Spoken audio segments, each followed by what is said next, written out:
and all these today. In Right. 5 years, are they now to the medium weight Euro Right. and then eventually to the bigger game, or is it going to stay at that level? I mean, most of them will just stay at that level. Right. Yeah. Because I'm playing with my family and Yeah, it's that's just true. hanging out. It's very casual. And Right.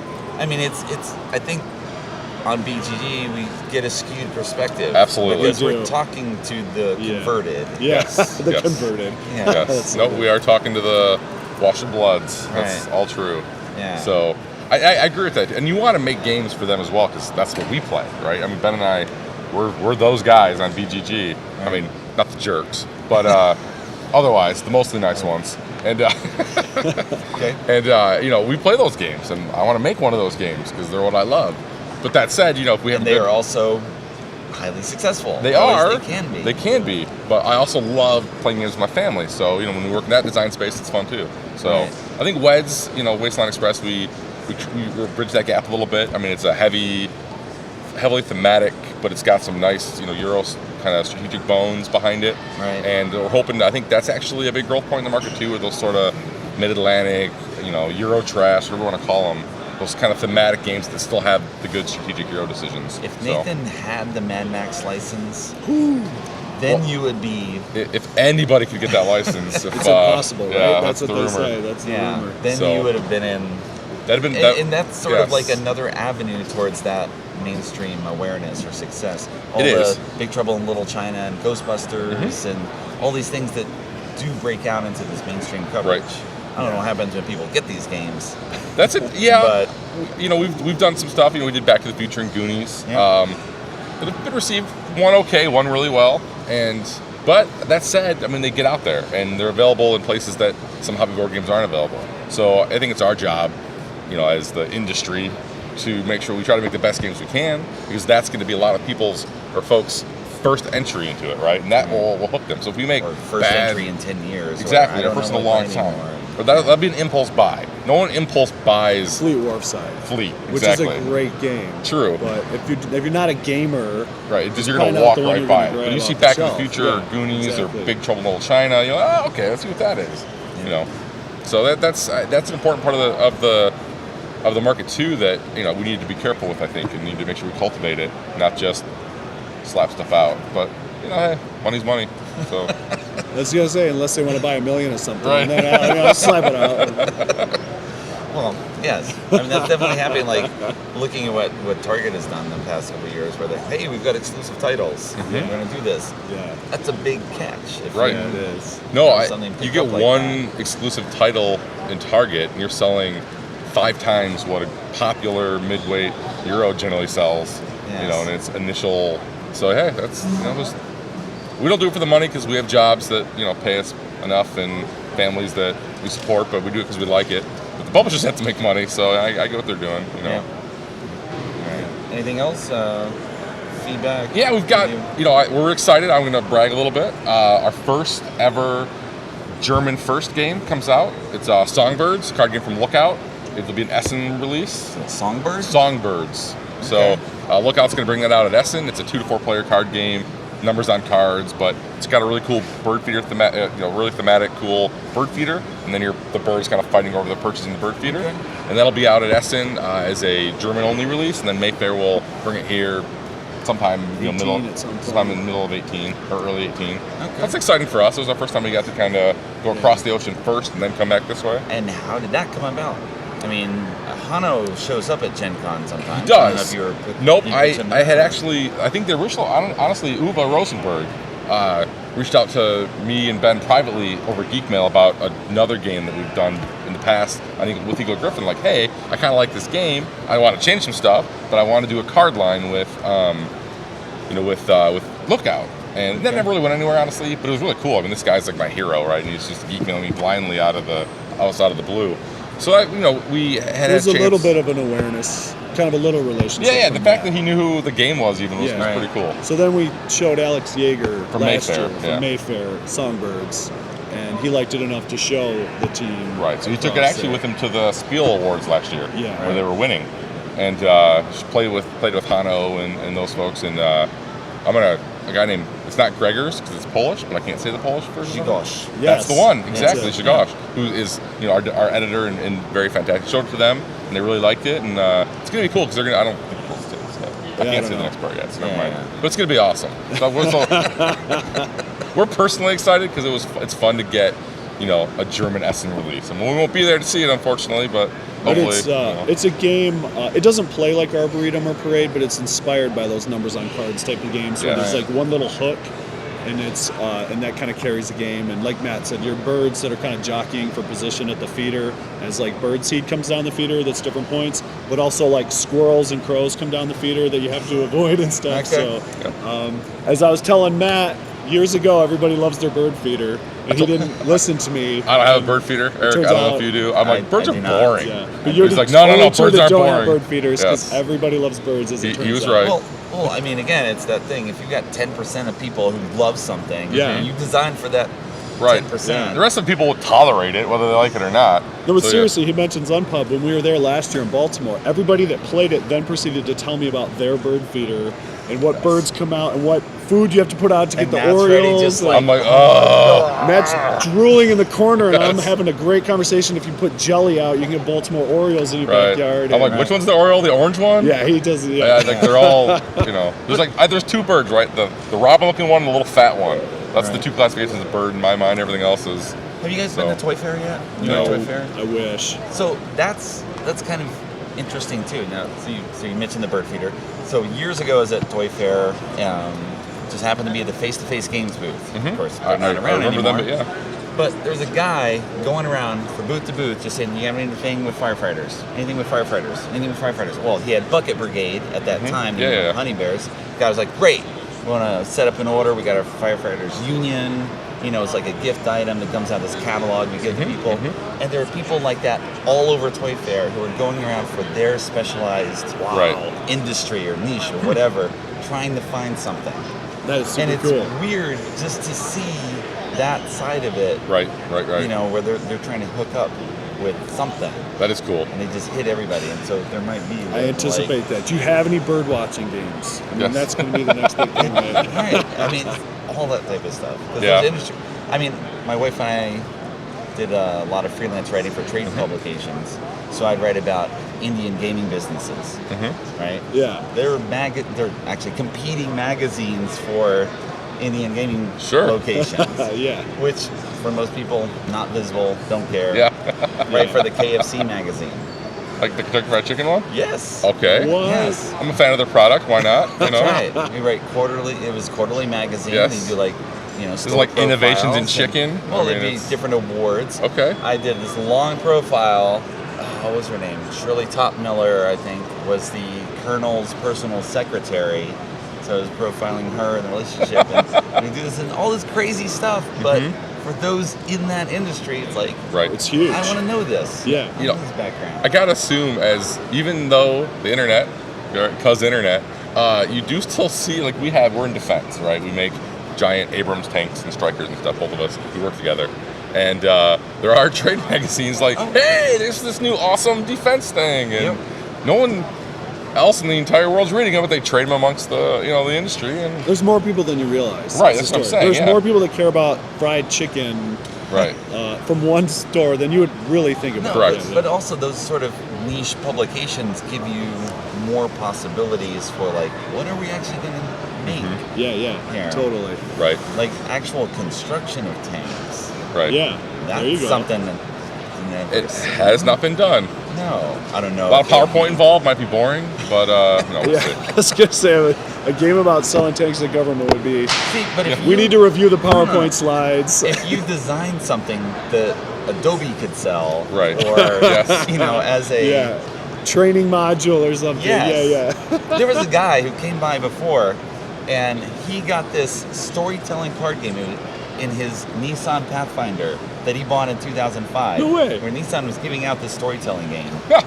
And That's he wild. still had it in the box. He showed it. He's like, not in the database. You guys gotta. It's like, well, submit it to the database. I don't have Yeah. a copy. You have a copy. But that was some specialized creation For Nissan. for Nissan that went to owners. And it tells a story how awesome your Nissan is, theoretically? There were a couple of things about the car itself, but otherwise it was kind of generic or odd pictures that you would then use to tell stories and do this, that, and the other. Sure, why not? It's just a little oddball creation, but you do that and you're selling a few thousand games for this specialized audience that often they will pay more. You gotta get on Tagmar and get Cow Tiger Santa Claus. And we'll get that in some cars. That's a travel game we did with Button Shy last year. It's basically just a scavenger. It's spot it. You draw 3 cutesy cards, and the first one to find Cow Tiger Santa Claus. While you're riding your car, it's fun. Type of thing. Yeah. Right. So get that talk with Subaru. That's what I'm talking about. Yeah. We're Detroit. Get it into Ford or GM. Go it's big. that easy. Just go get it into Ford. Hey guys, want to put this in the glove box? Yeah. Buy a million of them. I don't know how those come about, but it's a possibility. You never know. I mean, that was the thing too, that we made a living writing for people that most people never going to hear about. You don't even know those outlets exist for you to sell something and make a living. Yep. But they're there. It's all true. So a lot of people probably view gaming that way. Yeah, it's true. Yes. Yeah, we are them to some other writer. Some other writer, we definitely are. Right. How many games come out each year? Right. What? Yeah. No, that's not possible. The person running the top 10 games with like Monopoly and stuff in it and have to go figure out what Catan is, they're like, who are these people? Everybody we work with says, "Oh, you're going to the convention, so you guys have a booth to sell your games." We're like, it doesn't really work that way. And then you explain, it's kind of like an author. You license it, and then they're like, "So how big is your booth?" We're not really explaining this well. Like we're not selling fleets one by one out of Origins all weekend. That's right. Some are. Some people are. Yeah. Tim Powers is. Right. Yeah, for sure. Definitely Gil. But they get a bigger cut than we do. So when you're selling to something you're the publisher on, their pieces are big enough to justify that. We should do a game where we do the art and just do the whole thing. It'd be just ridiculous. But we'll get right on that. Well, I mean, it's like Antoine Bauza did that. Oh, did he for real? Yes, he and Corentin Lebrat made a game, brought it to Tokyo Game Market because they love going there, and they had 500 copies and just sold it themselves. Yep. Now it's licensed. Mayde's going to do an edition of it, but they wanted to have this special product no one else could get. This little thing. Hey, by the way, my game of the con is this silly little card game from Wolfgang Kramer, and it's a re-implementation of a re-implementation. Dude, it's awesome. Okay. It's not rated super well, and I couldn't understand. We had like 7 people playing this, and we were just having this blast with it last night. Could have been because it was late at night, but... It's a new edition of Who's the Ass, Yeah, right? that's exactly what it is. So Vampire Queen, Close by Schmidt Spiel. Yeah. Nice pull, by the way. Yeah. We looked them all up. I might look at games a lot. Yeah. And know that. But you love a Blux, and it has the whole thing where you want to kind of get cards so you can do this big move, and it had a little bit of that and some take that. So you picked up a copy at the Lion Rampant booth, I guess. Yeah, with the coupon. Because they had the craziest stuff. Well, we were talking with them. So Lion Rampant Imports, it's a distributor in Canada. Yeah. And they import titles from Zoch and Schmidt-Spiele. And then retailers can actually contact them and carry those games in the store. So I don't know how many retailers actually know about that. Right. I can get the whole Zoch lineup. Yeah. Titles from Schmidt. Right. So. And they had some cool stuff. The flicking one with the market trading and all that. Did you play that one yet? That's the Spice one? Yeah. I hate that game, Eric. Because I'm so bad at Yeah, San Fernando. Like, actually, you know what was awesome? It was like, the first year, I was so bad at it, nothing was happening. I'm like, oh, this game is the worst game I've ever played, because I'm like throwing off the board. All this whining, he won. But at the end, when you're like literally cutting each other's throats for like the last saffron or whatever. You were on that. It was awesome. Like, you're literally playing like Crokinole at that point, trying to like duck people's chips off of the, off of the cumin. Sounds like a pretty good game to me. It was. It literally, at the end, you were like, okay, that, Right. It just took a while for me to get into it, and then all right, this is fun as crap. It was the idea that you could take a simple dexterity thing, but put a whole market game around it. Like, you're forcing someone to be good at throwing discs to have any success in the game. To do Euro stuff. Right. To do half Euro the stuff. skill. Half the skill is that. Yeah. And then the other half. And it totally worked. So that was It's been a great con. That was your surprise hit at Vampire Queen. It was for me. It totally was. I think it came out only last year. That's I'm what not sure. we looked it up last night. Yeah. It seemed like that. So. Yeah. Hey, can you help Schmidt-Spiel with their logo? It's the worst. Somebody told me it's great because it stands out, though. It's awful. We got competing. Send them an email. Like, hey guys, your logo not very good. Yeah. Like, why is it? I don't know. It's just like I don't know why. It's just an S. He's easily offended. You're This like, is what it's I an deal S. with. This is what I deal with.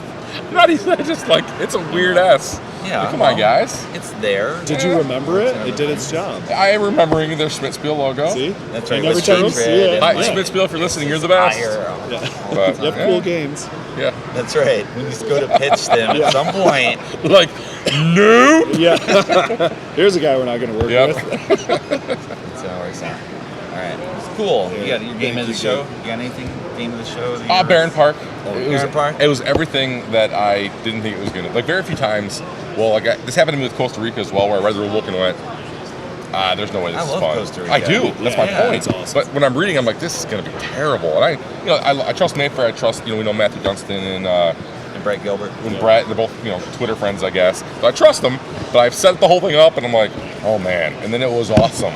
Like, I loved it. And Barron Park was the same way. It seemed too simple to be as good as it was, which is always That's a huge compliment. the highlight of a clever game, right? Of those games that you can play with anybody.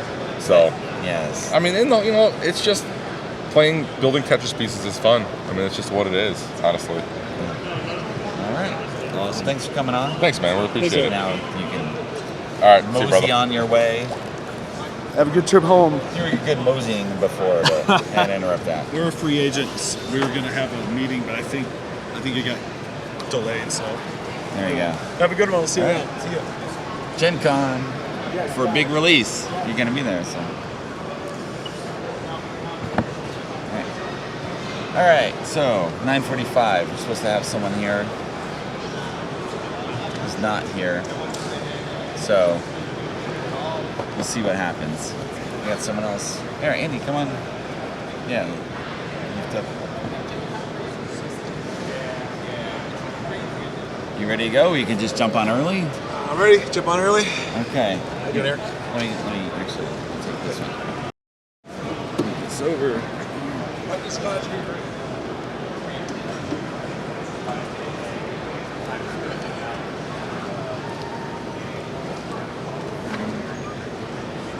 Did you just do that? Was that Crippler? Kribbeln. Which I'm not sure what it means in German. But Okay. in English, the name is color yam, which also Perfect. Would have been a great title. makes crab. Crabs? Maybe it's. Well, I know crab. I think crab is cribble, but crabs with. Yeah, I'm not sure how that works. Oh. Yep. Overlay.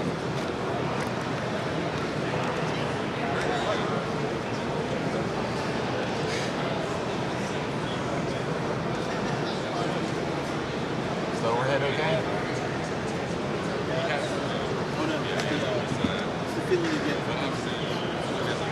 Oh, interesting. Feeling good. Is the overhead okay? I just flipped Wow. it around, but I might have touched it. Okay.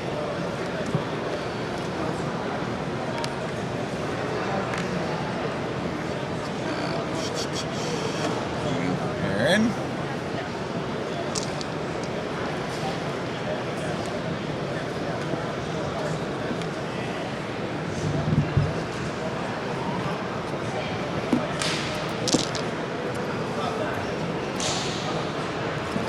Sky. That's great.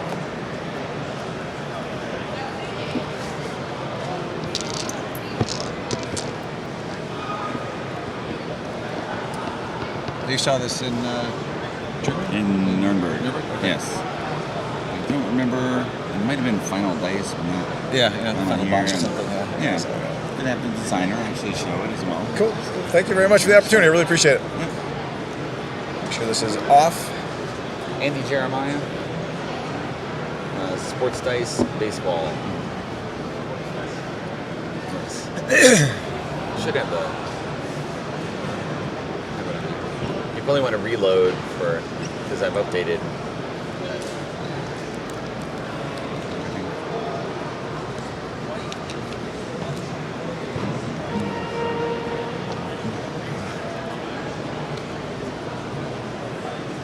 Got a full schedule today? We do. We stop at 3. Okay. Because- Oh, wow. So you're going nonstop from out of the 3? Wow. Yeah, well, I mean, the other days it was 10 to 6. Oh, okay. All right. Or Wednesday 1 to 6, then 10 to 6 for 3 days, 10 Wow, to 3. that's a lot. Holy cow.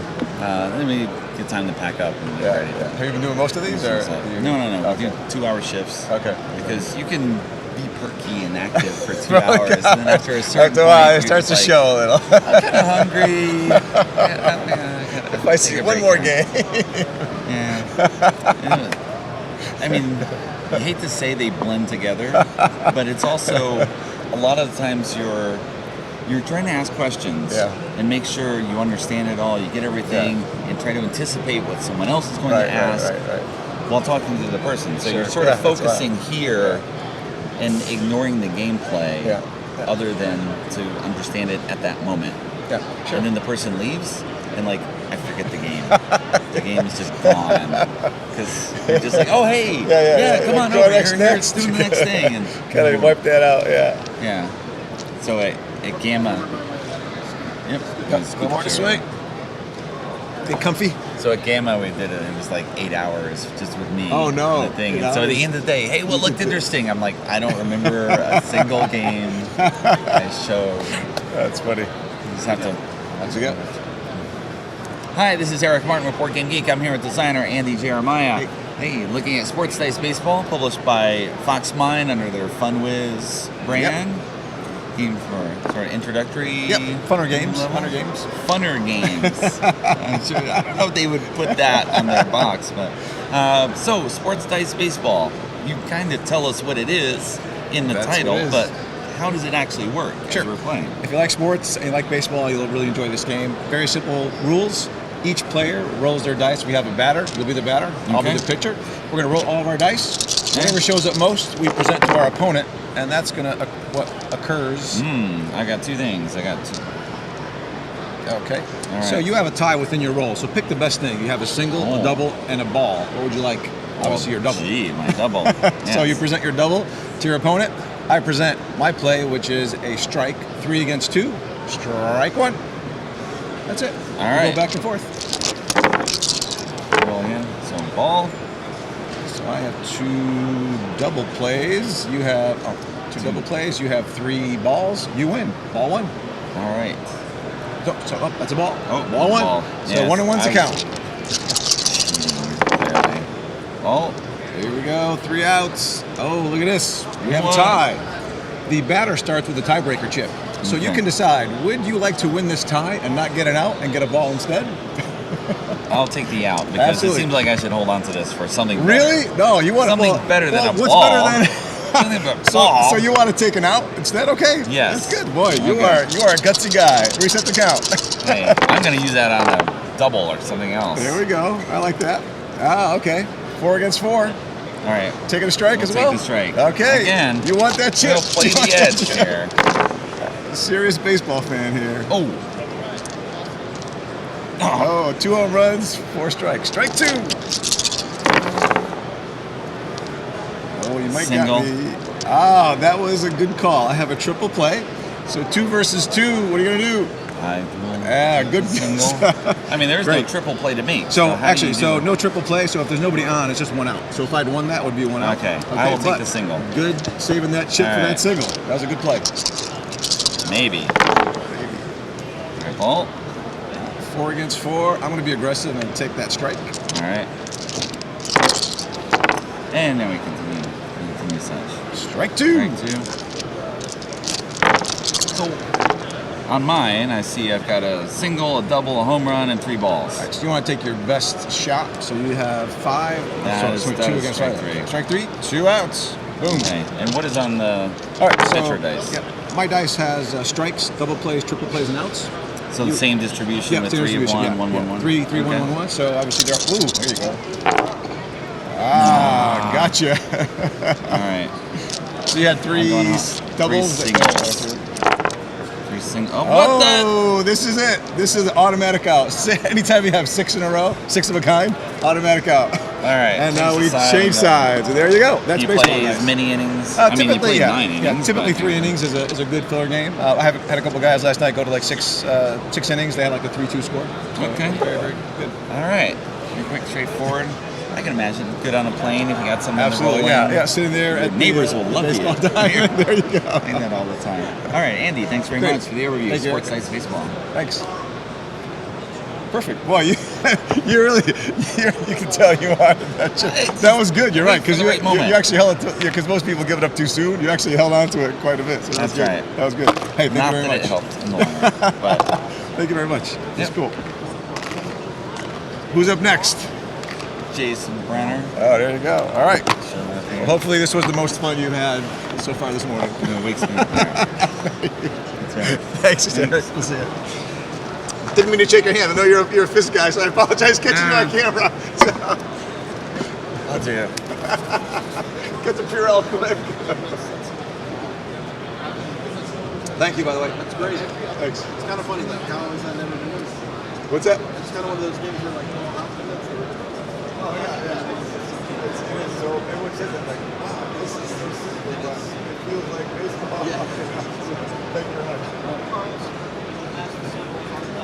What does that get posted? What will that be online? It's on now. It's online.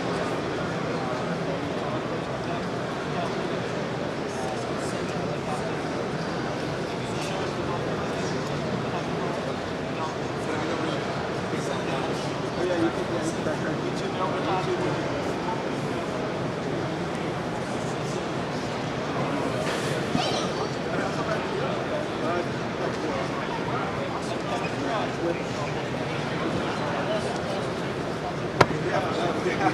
What the heck?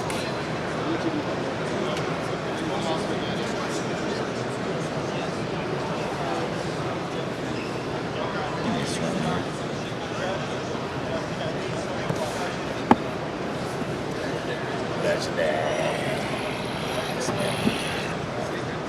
Let's show, man. Be relaxed. No mics this time. You're so tall. You're so short. As tall as me. Aren't you? Is your Yeah. chair lower? Yes. Have a dominant chair? I'm like, is this a talk show? Where you have to have the dominant high chair host thing going on? I like it. It's cool. I was gonna go like this. It seems this feels a little better.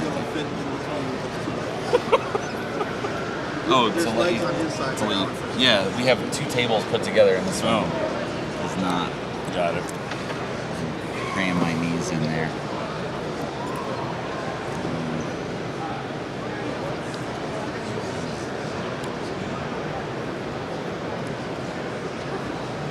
So it's good. Tom was on the issue. Good. Right on. Oh yeah, for Quest. Good. How did he do?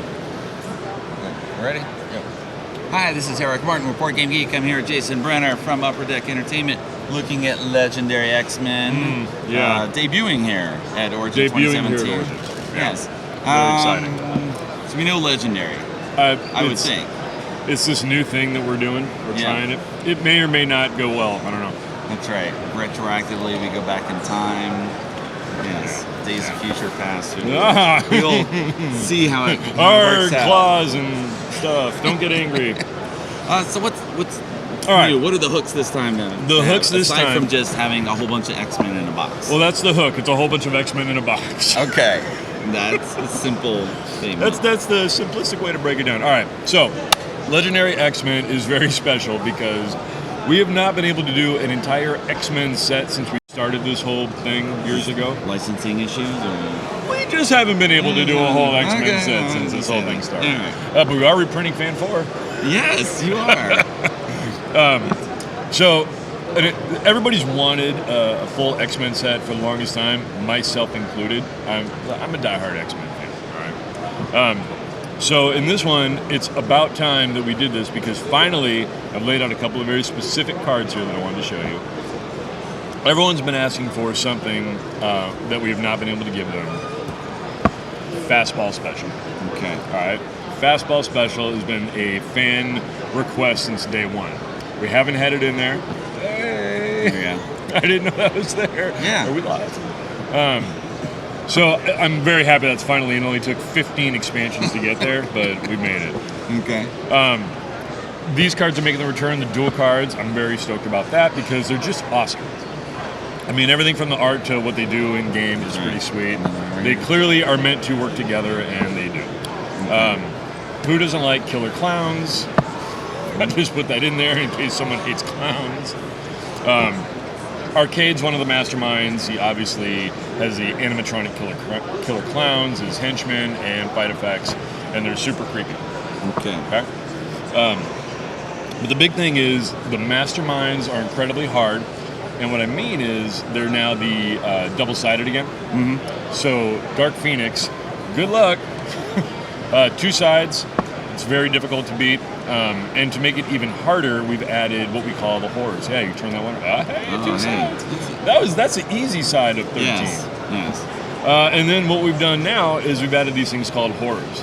So if the game wasn't hard enough, which it was, now it's nigh impossible. Okay. So it's a typical legendary big box set, except for this one, instead of 350 cards, has 394. Okay. So we're pushing 400 cards in there. New characters, new schemes, new masterminds, new everything. Beast, Psylocke for the first time. So again, another fan favorite. Cannonball, Dazzler. That was my first X-Men. Dazzler, right? Introduction to Dazzler.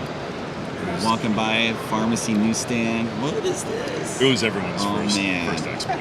Yeah. Jubilee. So a bunch of new characters, a bunch of new content. I mean, it's just the Juggernaut keeps pushing forward. No pun intended, because Juggernaut's an X-Men. Yeah, X-Man or Brotherhood.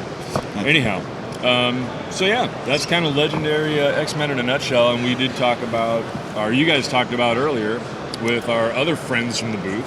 That's right. We have Quest for the Antidote. Quest for the Antidote, Dingo Eat the Baby. That's what we have going on new here. All right. Yay! It's good. It's a celebration here. The exhibit hall's open. Yeah, that's it. All right, cool. That's it, man. Thank you, Jason. Let's do the thing. I'm right with you on that. All right. I don't know. You got a minute? Yeah. There's no one here after you at the moment Yeah. right now. So, what do you have coming to Gen Con? Legendary Buffy. Yes, so Gen Con is 4 brand new releases. We have Legendary Buffy the Vampire Slayer, which is going to be awesome. It's going to be awesome. There's Shark Island. Okay. We had Rich Olanius on. We had him on camera, I think, last year. You did.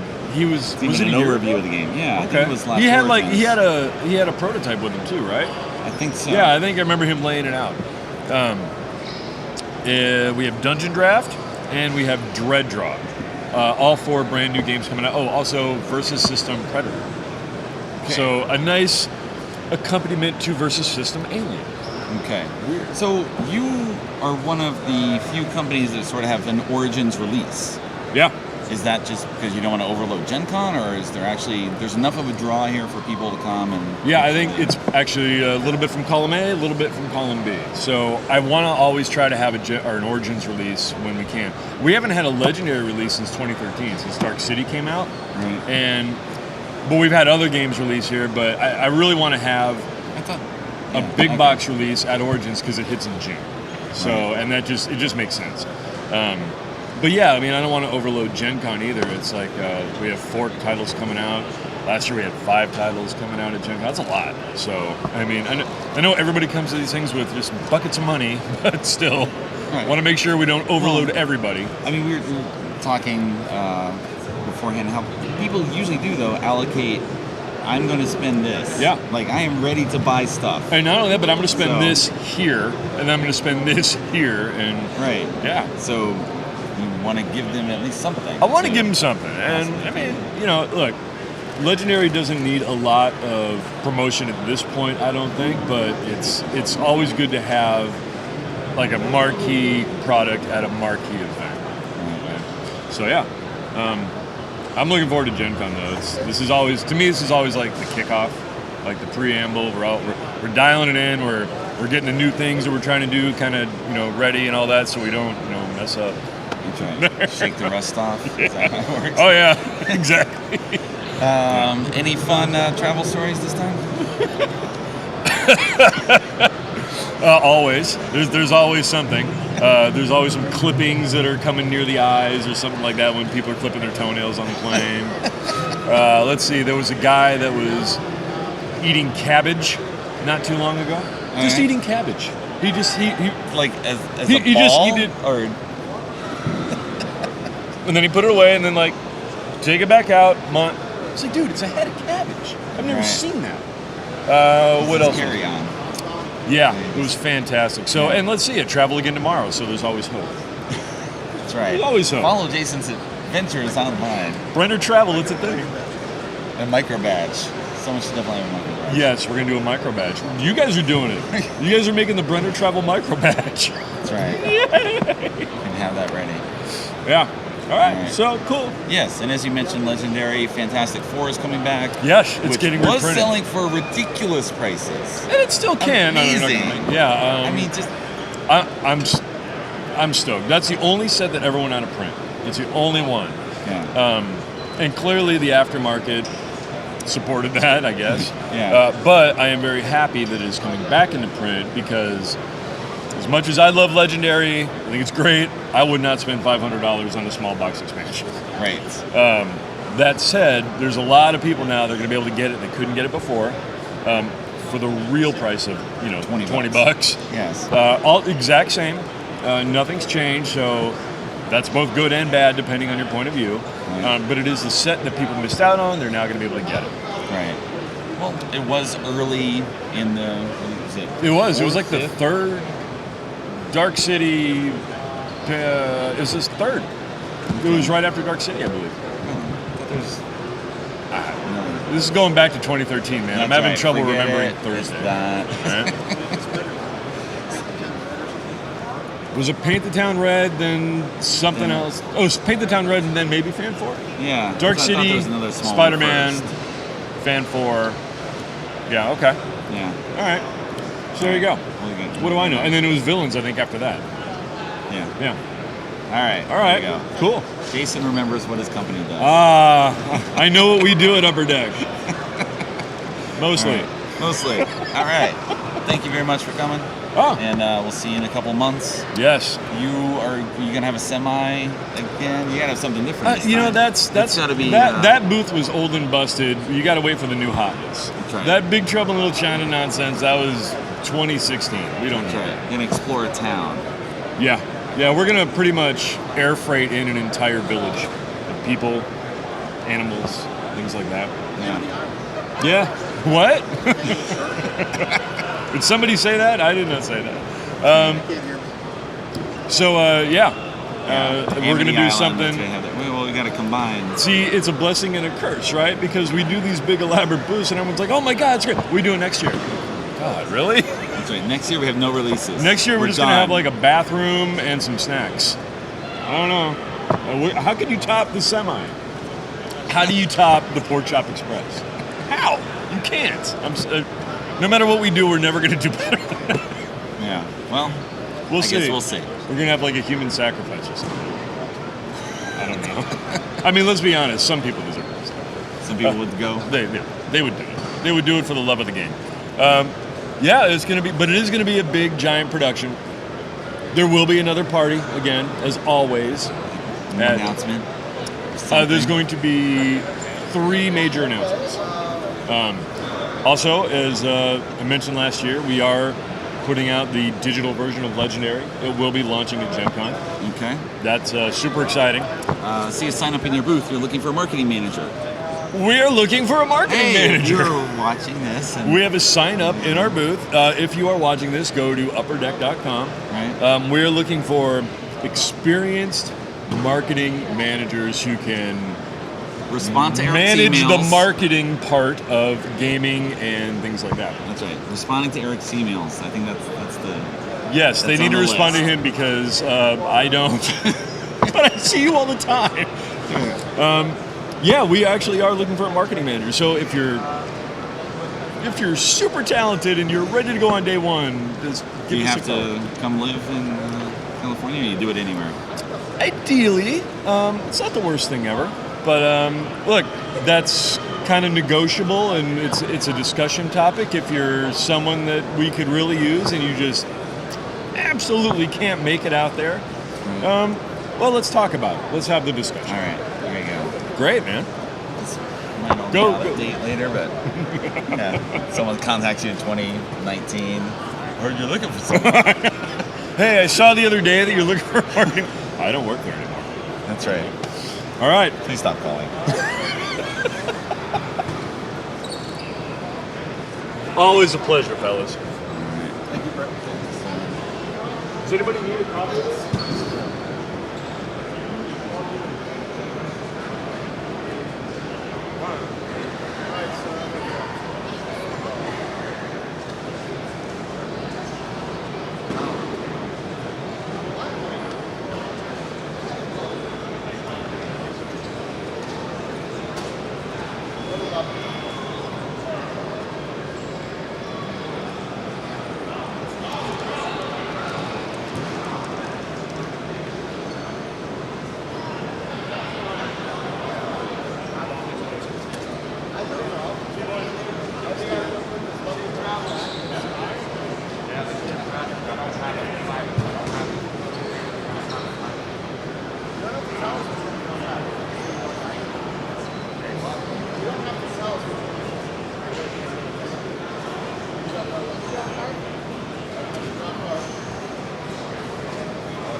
No?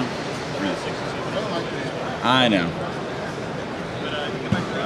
Alright, so sort of had our next appointment. Not here yet. You can update the schedule and you can see what we're doing here because I've been adding people continuously. Originally we had very few people on Sunday, but we keep running into people like Jason Brenner who didn't respond to email or just didn't get the note or whatever. So we set things up with him.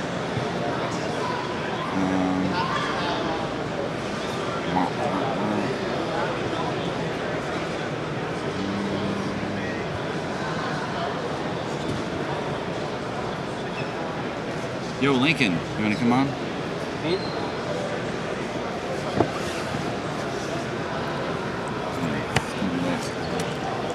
know any of our Hey, Lincoln. Yes, sir. How's it going? It's good. That's right. It's a long con. It is a long con. I keep making it Yesterday was Sunday all day, and I woke up this morning thinking, who won the Kinderspiel Award? And I'm like, oh, it's not till tomorrow. So I'm out of whack. Days, yeah, continuously. It's a weird convention. I keep on schedule only because I know like who was in the booth being interviewed, Right. and then I can be like, I can look at the schedule and remember. Oh yeah, that's what day it is. It's actually a neat con. It is kind of one day too long. I mean, you know, Essen's this way too. Right. But like Essen, we're pretty slammed, and we don't go as late. The 8 o'clock thing's hard. Yeah. Because we don't eat so darn late. Well, Spiel is 7 still. Yeah, I know. But I know that last hour is hard. can make a difference. It's hard, but it's neat. This is a good con. Yeah. Any interactions? You have your game night fans coming? So many. Awesome. We had the little girl on the other day, Erin. She was awesome. Oh, she was on camera. Yeah, I had her on camera. I and, thought I saw her. we were playing Worm Party over there, and her dad he wrote me. He's like, I can't believe I blew it, because she had just won a Worm Party contest. Right. So she knew how to play the game, and I'm like, hey, Aaron, will you teach us to play Worm Party? And he's like, I wish I'd recorded it. It was so funny, and she taught us how to play the game. It's fun, actually. That one's a Inca and Marcus brand game. Yeah. That is a crazy game. That's the finger. A lot of production on that one too. It's pretty great. So we were like trying to trick, like make it look like we're reaching far and use our thumb, and right. It was fun. People don't know. Worm Party has this giant. It almost looks like a stage. Yeah, and then you have like these curtains. Yep. And you reach your hand into it, and everybody. You're the sticking person your guessing finger up a hole underneath a cup. Yep. Then your finger is the worm coming out there, and the active player is the chicken is trying to feast. Yep. Charlie the chicken. Yes. And it's pretty great. She was doing this little thing like spinning it around, and her dad's like, you can't do that, but I don't think she's really getting any information, but it was funny, and it's been fun. This is the most fan interaction of all the cons for us, right? Because it's so low key. I mean, and I think Columbus has a a lot of that too, but I also think Columbus has a lot of gamers. Cabs is huge here. Yeah. And I just think that we have a lot of fans in this area, which is pretty awesome.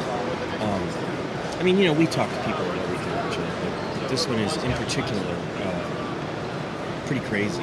Yeah. But it's great. It's really great. Although I got a little sick last night. I knew I was talking too much. Like, oh man, I can't talk this much. But I can't sing now. It's great though. But it's kind of calm today. I thought, is this a family day or is that Gen Con? You know what I'm talking about, where they have like a inexpensive or free kind of thing? I'm not Maybe sure. Gen Con. But no. I'm always looking for other things with the info. Yeah. Like, I didn't know the Origins Awards were last night. Yeah. I only knew that because someone came by. And Mike Elliott came by and was like, hey, you should come to the awards. He was actually inducted into the Hall of Fame. Yeah, that was the downer. We should have been there, but I think we would have missed it anyway because we were at 7 o'clock. It started we at were 7. Till 8. Yeah. And we didn't get out of here till 8:15 or 20. But the other great thing about this convention is all the food. I just came from North Market, and that place is amazing. We can always, we did have the sandwiches from Katzenberg's twice, but there's Indian food and Thai food and Vietnamese food. It's so great. It's really, really. This is a great town for this stuff. It's a college town, so I'm sure that's a part of it. That's awesome. Really, really good. You play anything as well? We got our next guest Obviously, setting up Worm over Party. Here. Yeah, we got Worm Party. What else did I do? Well, there's never-ending Word Slam. I didn't know if you were on the boat too. I didn't know if you were on the Word Slam. Oh, I love that game. Well, I know. I didn't know. I had not played with you here. So. Yeah, I played mostly at the Nerd Night. Okay. Yeah. It was like people dropping in and out all throughout. That's what I love about it. It's totally like Codenames. It's fun to watch it too. Yeah. But yeah, that game's great. I'm so happy. I knew when I watched them playing it in German, like, oh my god, this is a great game. Could not wait for it to come out in English. I'm really happy it's here. We're going to try to do it on the show. It'll be a little weird but hard to do. Because we have to have cameras. Right. So we have to have probably 2 little pictures of the words that are being made out. Because you want the people to see reactions as well. It's kind of like that game is just this escalating tension. Well, and the frustration when you can't make it. You're like, pointing at the words. I did one at BGG. Well, that's like the magic maze. Where you're trying to slam the thing and you're just like, that doesn't help. No, it only freaks everybody out. You cannot stop. Like, it's so clear. Yeah. It's clear. It's hard, though. That's what I mean. When particularly, like we had one the other night, we were doing crime scene. That was I was trying to clue crime scene. And the other team was having just as hard a time. Finally, Aldi got it. I was so happy. Because it's, I'm like, I can't even remember. I had procedure, bad event, all these things. Oh, it was just hard. because you want the one word. I can't remember what I was wishing was in there. It's always that, like, father. There's no father in that game. So. Right. Well, there's no person. Yep. It's man, woman, child. Yep. And that raises weird elements too. Like, people get sidetracked thinking you mean male. Well, I just mean it's a person. You were doing seasick, weren't you? Was I? Yeah, I think you had green head. I finally got green. I said seasick. It was seasickness, and you guys agreed that we had gotten it. Yeah. You're not gonna get it that much further. I know. If you say seasick and you don't react to seasick, like, you're like, okay, it's not that. I was laughing because you were doing it. Yeah, it's true. You would never get it. You have to take it. But it was awesome. Yeah. Yes. You react to my reaction. Yeah. You cannot help. We had a couple of those last night too, where someone said something and you just were like this. Yep. Oh, we were doing Golden Gate Bridge. Oof. And playing with Hunter Shelburne from Steve Jackson, and he said San Francisco, and I just gave like a jerk. I wonder what they because they were cluing. See, that's the great thing, well, is to see what people were doing. It was like red long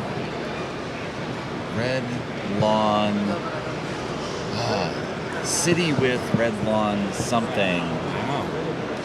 And he, what was it? Object. City with red long object. That's a great clue there.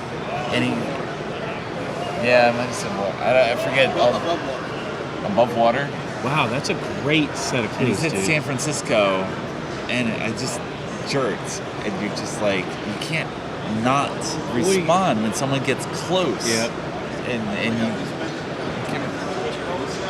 tiramisu. Yeah. Holy crap! Scott spent a lot of effort. Did and you guys get it? I'm glad we had like 6 people guessing, which is good because it took everybody. It was like a yellow, brown, sweet, something, but cards kept going on and off. Yes, like yes. he would put things in there with country with red, city. What? Country with red, eat. And somehow we said Italy. We got Italy off that, which was not, Scott, it seemed like, yes, how would you not say Italy? But I was not getting it. But we said Italy, and we did. He took it down immediately, which was like, okay, we got Italy. Something with Italy. That's good. And then he was going on. So it was like this waves of slow deduction. Figuring out what it is. To finally get this thing. To finally get tiramisu. Well, we did one at BGG Spring. We did Hogwarts, right? And that's the problem with the game. That, you're not really supposed to say that it's pop culture. And that one was not listed as pop culture. Right. So we're doing it. Nikki's doing Wizard, or whatever the heck she's doing. And I'm, school for... And I'm like, it's got to be Hogwarts. So I finally just said it. Because I'm like, it would be pop culture. Because we asked, is it pop culture? That's why I think you shouldn't say it. Right. And they said it doesn't say pop culture. But it is. But it is, right. So, and finally I guessed it. And because Rusty and Nikki were cluing. And Rusty was going insane. And thankfully I just said it.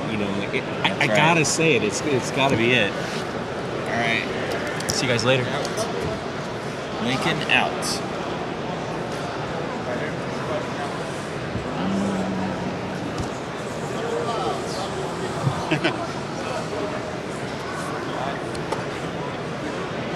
No mic packs, right? No. We're live right now? We tried this. You are always live. We tried this at Gamma, and the setup was kind of nice just to have, save a minute every single time someone gets in and you don't have to mic them. As long as you're silent, shit. So, we'll see how it all comes out after. Where should I put this? I will take this.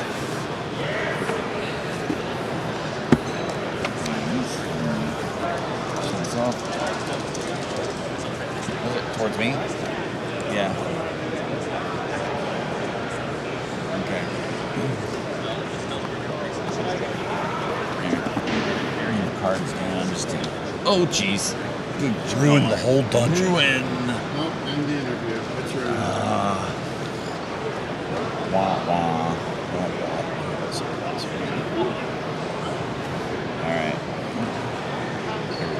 Here we go. All right. You good?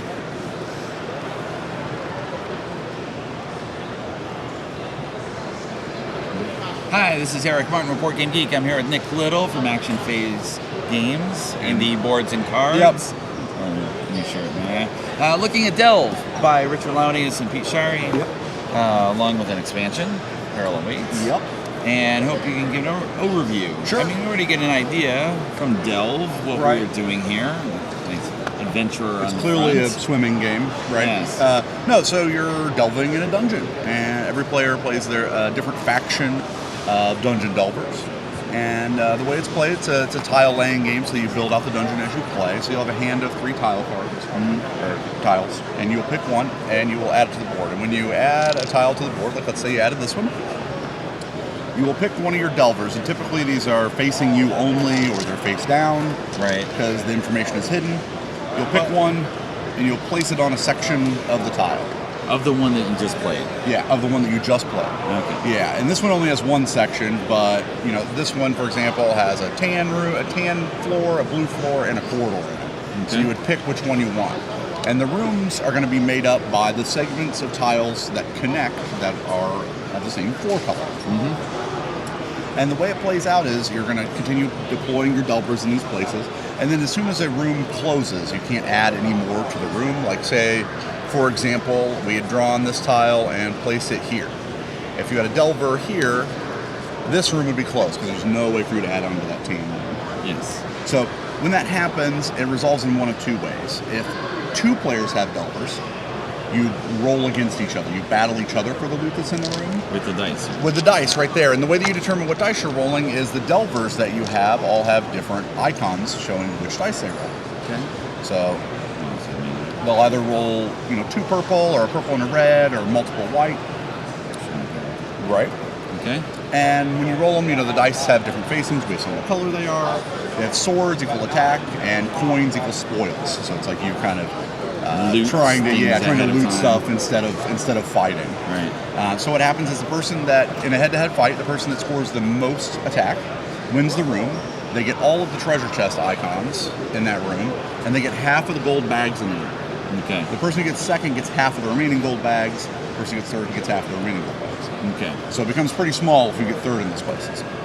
Then if you have the most spoils, the most coin rolls, you're going to get either an extra gold or an extra treasure, depending on how many of those spoils you have. Okay. The other thing that can happen is you can be the only person that's in the room that resolves. When that happens, you're going to have to face the dungeon itself. So you're going to draw an encounter card. You're not off the hook. Right, you're not off That's the hook. the You just thing. don't You get don't- to you get don't it whatever just you want. scoop Right. up. And these have a lot of, flavor to them, immersion. There's a story going on. So you read the top part, and it kind of sets the stage for you. It tells you, whether you've been ambushed by a goblin or you've met some kind of trap or puzzle or something. And then you read, well, you don't do this. I'm sorry, the player to your left reads you the story. Yes. And then they say, do you interrogate the old warlock or do you fight the old warlock? Clearly, So- we should interrogate him. Right.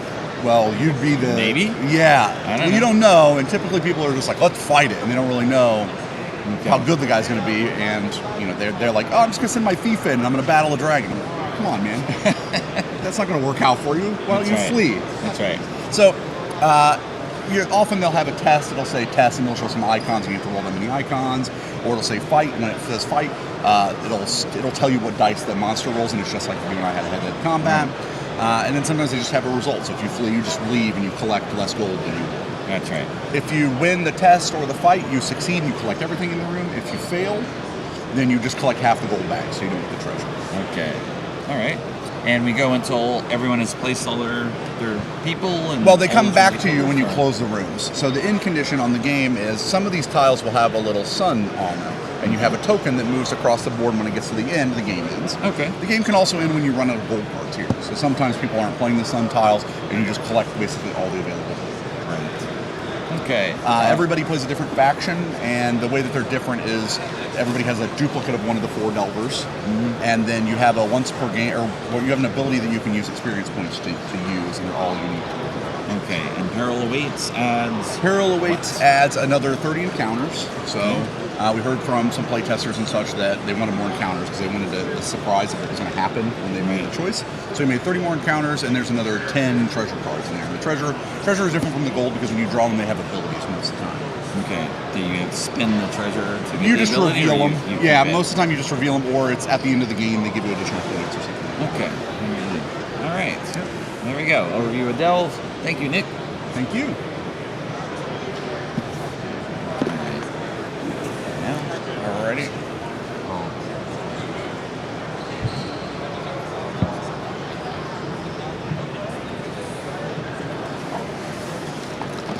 This is one you like, right? yeah. I live near Daniel. I love playing with him. Yeah, he's great. He's very enthusiastic. He really is. He's our graphic designer now. Yeah. Full time? Yep, full time. But he loves just trying things out, learning systems. Yeah, and he does. Taking things apart. Should I orient them so that makes sense yes, to us? towards us. Okay. And I don't know how much you're going to lay out. Just a couple more rows of them. Okay.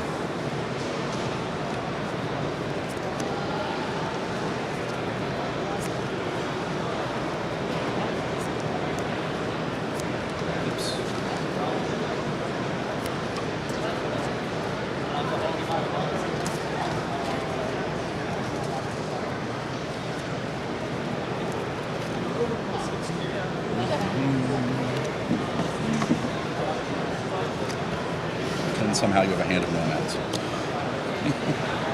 All the same hair. There we go. That's right. Grab some other stuff. Okay. Hi, this is Eric Martin with Board Game Geek. I'm here with Nick Little from Indie Boards and Cards, and we're looking at Trickster, Champions of Time by Daniel Solis. Game for 2 to 7 players that he originally published on his own. Mm-hmm. Daniel loves experimenting and trying new things out. Yeah, he does. You go through, drive through cards, you try his stuff, and then sometimes it advances to something a little bigger. That's right. What we have here. So, you talk about Trickster and what you're trying to do. Trickster is a trick-taking game, but it's very different from most trick-taking games for a few reasons. So, first of all, you're gonna have a deck that's composed of seven types of characters in 8 different suits or colors or dimensions, as they're called in the game. The way that, and the deck can vary from game to game because the box comes with 14 characters, so you'll only play with 7 of those 14. Okay. All the characters have a different ability, but that character's ability will be the same no matter what suit it is. Right. So that's part of why it's different. It has a variable deck. Another one is that typically in trick-taking games, the leader sets the tone for the trick. They play a suit, and you got to follow the suit, or you have to trumpet, etc. So it's different in this game because the leader doesn't really have any control over how the trick plays out, the order for the trick. So when you're the leader, or whenever you play a card, you're going to activate its ability that's shown on the bottom. That's right. So we have the Nomad here. Zoom in. Okay. Because we each have a hand of cards. We each have a hand of cards. A few cards face up on the table. That's right, kind of a discard pile. That's right. And then you'll play a card, and you'll use its ability as the leader. And then the trickster, who's the person on the left, the name of the game, they determine how the trick is played.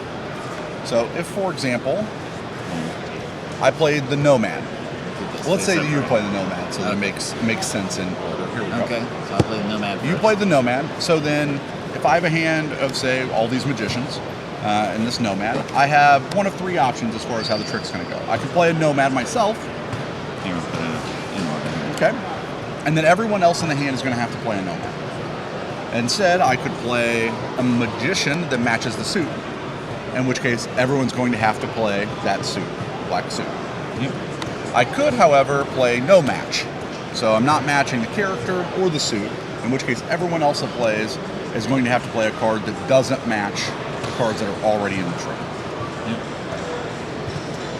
What happens in the game is if you can't play a card because you can't follow the rule that the trickster has set, you bust. And when you bust, you take all of the cards and you put them in your tableau. Okay? You don't want cards in your tableau because you're going to score a point for every card that you have left in your tableau at the end of the game.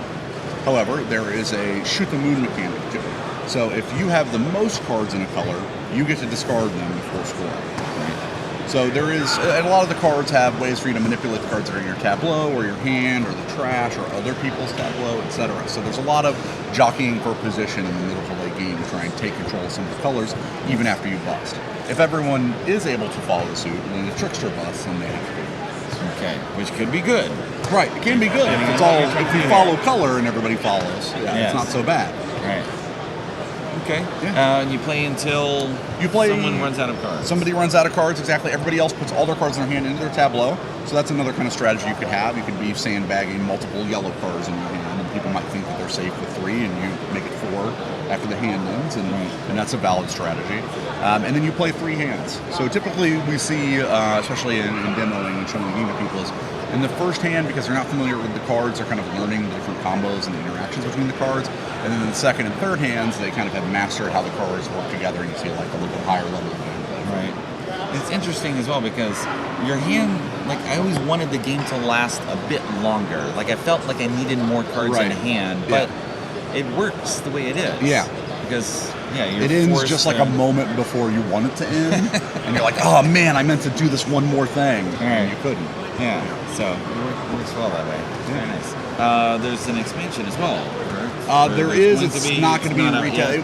We'll have to see how well Trickster does. If it does, Daniel's made a ton of content for it. So yes, he has. Yeah. Multiple decks there, multiple worlds. Yes, that's true. So you get to explore Trickster, Champions of Time. That's right. Thank you, Nick. Thank you. All right. Is the expansion only for the Kickstarter backers? We have like 100 extra copies for conventions and such. So it's not general release for it. Yeah, we'll see. If this sells well, like I said, we'll definitely put out expansions for it. There's tons of stuff there. Okay. All right. Awesome. Thank you. Thank you.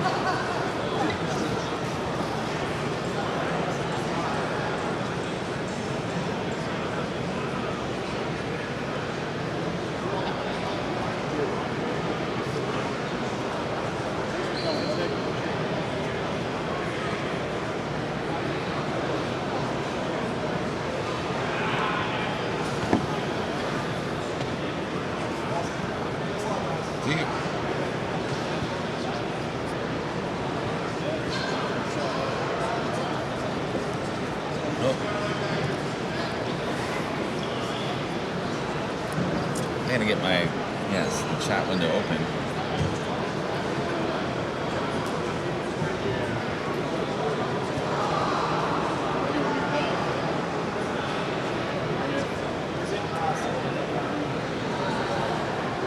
I'll just have them set up here since set up.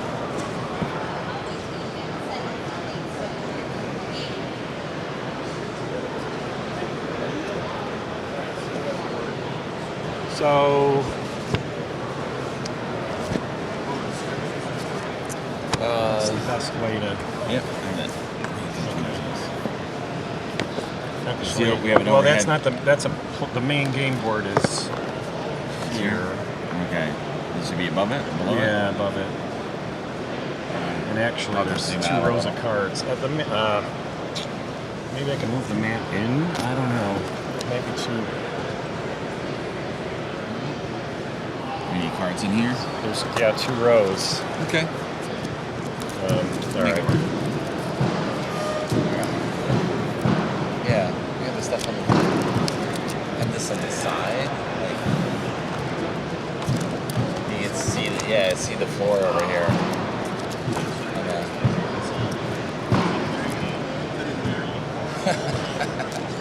Okay. Do this.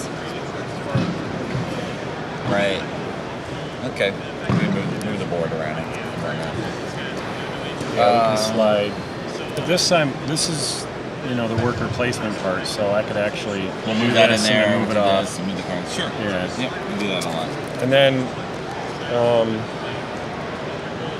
so we just move this away. I can pick it up later. Yep. And yes. Okay. I can't preset this up somewhere. You can if you over want, there. and I can just we can talk with great people. And how do you pronounce your last name?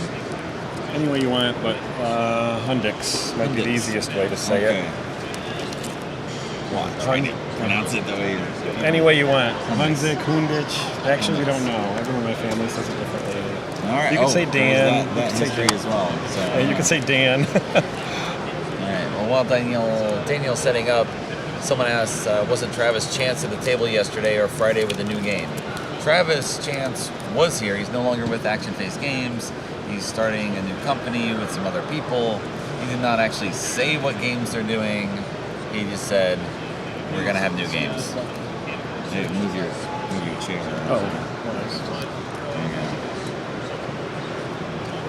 So, yes.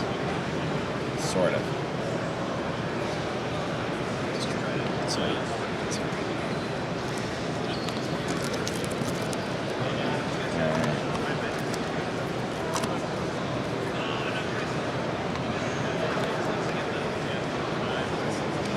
Just get some stuff out.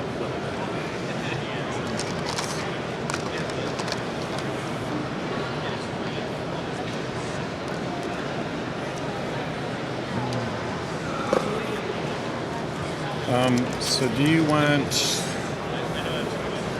You don't so much want to play through.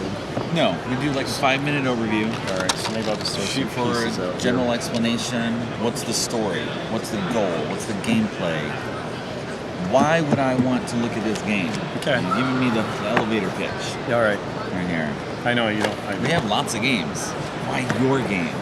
Yeah, that's sort of my idea. So the one I always stumble on, it's a game about the Salem witch trial, which doesn't have witches. Which.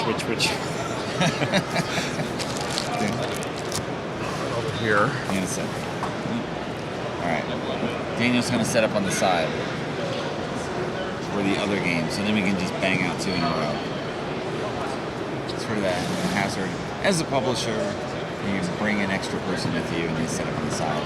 Once you start having lots of games, you want to set everything up all at once. Hey Beth, I'm going to come sit for a moment. Okay. Hi, good morning. Oh, guard it. Yeah. Yes. Makes sense. Yes. What's up? I had the best word slam round of all time. Pop We're a little culture. excited. Pop culture. 1 card, 1 guess. Run. That's all I had. It was pop culture word. Yeah, that's right. Run. You don't have to say what it was, but This lady. Also, had a good one with Lindsay Davio. She did Big Up Place. still just big. And I got it on my second guess. It's weird. Yeah. She did Up Place, and I did Heaven, and she did Big Up Place, and it was Mountain. I mean, when you had big. Yeah, Forrest Gump. Forrest Gump, good job! But I mean, Big Up Place. It's almost like it's one of those telephone games where it went through a French translator, and then it went to Russian translator, and then something else, and then it came back to English, and it was Big Up Place, and you're just like, oh, yeah, of course. Lindsay and I are apparently language soulmates. That's right. We can get it together there. Run! Word Slam is out? I mean, available? Word Slam is Oh, out, yeah. available. So, we keep talking about this game, Word Slam by Inca and Marcus Brand, published by Cosmos, released in Germany in late 2016, and out now in the US in English. You kind of need English if you speak English, because it's a word game. You're presented with 100 cards. Each team has 100 cards, and I have to use those cards, which have a single word on them, to try to relay clues to get my teammates to guess something. Basically, to use generic core words to get very specific words. All right. Have I told you my whole platform and why this is like hitting on multiple levels for me? My day job, I'm a speech therapist, and I specifically work with kids who often need a communication device because they have really severe, profound communication issues. And there's a lot of science behind the designs of what words do you put on the home screen, and how do you design them, and how do they link from one to another. And one of the major research strategies is called core language. Boil a spoken language that has hundreds of thousands of words into the top 20, the top 50, the top 100. And you build from those, and they get the best real estate, and all the fringe stuff that you use less often is way further down and harder to get to. And that is essentially the game of Word Slam, is using core words to guess fringe words. And so the speech therapist in me was like, and the gamer in me is like, this is fun! And Beth's a very happy individual. I don't get to marry the personal and the professional between speech therapy and gaming all too often, and this it's always a good moment. All right. All cool. set? Daniel's ready. Core words. Hundix. Yep. Yes. It's a spin-off that someone had. HUND. YCZ. Yes, YCZ. Piece of cake. Someone mentioned Core Words by Stronghold Games. Instead of Core Worlds. Yes. Okay. We're good? Ready? All right. Hi, this is Eric Martin, Report Game Geek. I'm here with Daniel Hundix from DPH Games, and we're looking at Affliction. As you were saying before, it's a Salem witch game with no witches. Correct. Wow. So there's been a few games. Well, there were no witches. Right. So correct. Yes, that makes perfect sense. And actually, the only people that were hanged were people that denied being a witch. Yes. If you confessed to being a witch, you were saved. So yes, it's a game about the Salem witch trials, and the characters in the game are all people that were involved in the witch trials in some way or another. So are we the accused, or we're actually playing a faction. So the village and the town we're kind of at odds with each other. So you represent a faction. So the one we have out on the board, they don't like the Proctor family, and there's a little background to why they don't. Okay. And they do like the Putnams. Okay. The main families involved, unfortunately, have very similar names. It's Putnams, Proctors, and Porters, and so we've kind of color-coded them to help people. Okay. So the object is to try to protect those you care about and arrest those you don't. Okay. You also notice on some of the character cards there's property. So if I arrest John Porter, I'll get additional victory points because we seize his property. And so it's a bit of a cynical approach to the witch trial, but it kind of deserves a cynical look. Okay. And also there's also a grievance card that each person gets that has secret goals, and there's 3 characters that you wish to have arrested, and there's one character that if anyone arrests them, you lose some points. Okay. That's in addition to everything else. That's in addition to everything else. Right. You get points for bringing people into your circle or arresting them, and again, seizing property is a key thing.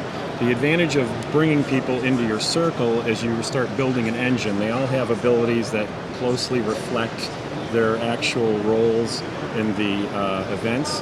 And so Afflicted Girls, and partially the name Affliction, were the main accusers. And so most of those girls, if you have them in your circle, are very good at making accusations. Okay. In the game, what accusations do are lower a character's reputation value. And so now I can spend influence, which is the main currency, to arrest Israel Porter for 2 instead of 4. Okay. Of course, you don't want Israel Porter arrested, so you might do things like ask the governor to protect him. So the main mechanic is worker placement. Down a little more. Okay. So we actually take turns placing our workers, and once all the workers are placed, they get removed in order along this cobblestone path.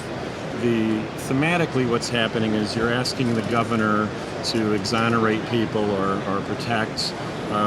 You're using the judge to gain influence or use your colonist abilities, and Cotton Mather to enhance spectral evidence, which is a powerful problem and weapon. I went out of order. Or the magistrate to arrest people. Okay. And then you can also generate fear. And so there's the worker placement part.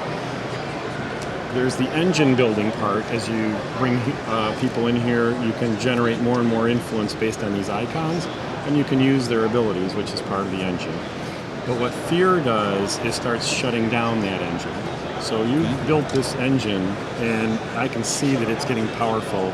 So I can start putting fear on a character, and eventually it'll shut down their ability to generate influence or their colonist abilities. Okay. So for a worker placement, engine building, engine disruption game, it's highly interactive, which is fairly unique to that type of game, in that we're all vying for these colonists. Now you can also arrest people out of other people's circles. Really? Yes. They're not safe. No one is safe. Them here. Okay. However, when they are in your circle, they do get a bonus to their reputation. So it'll take a lot more influence. It'll take a lot more influence unless you use spectral evidence, in which case that removes the bonus and shuts down them. So this becomes a very powerful weapon, and historically was a powerful weapon, because I could say your specter visited me last night at 2 a.m. and asked me to sign the devil's book. Okay. And the presumption of guilt is where we started. So you had to prove that your specter did not come to me last night. Which is going to be tough. Yeah, because you're like, I was in bed. I'm like, well, it wasn't you. I don't even have a specter. Yes, I don't know what you're talking specter. about. Yeah. And so, pretty horrible stuff. The end game condition is in the bottom 8 cards, there's 2 characters mixed in. When they appear, the game ends. So you have a feeling that things are coming to an end, but you don't know exactly when that's going to happen. Right. And so the one character is the governor's wife. And historically what happened is the afflicted girls got more and more power. Teenage females in Puritan society didn't have much influence. Their names are in the London papers. They became rock stars. Right. So they kept moving up the social ladder, and eventually they accused the governor's wife of being a witch, and he immediately shut down the legal proceedings because it got a little too close to home. Right. And that kind of was the end of it. It only lasted about a year. Okay. All right. Here we go. So we get those characters up, and then we're accounting for our grievances and everyone else that we have. Yes. All right. Daniel, thanks very much for an overview of Affliction, Salem 1692. We relive the past in a better way. Okay. And then before. Yep. Thank you. Action shots. I see. Oh, either way.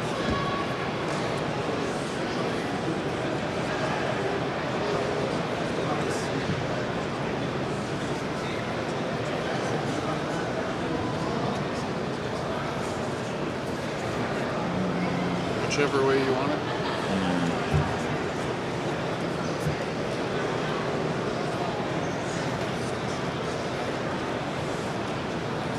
Just like you don't know how to say my last name, no one knows how to say this. Erla? Erlia. Erlia. Really? Wow. There's a guy who did all the pronunciations. Well, the thing I read was this guy, the only language he could find where they enunciated the apostrophe was Klingon. Yeah. So he's like, I don't know. You say relay. Did you want pictures of with the other games on, or No, just that's okay. All right. Have fun, enjoy. Thank you. Let you sell stuff. Yeah, I'll say it a lot. Almost instead of just like Schlesinger. We can make a thing about the name. Okay. Hi, this is Eric Martin, Report Game Geek. I'm here with Daniel Hundix from DPH Games, looking at the Gate of Fraudia. Or Relay, or something like that. Or whatever. That's right. Well, we know Lovecraft is involved in some measure when we see something like this. How is Cthulhu visiting us this time? Well, hopefully he's not. Okay. So he's in prison behind the gates of, however you say that, and however the gate is failing. Okay. So this is a deduction game. We have 9 hours to create 4 sigils to reinforce the gate to keep him behind that gate. Okay. This is a 5 to 8 player game. It takes about all cooperative. Sure. Okay. Sure, yeah, it's cooperative. Yeah. 5 to 8 players takes about 8 minutes per player. So what happens is all of us cooperative folks are trying to create an incantation which will generate a sigil. So as a group, we decide that we're going to try to create this sigil of Pharaoh. So we start out with 3 cards in our hands, and we start contributing to this incantation face down. It does start out with a random one from the deck. Okay. You can investigate these things, but it costs you sanity. You can do a number of other. There's actually 7 different actions you can take. So there's more depth than a werewolf in that genre. Okay. So when we get to this, when the 7th card comes in a 5 and 6 player game, it must be played face up, and it triggers the incantation. So at that point, we would mix up the cards, and we would reveal what we have in play. Our goal is to get 4 of these of the target sigil. Okay. And the target one is the last one that was played. The target one is the one we decide on as a group. Okay. So it would appear as if we have succeeded in creating the gate. However, if you play a polar opposite card, it cancels out one of these, and there's one polar opposite, and so it got canceled. Why did that happen? Well, if we look at your secret nature, there's investigators and there's cultists. So in a 5 and 6 player game, there's 2 cultists. In a 7 and 8 player game, there's 3 cultists. Now, this is not an elimination game, and it's actually not really about finding the cultists, because the clock is almost more of an enemy than the cultists are. However, you can expend sanity to try to do a discovery, and you've been acting suspiciously in what you're doing. If I initiate a discovery, I spend 2 sanity, and I need to get a majority of players to expend 1 sanity to vote for you to expose your role. Okay. The problem is, if we're incorrect and you're an investigator, we lose 2 hours. Dithering around. And it's pretty tense. Yes. I mean, I've had people saying that the tension is amazing. However, if we're correct, we regain an hour, and the cultist flips over their card, and they become more of a, we got to work on the red, a little hard to see, but becomes more of an annoyance than a powerful hidden person. And so they can force people to discard cards. They can, if they have sanity to expend, they can force a player to take a certain action on their turn. They can just plot and draw up a card, or they can contribute to the incantation, but they need to do so with 1 card face up, so everyone knows what they're putting in. Right. The cultists, I forgot to mention, are all from different cults, so they don't know each other. Right. So when we get to a vote, it's a tricky situation as a cultist, because I need to convince, first of all, I need to believe that you're not a cultist, because that's who I want them to vote for. Right. And I need to convince them that you are a cultist and still believe that you're not. A tricky thing. However, if I resist in voting too much for someone that is apparently a cultist, then the suspicion shifts to me, because why aren't you voting for that person? Okay. So it's a basic game, but it's a convoluted conversation with intense paranoia and the pressure of the clock running out from us. Okay. And win or lose based on the sigils being put in place. Absolutely. So you can discover all the cultists, but if Cthulhu comes out and visits us, that's not a good not a good thing. Okay. All right. Thank you, Daniel, for the overview. The Gates of Ralia. I'm glad I learned how to say that. You just say it with confidence. Yes. Whether you're right or not. There you go. Thanks. That's it. Blunder through your language. Well, actually, I think Lovecraft said Cthulhu. That's what I'd heard. I don't know how accurate any of this stuff is. Is it Cthulhu.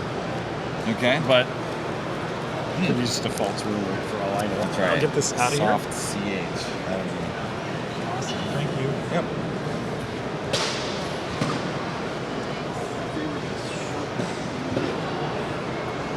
Yeah. People say it. Seems like you have to practice a lot to really get that down.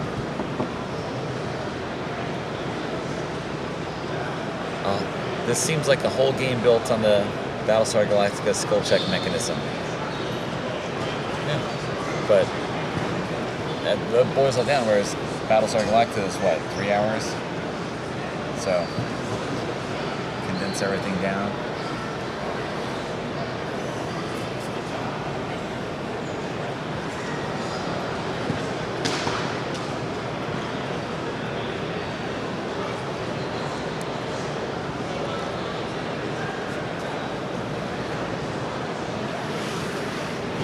All right, 10:57.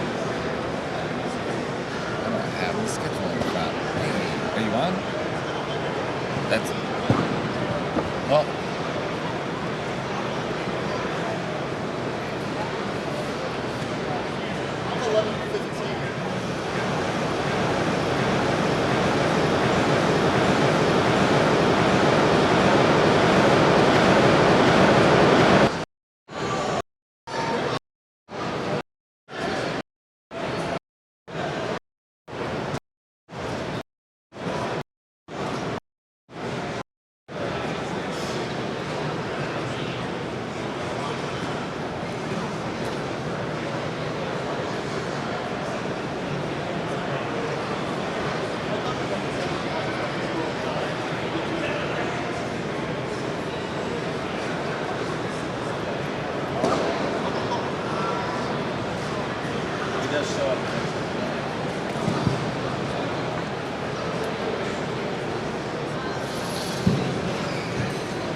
What did you do?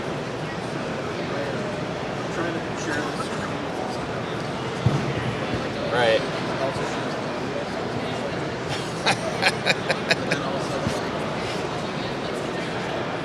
That's right. Right. Just to share that? Yeah. Yeah. I wasn't sure. I stepped away. I don't have the video on, just the comments and different things. Hey, you want to come on camera?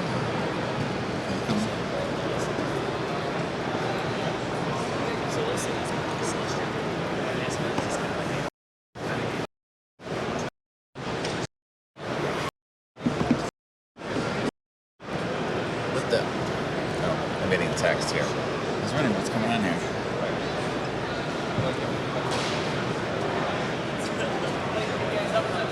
$1:30. It's not bad. Yeah, come on over.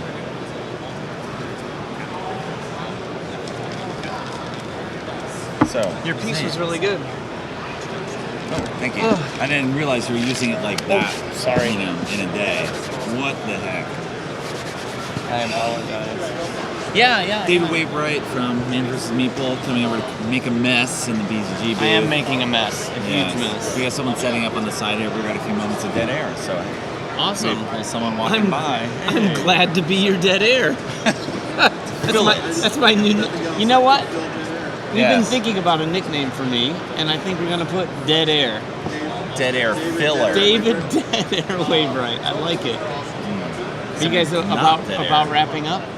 No. We're doing Full day? 3 to 3 o'clock. Okay. But yeah, Just me? Well, Dead Air? No. We have games coming up, but my 11 o'clock guy is not here yet. The 11:15 is here early setting up, so we'll get him on in a minute and we'll just flip them around if need be. But why have nothing when you can have something? Well, Not Dead Air. Not Dead Air. David, Yes. not Dead Air Wainwright. Yes. I like that a little Air bit better. Filler. Space Taker Upper. I haven't gotten a chance to play many games this week. Hey, Have you? maybe you could talk about the Origins Awards. In there. Oh, the you Origin- were hosting. The Origin, Co-hosting. I did. We did co-host. It went off really well. And the winner for board game? The winner for board game was Scythe. Okay. The winner for board game of the year was also, or game of the year was also Scythe. Jamie wasn't there, but he had a good friend of his came and took the award. Okay. Card game? I wish I could. I'm not part of Gamma. Scott was asking how they were nominated and voted on. I know there's a multi-stage process where publishers are submitting games, retailers have a vote in it. Yeah, and I probably won't do much better than what you just said, but I'll try my best. So yes, there is a nomination process where publishers submit their games, and then there's basically some judging panels for each category. I think they pick people who are relevant to those categories, and they actually play the games, and then they narrow them all down to the short list of nominees, and then ultimately vote. And I think that Which is voted on by people who are at the show. Well, there's a fan favorite. So they have two awards. Okay. Right. So there's the judges that will vote, and I think they did that about 2 months ago. They had all the sort of voting or final voting. And then there's the fan favorite that happens right here at the show. Right. So those winners were also, and oftentimes it's the same, sometimes it's not. Right. Makes it exciting / awkward. Well, it's not like you could say you got it wrong. It's just different taste and different opinion here. But yeah, it went well. Card game. What was the best card game? Best card game. You're putting me on the spot, and my mind is mush. I have the best card game. The flyer. Was Mystic Vale. Mystic Vale. Mystic Vale won card game. Happy Salmon won family game. Okay. And then there are some categories that I'm less familiar with personally, like miniatures. But miniatures was Warhammer 40K Kill Team, which is just a new one from them. Okay. Let's see, what else goes? Accessory was actually a Blood Rage organizer from Broken Token. It's such a weird category, but that's like a little industry. It is a strange category. I like that they get some love, but it is a strange category. And I think it will be hard. Those organizers have become so popular and that it would be hard for me to imagine one of those not winning each year. Right. Because they make although there's some other interesting products there, some innovative dice that were also games, I think. Again, I'm not terribly familiar with them, but I put the presentation together, so I became somewhat intimately familiar for a brief period of time. And now it's just out of the mind. Unfortunately, it is. I hate to say that, but it is. I do that with this presentation here. So, David, blah, blah, so focus, and then, like, you're gone. Right. The next person comes in. And it is impossible. I hope that everyone understands that, because it is impossible to keep it all. I don't even know you probably don't know who you met at the beginning of the day. I do. Oh, you do? Andy Jeremiah. Okay. And then it was Jason Brenner. And then it was Nick Little. But none of it compares. But, yes, to Dead Air for the David. moment, David. But Jeremy did those pieces that we did. Oh. How long did it take? So you had a presentation. I don't know if you talked about your presentation that you put together for the... We tried to spice it up a little bit with some AV, if you will. And we were lucky enough to shoot here on the show floor. There's a really cool glass room overlooking the show floor that we were able to get access to, and shot a lot of pieces of why people game, yourself included. Scott. I did not realize they were Lincoln. using it this weekend. I thought it was like for some other project you're doing down the road. Yeah, and we do a lot of stuff where we're like, oh, that's a really cool idea. We have to do that for tomorrow, and then we just stay up all night doing it. So we put those together. Talking about why people game. Yeah, I'm a gamer. Kind of what led people to gaming, why they game. A lot of the answers were similar. A lot of community-based answers, a lot of family-based answers. There's some really interesting ones. We used yours during the presentation. Okay. We used one of Scott's, kind of an outtake-y sort of one during the presentation. The one with the dice, or the wooden cubes falling through your fingers. And then, one of my favorite answers, Rich Summer? Yeah. So he had a great answer, and I'll paraphrase it.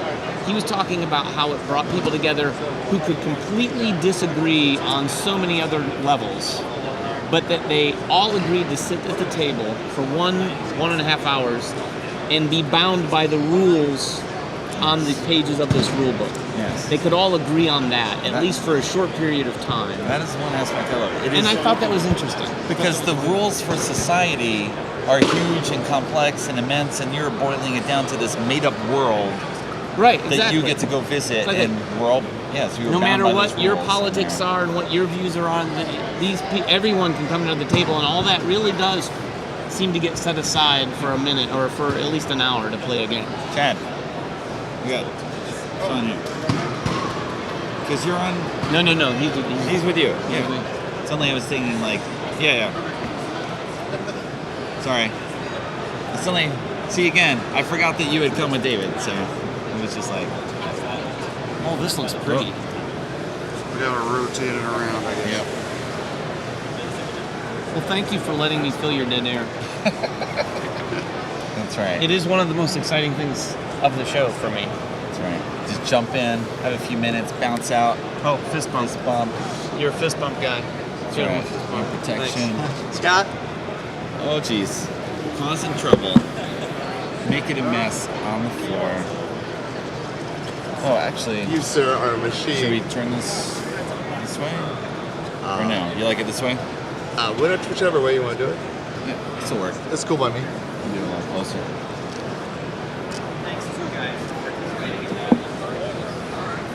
Maybe it's a little closer to this sequence. Oh, it's magical. Here.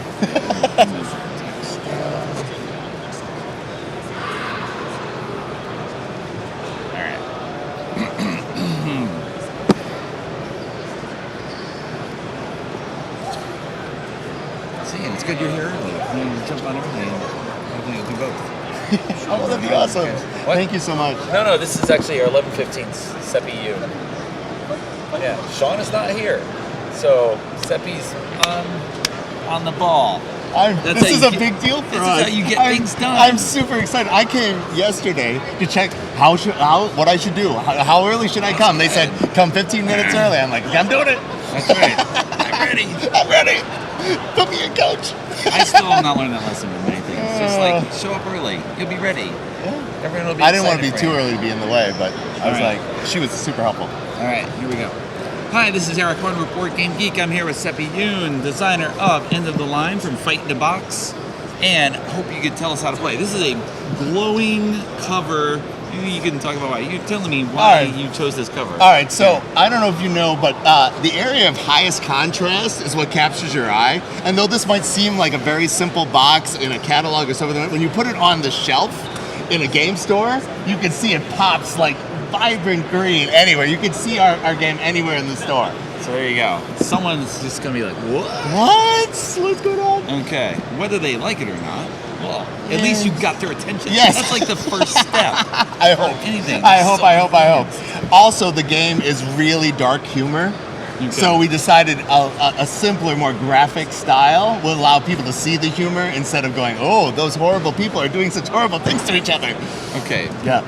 Well, explain how we are horrible to one another. All right. Okay, so I'm going to have a cheat sheet if you don't mind. So here you go. You can have one. I'll have one. Okay. So in End of the Line, you're trying to collect water, food, bullets, and fuel, hoping to survive the horrors of the apocalypse. Okay? So, for example, if you're out of water, I might be a not nice person and send dehydration into the line where you have the most family members. Okay? If you're out of bullets, mutants are attacking everybody. So this is a slightly elevated version of Take That, in that you have to risk family members to do the shenanigans you want. Right. For example, if you're mad at the people in the water line, you can't just be in the bullet line and bomb them from afar. You have to do what gentlemen do, which is strap a bomb to your dog and have him go be friendly in the water line for you. Okay, let's point out here, we have a nuclear family. We do. I'm going to lay out everybody here, mom and dad, son, daughter. Yep. So you have your dad, mom, boy, girl, and dog, and different cards will affect different family members in different ways. For example, there's a card called Feed the Children of the Corn. That will kill all the adults in any given line. Okay? There's something called Handmade Mondays. Uh-oh, ladies, I'm sorry, you're having a bad day. All right. And of course, my favorite, the Zardoz reference. Penises equal bad, guns equal good, which will kill any males in the ammo line, for example. So that's the kind of shenanigans that ends up happening. All right. So to take you through a quick turn, it would be a calamity. That's something that happens to the whole village. Okay? Something terrible. And they really come in two varieties. The Sophie's Choice hard decision variety, like a biker gang comes to town, and you have to give them either your wife or your kids. Okay. And the other one's like the Blizzard variety. Something that's going to sneak up and kill you at the end of the round if you do not have a resource like fuel. Okay. Does that make sense? Yes. The next thing would be the draw phase. So you would trade cubes for cards. Very standard. Every cube you give up of a type will give you a new card. If you want more cubes, you can give up extra resources of that. Okay, does that make sense? Yes. All right, so the next thing would be civil improvements. That's where we play those wacky laws on the lines, permanently changing our society. That's right. These would be white cards like this. Oh, there you go. So let's find one of the ones we talked about. Oh, first is the worst. Let's see. Here we go. By Soylent Means is one of my favorite. You add cannibalism to the food line permanently. So normally people either play them face up so everybody knows what's going to happen, but you can also play laws face down because we live in that kind of society now. And so it's more like a goofy landmine that goes off. Only the person who plays it knows what's going to happen. Okay. In Soylent Means, you eat the last human, everybody gets more food. Okay. Because you were lining up here. Absolutely. Order is important. It does. Yes. First in line will collect a bonus. End of the line will collect nothing. Dogs collect nothing. And you only get to play cards during lines you have family members. Okay. Okay? All right. So that is the next phase. You jumped ahead. That's 4. Family placement. We're playing laws. We put people in line. We complete the lines. Right. And when everybody's in line, we're going to go line by line and complete them. And the way that works is, let's say this is your hand of cards. Okay?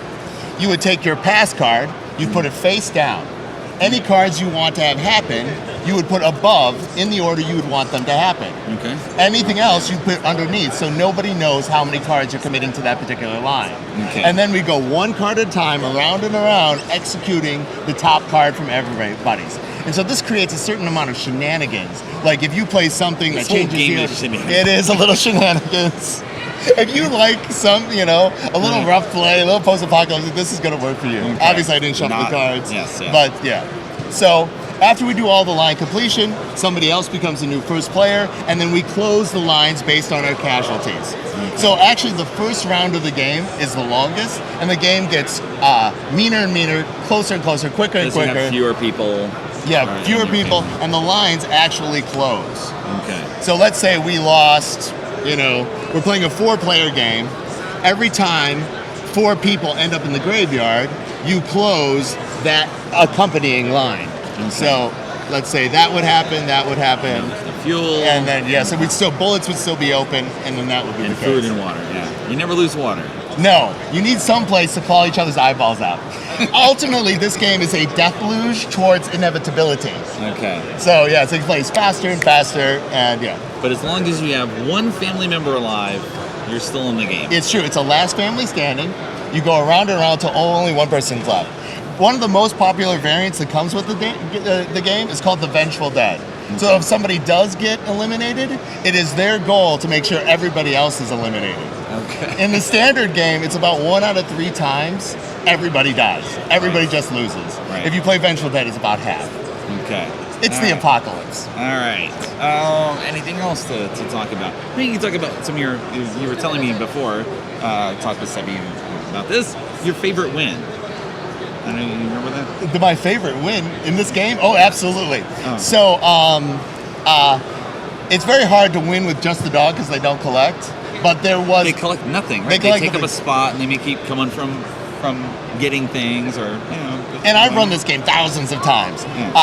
There was a vegan who said, it's the human's responsibility to take care of the dog. And she went dog alone all the way to the end of the game and won. Yeah. That was one of my favorite wins in the game. That's right. Absolutely. Her principles surviving through the apocalypse. It's true. The other thing is, if this family is too heteronormative for you, we do have an alternate family pack. So you could say Billy has 2 daddies, Susie has 2 mommies, or replace some of the children with dogs if that's your thing. That's right. It should be all children. No, I guess you can't have a family only of children. No, that seems like it'd be an advantage. For certain cards. Anyway. Yeah, it would be. Yeah. Actually, playing any kind of this is there for your protection. If you double up on dads and other things, like the Renew card, which is made after Logan's Run, you're more susceptible to that. You're going to get wiped out. Okay. Does that make sense? Yeah. That's right. Kind of protection here. Variety. Yes, variety. All right, so there you go. End of the line. Yay! It's available from Atlas. They just picked us up for distribution. So that is awesome. So anywhere you get Gloom, you can get our game, hopefully. All right. There you go. Thanks, Epi. Absolutely. Okay. Did I do okay? Yeah, that was awesome. You're so good nice. presentation. You know what it is? Enthusiasm. The back of the screen. Oh, they all have different messages? Oh, yeah. On here? Keep it secret. Family's treasure, only yours. I had not looked at these before. So much blood. Never share. Be vigilant. Be vigilant. There you go.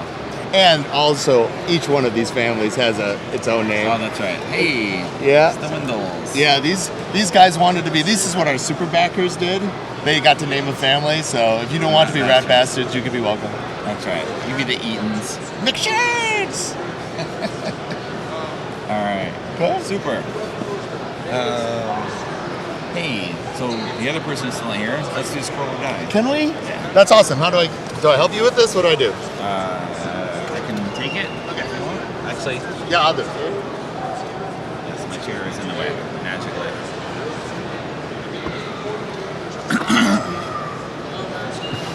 So our 11 o'clock number showed. So hey, Got scroll or die. Sebby's got another game to show off. You move your chair over to the. Oh, this way? Yeah. Okay.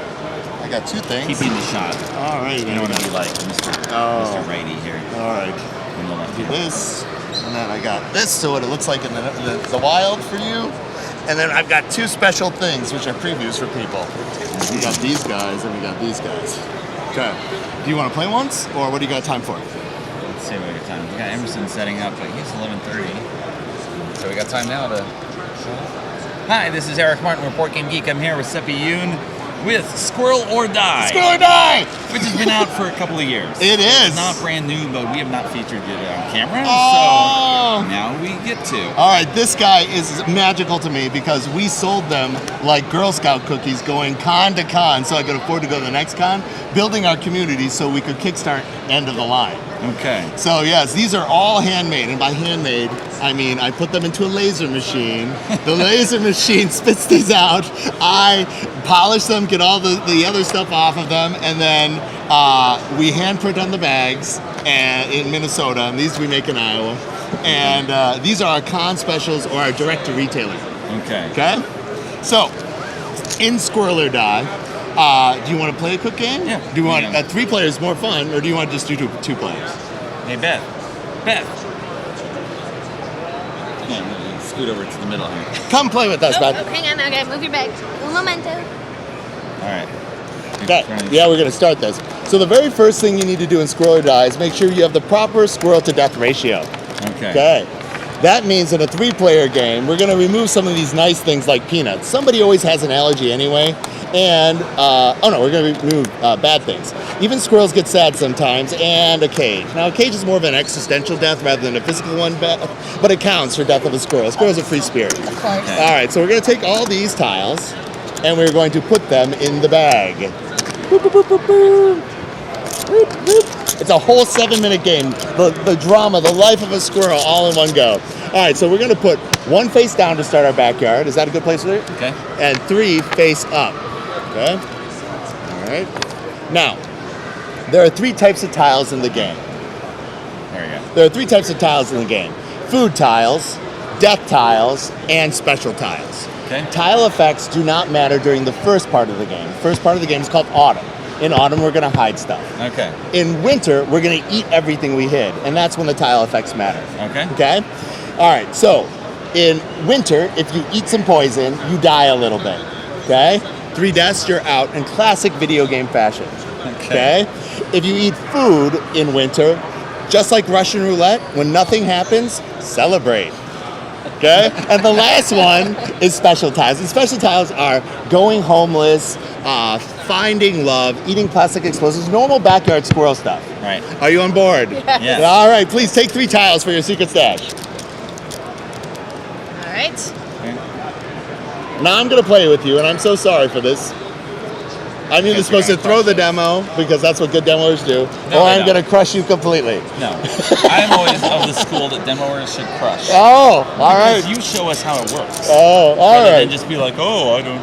Oh, no. Yes, All right. This is completely I will try to make that happen then for you. Okay. All right, Beth. In autumn, which where we are, you have 2 responsibilities. A drop, then a swap. A drop is really easy. Take a tile out of the bag and drop it face up into the backyard like it fell from a tree or a trash can. Boop. Okay? Now connect it anywhere you want. All right, that's your drop. Now your swap is take one of your hidden tiles, keeping it hidden. You swap for any of the face-ups. In this way, all the squirrels know what you took, but none of the squirrels know what you hid but you. Okay. Autumn, we are having a collaborative minefield building game. In winter, we're having a competitive minefield surviving game. Okay. All right, well, I'm going to... Don't tell us. There you go. You take that. What that was. Yeah. No, face down. We can't see it. Face All down. right. That's not a peanut. I didn't see a peanut. Okay. All right, go ahead. Wait, so Yep. So you got your drop. Okay. Hey, it's a cat. Hey. Let's put that here. Okay. Okay. We're going to keep on doing this until we have a 5x5 face down grid. Okay. Okay. Oh, poison. Hitting the bottle already. All right. So I'm going to do this. Boop. Okay. And it's your turn. You took poison. Aren't the tiles sumptuous? Yes. Yeah. So good. Oh. That's the plastic explosives. Of course. Okay.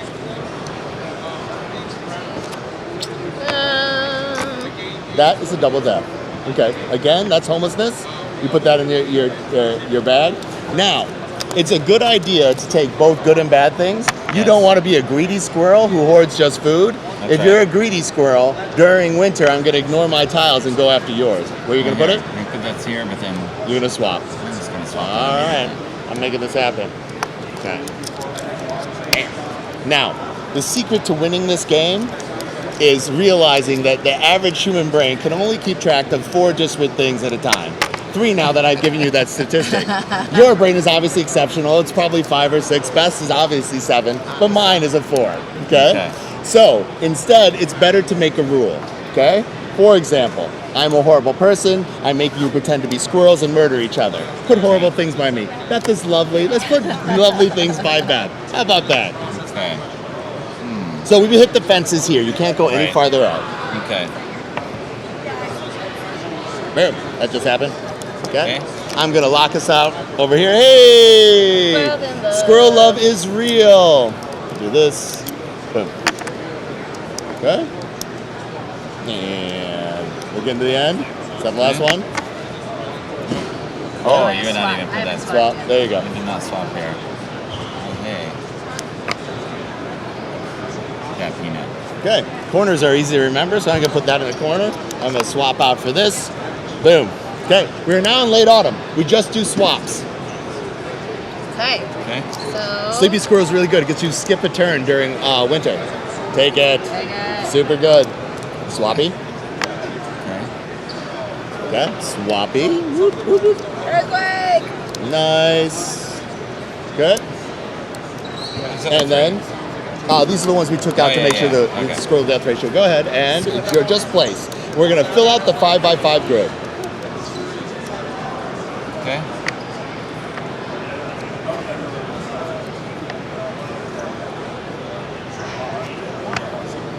Stay on target. Okay. And there we go. That's autumn. All right. Now we're in winter. It's very simple. Pick any tile, it happens to you. 3 deaths, you're out. Put it right in front of you. Nice. You asked for I should say, in case we're pulling this off camera, I have cherries. You have cherries. Okay. So, you've got that. You asked for the Ruthless demo, so I'm going to find love. Okay? That means I have an extra hit point during winter. So, where you all have 3, I now have 4. Go ahead. Double cherry. Double cherries. That's style points. Yes. Wait, don't take my stuff. I'll take this. Okay. Oh, Sleepy Squirrel. That means you get to skip your next turn. Lovely. All right. Whoa. This is a program. These people play a lot of games. Oh, no. The cat. Now I have 3 hit points again. Now we skip your turn. We'll flip that over. Go ahead. All right. Nice. Whoop. Wow. This is a close game. Oh, the cat got you. You have 2 hit points left. Leave it out so we can see. That's right. That just killed his extra. Yeah. His extra one. Boop. Oh no! Bear trap. I'm running out of tiles very quickly. Oh, you have to go again. Pick a tile. That's a double death. You're out. I'm so sorry. All right. So sorry. And now we're here. Wow, you are crushing it. I am terrified. I remember it here. Not so much anymore. Okay. I am very scared. You have 3 lives left. I have one more. One more done. That means there are at least 3 death tiles left. That means my odds are not very good. Okay. Whew. Oh my gosh. I don't even think I can survive, but let's go. Hey!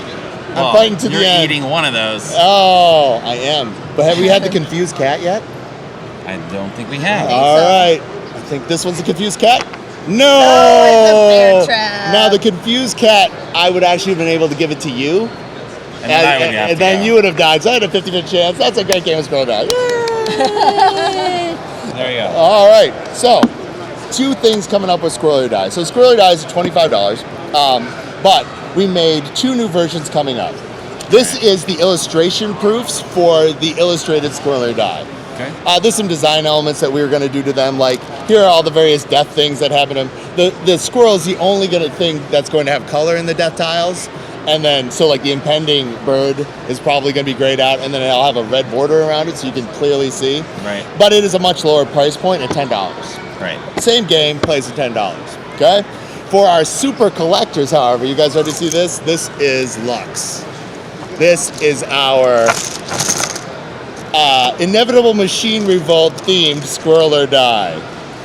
These are all woodcut type art style with robots. And so instead of trying to collect death, you're trying to not be collected by robots. Okay.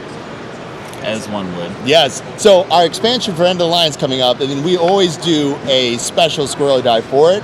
For the End of the Line base game, we did a nuclear green one. We hand number them. We only make a certain number of them, and those all sold out. And this is the super, and we thought, you know, the lucite material was more high-techy for the Inevitable Machine Revolts. So what do you guys think about these robots? Well, I'm feeling some impending doom, though, so it might tamp down my immediate enjoyment a little bit. Yes. But thank you so much. Yeah, thanks for showing off. Seppi Yoon with Squirrel or Die. Yay! From Fighting a Box. Was that okay, or did I screw it up? You did not screw it up. I'm so nervous. I'm so sorry. You are awesome. Jeff said you'd be great. What? Yeah. There's still samples right now. He's trying to figure out which, because some have like a matte finish and some are smooth on both sides. These are our. We're trying to add a focus group right now of people like matte versus glossy, and which of the backs they want to go with. I'll get the side of you. You have a table of important things to do.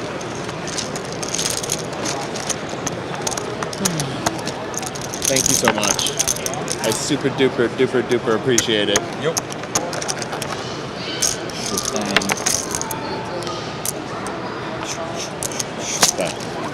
Woot! Good luck with the rest of your day. Thank you. And thanks so much. See you again.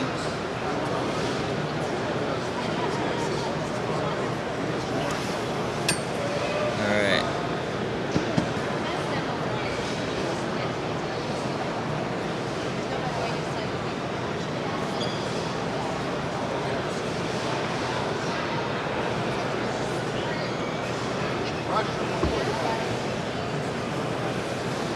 There's lots of debates on high fructose corn syrup in the chat. Yeah? Interesting. Not sure where that came from, but I'm gonna zoom out a little. Emerson. Yes, how you doing? What has happened here? Oh, I took the Vegemite challenge. Okay. I've never had Vegemite before, but I've had Australian friends that keep referring to Vegemite, and they say it's like the next best thing, or it's something that's very uniquely Australian. So I had the chance to do it. They asked me if I wanted to do the easy or the hard. They didn't tell me the difference between the two. I said, oh, I'll just do the hard because you get 2 koalas instead of 1. So these are actually quite cute. Okay. Should I remove them? And you have to wear them all day? I mean, it's the victory. That's the trophy. Yes, it's a trophy. Exactly. Show here. Exactly. And that's right. So, you got to speak a little louder. That's right. You speak softer than me. Yeah. Normally I've been taking cough drops this whole convention just so I could keep my voice. You're actually demoing them? Yeah, I'm actually demoing. Tapped out? Yeah. No, I naturally just have a weak voice. Usually when I did my first conventions, the first day my voice is gone. So my friend Steve Avery told me, just take cough drops. Even if you're not sick, just take them. It kind of coats the throat. Right. It's been really working. So. Okay, that's good. You are always live? Yes, so it's like right now we are streaming. Really? Yes. Oh. So that's just a reminder, like, don't say things that should not be made public yet. Oh, okay. All right. That's the idea. It's also just It's also just a philosophical statement. Okay. I think it's live. Oh, okay. Remember that. In your darkest hour. I always watch the BGG after it's been like edited and then you put it in the chunks. I didn't realize that there's a live. I mean, you can go to Twitch TV. Twitch.tv/BoardGameGeekTV and watch 9 hours of streaming. You get everything. Oh, you get everything? Okay. Yes. Including all of this? Including all of this this. banter, okay. That is a lot of time. Excellent. But you can have it if you want it. Okay. Oh, by the way, I wasn't sure what we were going to talk about. Let's do a game demo. Oh, just a game demo? Game demo, ask questions. Okay, sure. Let's see what you can say. Okay, yes. Okay. Oh, actually, no, let me open up the box. Mm-hmm. Is because that way I can show this and I can talk a little bit of what I can talk about. Okay. For the next All right, well, first, let me do the introduction. Okay, sure. We'll run from there. Sure. Okay. Hi, this is Eric Martin. What? Now you started. Hi, this is Eric Martin with Board Game Geek. I'm here with designer Emerson Matsuuchi, designer of Century Spice Road, which debuted at Origins 2017 from Plan B Games, the first title that they have out here. And I hope you can give an overview. I know the game, the design has had a bit of a history in terms of evolution from publisher to publisher and how it's being presented. I don't know if you want to dive into the game. Sure, I can give the... and then we'll do background. Sure, I can give like the 2-minute pitch on the game. Okay. So in Century Spice Road, each player is a caravan leader, and you're going out to try to build your spice empire to get fame and fortune, mostly fortune, in the form of victory points. Yes, so that's what everyone recognizes. Exactly. Exactly. So there are a row of cards that represent spices, basically spice contracts, and those will get you the victory points. And on the player's turn, there's only 4 possible actions you can take. And each turn, you're only going to be taking 1 action. Each player is going to start with 2 spice cards, or 2 cards in their hand. And one of the actions that you can take is you could simply play a card. So when you play a card, you can zoom in here. Yep, I got it. You can zoom in as well. Okay. This card will simply get you 2 yellow cubes to add to your caravan. Now you'll notice your caravan can only hold a certain number. You can only hold 10 cubes. You can always exceed that number, but you'll always have to just discard down at the end of your turn. The second card that you have will allow you to trade or upgrade 2 cubes. You can upgrade 1 cube 2 times, so it goes from yellow to red to green to brown. So I can change this yellow cube to a green cube, or I could change this yellow cube to a green cube, and a red cube, and another yellow cube into a red cube. So you can decide to use the 2 upgrades on 1 cube, or separate them out into 2 cubes. So, and all players start with the same set of cards. You can also get additional cards over here. So for instance, this card that you take is always going to be a free card. So you could simply take this and put this into your hand. But let's say, for instance,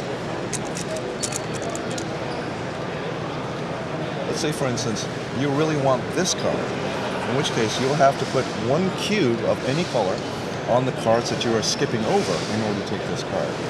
And then the cards will actually slide down like this, and a new card will come out. And when we take these cards in the future, we get cubes as well. Exactly. To add to our own caravan. Exactly. And sometimes when the first card's not as appealing, but further cards are appealing, then this starts to accumulate more and more cubes on it, and possibly ones of other colors.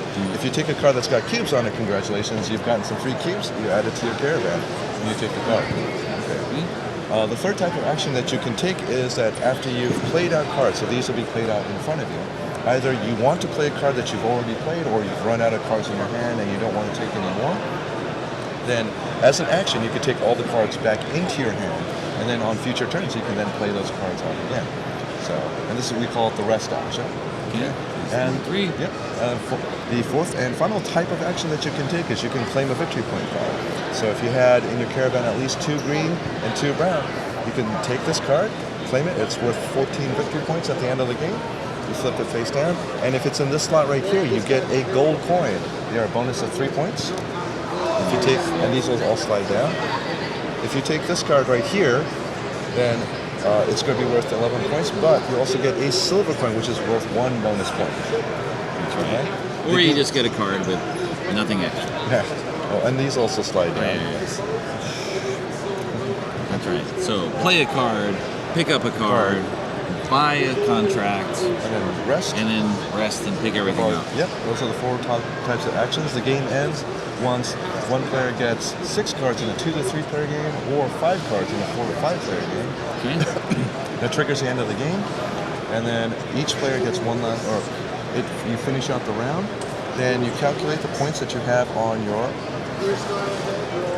victory cards. You would get 3 points for each gold coin, 1 point for each silver coin, and each non-yellow cube that you have in your caravan is worth 1 point at the end of the game. Okay. The player with the most points is the winner. And so now this started. I remember talking with you at New York Toy Fair, where you said this originated as a themeless, soulless, cube-pushing Euro. Cube-pushing Euro. Yeah, and see how it's transformed into a themeless, soulless, cube-pushing Euro. That's right, with some setting with here. Beautiful art. Yes. I have to say the art. That's right. Really well, I mean, it has the description here with the spices and trade. You have things to talk about as you're doing to describe it. It's got some nice components to go with it as well. Yes. So the gold coins and the bowls actually are included in the box, for those who don't know. And this is only the first in a series now. Yes, that's correct. It's the first in a series. It did not start as a series. Oh, yes, that is correct.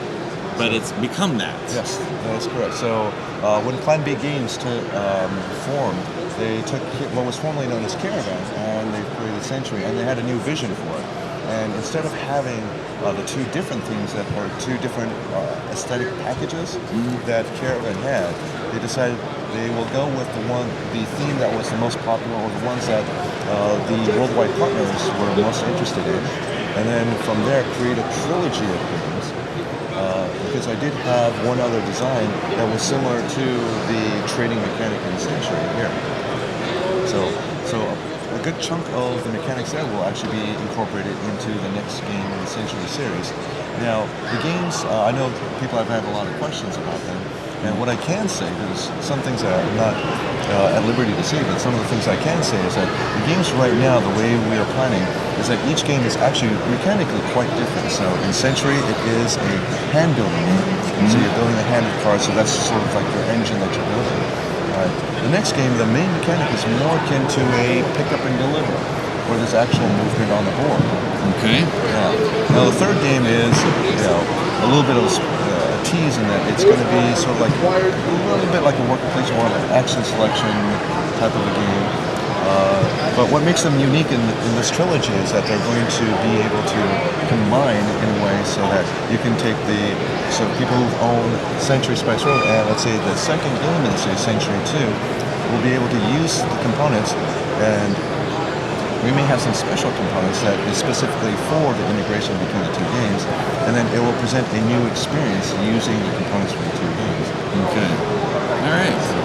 With the second one due out 2018, the third in 2019. Yes, that is the plan. And we can talk about them more then. Yes. In a little bit. Yes. But for right now, we got the first one in the series, which plays on its own just fine. So, you can go for it. Thanks, Emerson, for the overview. Thank you very much. I'm sorry I couldn't say too much more about it. Oh, I know.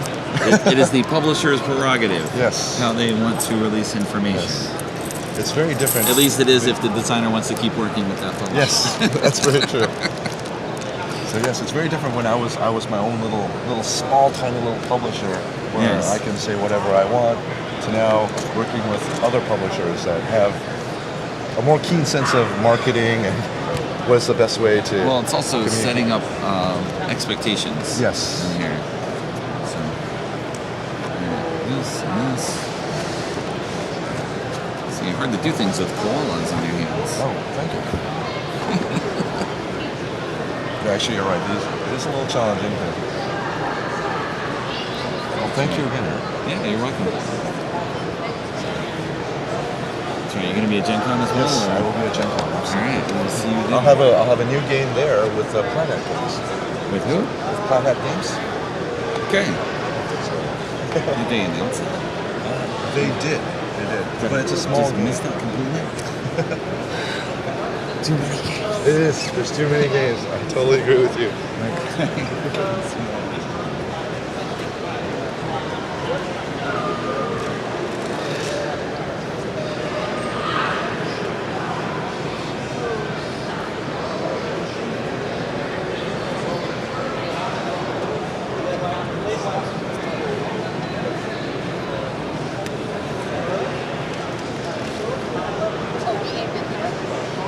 The overhead camera has it right side up that way. Yep. Are you both going to be on? Oh, just you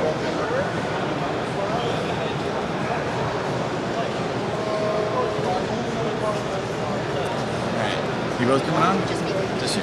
Okay. So you'll be on.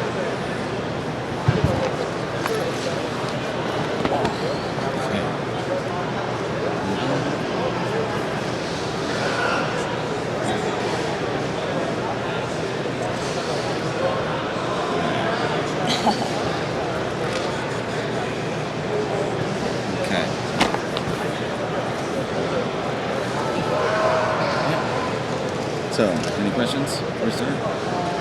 Should I? I don't know. No, just some people do. What? Stephanie. I think I put her name in there in the schedule. Walk.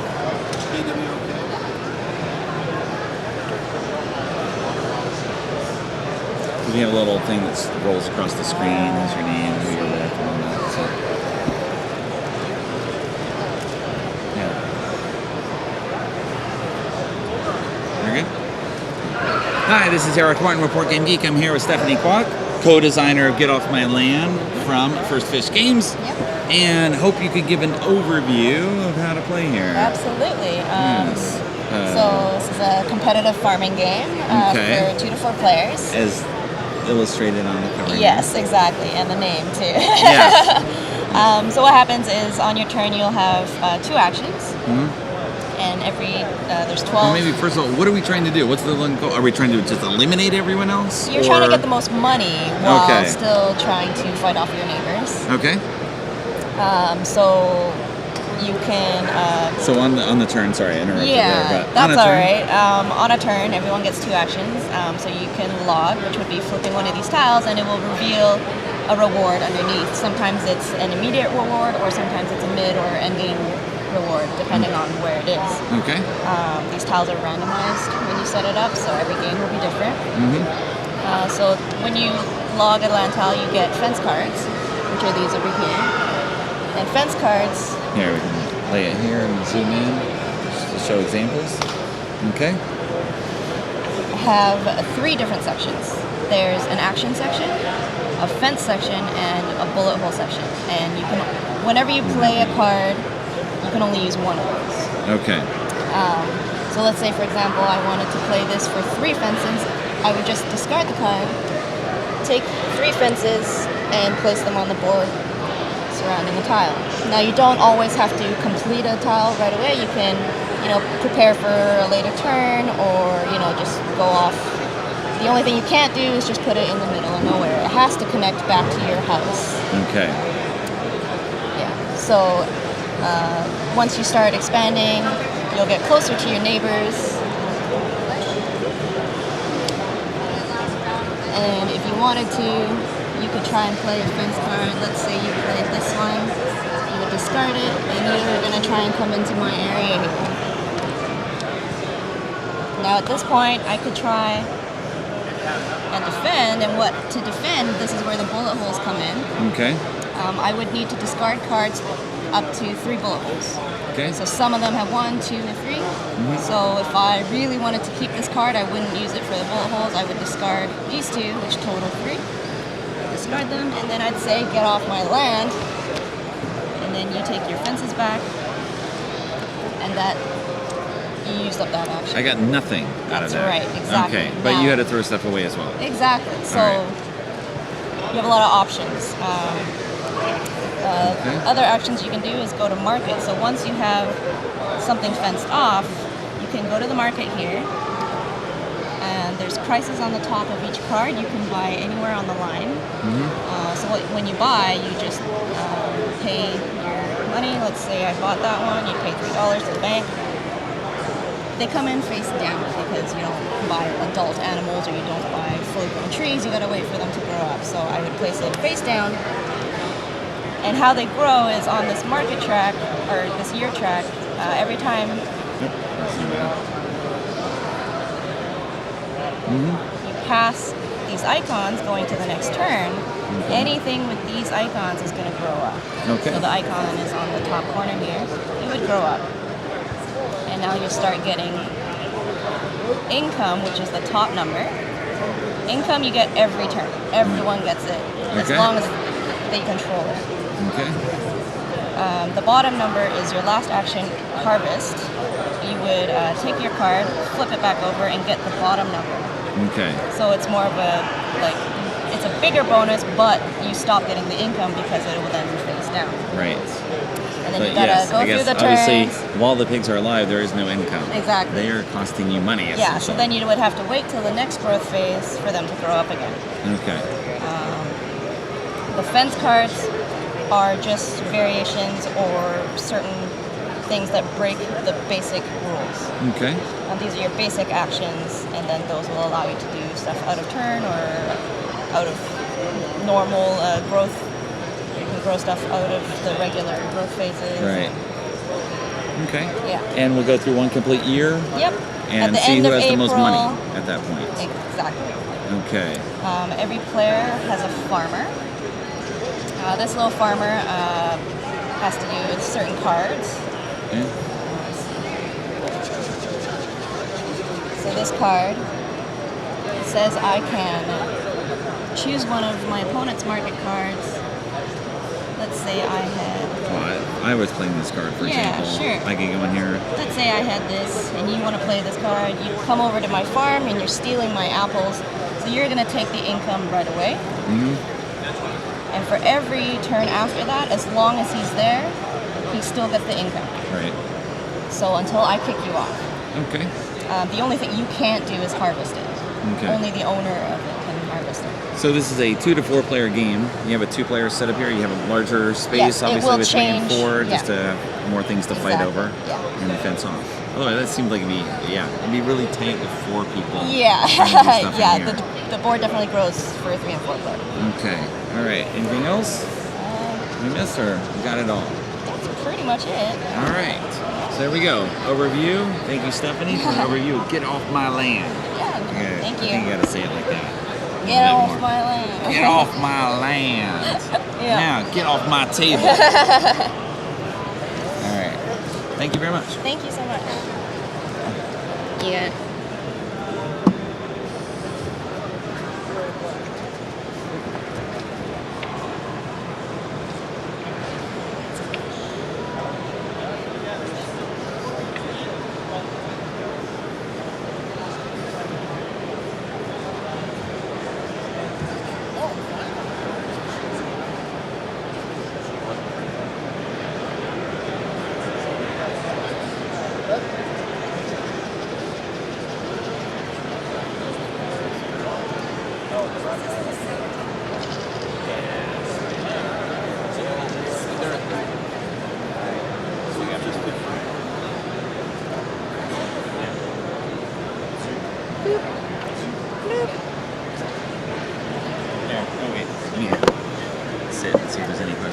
So Frank, We can take you early if you get set up.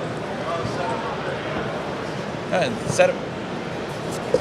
Oh, wait. he's just gonna set up on camera. I thought he was.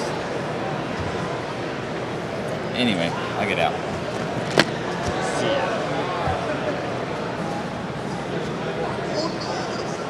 We have a new microphone position. Accidentally or on purpose. Look at this. Nancy. What? The floor is thick. Right? Yeah. Oh, it's thicker than mine. It's not a contest. I think it is. Who has the thickest floor? Anything I can do to help you with setup? I don't know. If I wasn't so asleep, I'd probably say yeah, but right now I'm just Fair trying to enough. focus. Okay, what's all this? Alright, so. I am just gonna slide this so it's not whacking into the microphone. Let's put this there. So these are right in the middle of the overhead. The what? These are right in the middle of the overhead right now. Oh, that's good. That is good. It's almost like you planned Let's that or slide something. this like over there somewhere. Sure. I don't need them near me. What's up, man? What's up? You're gonna be old. Yeah, exactly. Okay, so I'll have a child at some point, and then leave that. Is that on camera? Yes. Okay, good. What's all this stuff? Nice bag. There's the Wizards. It is a nice bag. Let's see.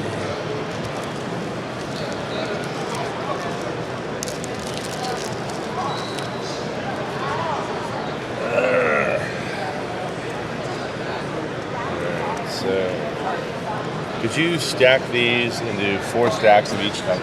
Yep. Actually, one of them, this one, doesn't really stack. It just sits out. I'll just show that I have it. That one's there. Let's, is this still on camera? I would scoochy that in a little bit. Yeah, that's probably better. Yeah. That? Yeah. All right, what else we got in here? A bunch of these,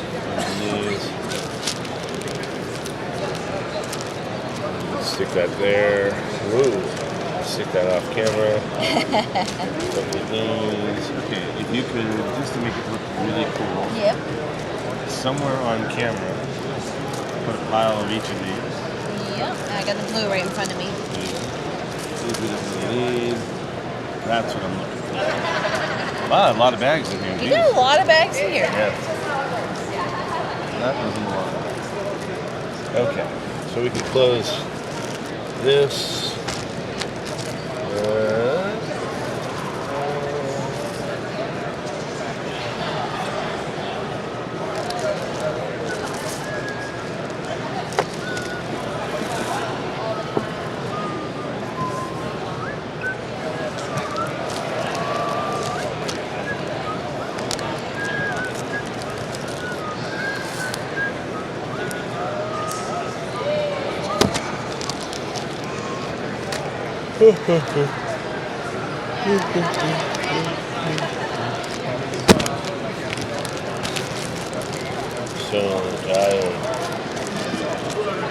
Alright, so we want to put a pile of these around somewhere. Let's see. Can we stick these here? Sure.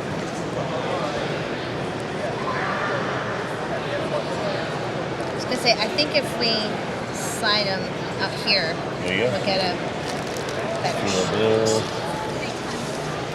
Got any yellow in there? Here, put some more yellow. And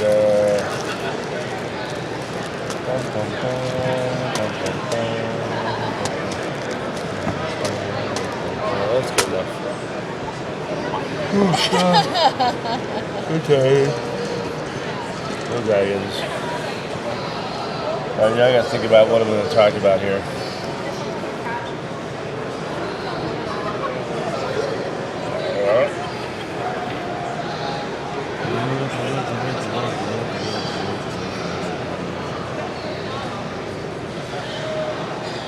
Kind of give an overview.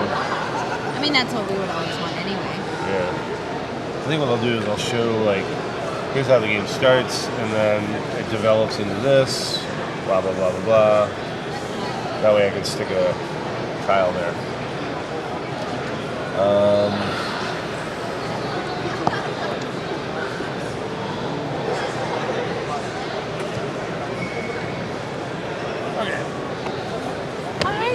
I believe we are ready. Are you ready? Oh, yeah, I'm ready. Okay, here we go. Hi, my name is Beth Hiley here for Board Game Geek and Origins 2000. Am I Eric Martin? Hi, my name is Eric Martin. Take two. I'm tall. Hi, my name is Beth Hiley here for Board Game Geek at Origins 2017. I'm sitting down with Frank DiLorenzo from R&R Games, and you brought us Mike Fitzgerald's latest game, Dragon Island. That's right. Dragon Island by Mike Fitzgerald is coming out at Gen Con. This is the sneak preview copy. So it's kind of like an open world fantasy exploration game, and you're wizards sent to an island that's kind of shrouded in mystery, but you know there's a lot of treasure. You've heard tale of treasure. So you're there to basically discover the treasures, gather the gold, and capture some dragons, maybe tame some dragons, deal with dragons, because this is an island infested with dragons. Definitely seems to be a recurring theme. It is. So when the game starts, you basically have a wizard's keep where you were able to teleport into the island, but you've also built yourself a little keep of your own where you store your treasure maps, basically. So if you ever want to get more treasure maps, you always go back to these spots. But this is an exploration game, so we're going to start spreading the island out as we go. Everyone has a screen. You pull one tile on your turn to start, and basically at the end of every turn you're going to get another tile to work with. Everyone has a dragon pen. This is where you can set up a spot to capture dragons. And you start with one treasure map in your hand. Basically, the game is played that I place a tile. I might put it here. I will immediately generate resources from placing a tile. So this one would generate the color blue, and everything it touches. In this case, it's blue, white, and this is considered a yellow tile because it's only good for gold. So gold being yellow, I would take that. I would get 2 blue and a white. And now I'm on my way to amassing some resources to do some stuff that wizards do. I can then move onto the board, and once I'm on the board, I will always be moving one space at a time And until... I'm going to put your guy face down so people so you can see that they're awesome wizard eeples. And I can move to my Wizard's Tower, or I can move to the Wizard's Keep. And this case, I would move to the Wizard's Keep because I want gold early on in the game, so I take gold for my turn. And if there were dragons around, I might be able to deal with them, but there's nothing there right now. Later on, as the game progresses, and we start putting out more and more tiles, so we might see stuff like this happen, this might be happening. And you'll notice they all have different symbols on them. So these things are stormed. They're kind of a hazard for everyone else. So if you play it, you're kind of safe from it, but everyone who has a pet dragon will lose gold. Gold is what keeps the dragon your pet. That You makes lose sense. all the gold off the dragon, he flies away. But all the dragons have these cool dragon powers. So once you have one of those pets, you actually put the card of the pet out, like this. You put the dragon on it. Red So pet dragon. let's say I tame that dragon, and I put my dragon on it with the gold that I paid him to become my pet. And from then on, I can now fly to his color square instead of moving one space at a time. I can also get to that space and move an extra space, because any teleportation or flying, you can always move one extra space. The other power he has is that if I ever need to capture a dragon, he allows me to use one less active energy. And this is that energy that I've been collecting here. The active energy is basically energy around where I am. So if I was here, then red, blue, white would be the colors of my active energy that I could pay with. If I was over here, it would be only blue and red, and whatever color this wild tile is. This is a wild tile. When you place it, you actually put a color tile on it, and it shows permanently what that color is. But perhaps I would have placed it like this.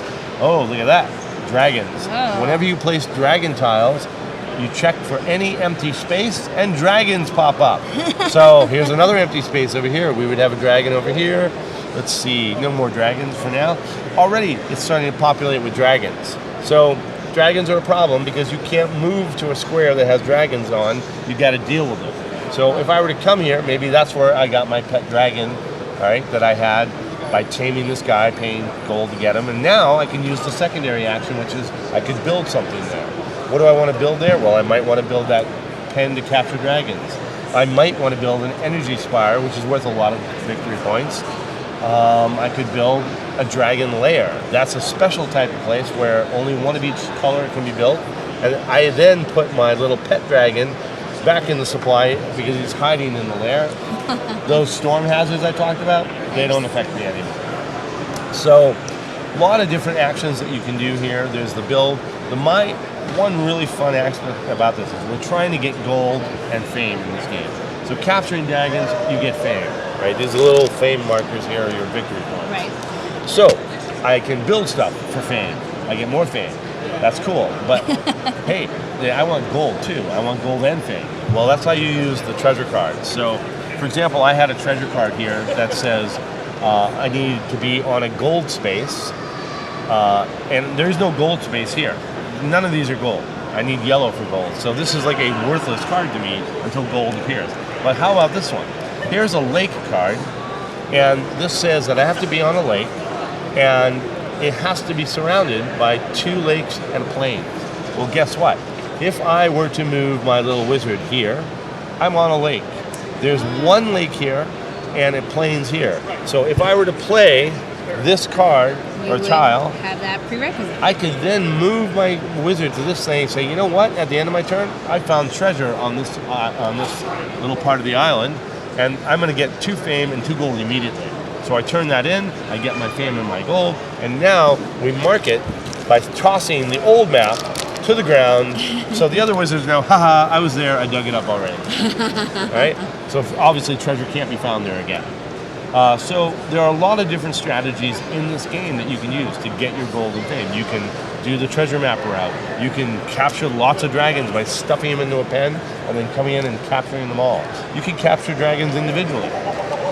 You want to try and get lots of multiple colors of dragons because they're worth more points as an individual capture, but let's talk a little bit about the production value of this. Well, Because yeah. I wanted people to note that these are not cardboard, No. like flimsy cardboard. No. These are solid, like Solid, 2 millimeter They're inch. not gonna topple over that easily unless you go like that. So. One of the things that we had commented on when you laid it out was that you guys have a really nice embossed bag that comes with the game. Yes, absolutely. And it's very thick tiles. These are not going to warp on you like some other tiles I know. The cardstock, really good. Excellent cardstock. Beautiful cards. Yeah, no, The and artwork. Yeah, we spared no expense on this. Lots of dragon meeples. There's a whole bag of dragon meeples. Got the little and wizards. Yep, the wizards. It's basically something we put a lot into because we wanted it to look really nice. It's not a long game. You can probably play this once you know how to play in about an hour. And how many players? Oh, this is 2 to 4. Yeah. Frank, thank you so much for letting us take a look. And if Oh, you guys yeah. want to check that out, this is Dragon Island Yeah, by R&R. and it will be coming out at Gen Con. We'll have this at Gen Con ready to go. Dragon's coming up soon. Perfect. Wow. Was that just one? Spouted a lot. I spouted a lot. See? You settled in. I'm going to lift the board up so Yep. that way we can Perfect. tidy at your leisure.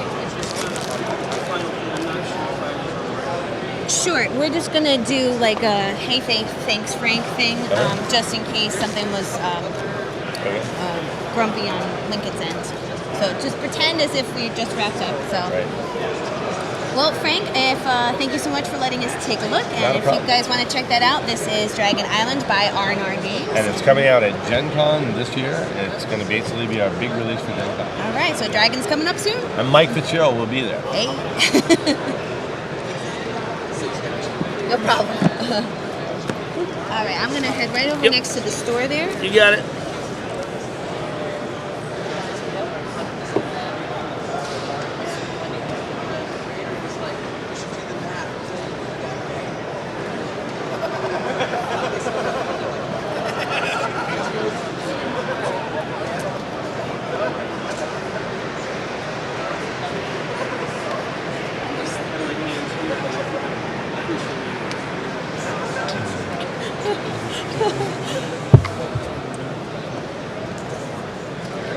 This one didn't really fit the diagonal ways. Yeah, this one wouldn't fit the diagonal way. Hi, have a seat. Hey. Hi. I know, right? We're a little bit of a corner here. So there's a camera right above us. Oh, I see. So this is actually the correct orientation. It is, yes. All right. That's why Chad was very good at sliding this on in the right direction. So what we'll do, this is a really nice way to show. Thanks. We didn't have a completed box yet, so Good solution. there we go. So what we're going to do is just start with a quick introduction. I'll say I am you are you, and you're here to talk about Rabbit Island, and then anything that you want to show in detail, like if you want to grab one of these tiles, the middle of the zoom is right around the bit.ly. Okay. So I would just go. Oh, even we'll just put it straight down. Oh. And we'll zoom all the way in, and we can get it all the way in, so there's nothing but this one tile, if that's what you want. So if you see me looking up while you're talking, I will worry about where and how long. I might grab things back from you. Okay. In that case. Oh, okay. Right here is where I would most be wanting to zoom, unless we sort of cleared this out so I could put the example right here. I have a thought here. Rotate. Hold this. Yeah. Okay. I'm gonna push this down. Let's put your poster on top. Ooh, all you're right? smart. And then we'll move the poster, and then you'll have your pieces dead center and all right there, ready to go. Oh, that's great. Okay. All right. Let me make sure I get your last name. Et Alia. Et Alia. Okay.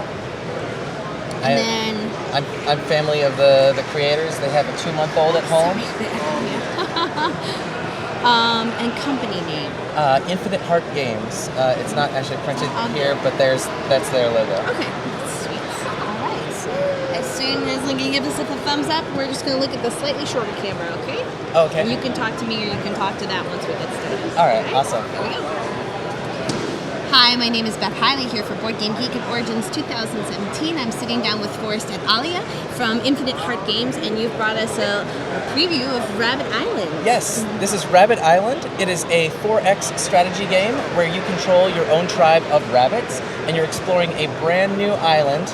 And your goal is to have the largest and most prosperous rabbit tribe at the end of the game. Now, you mentioned you didn't quite have a box ready prepared, so you've brought us this fantastic poster here so people can still get a feel of what the box is going to look like. Yeah. It's illustrated by one of our good friends, Amber Sharf. And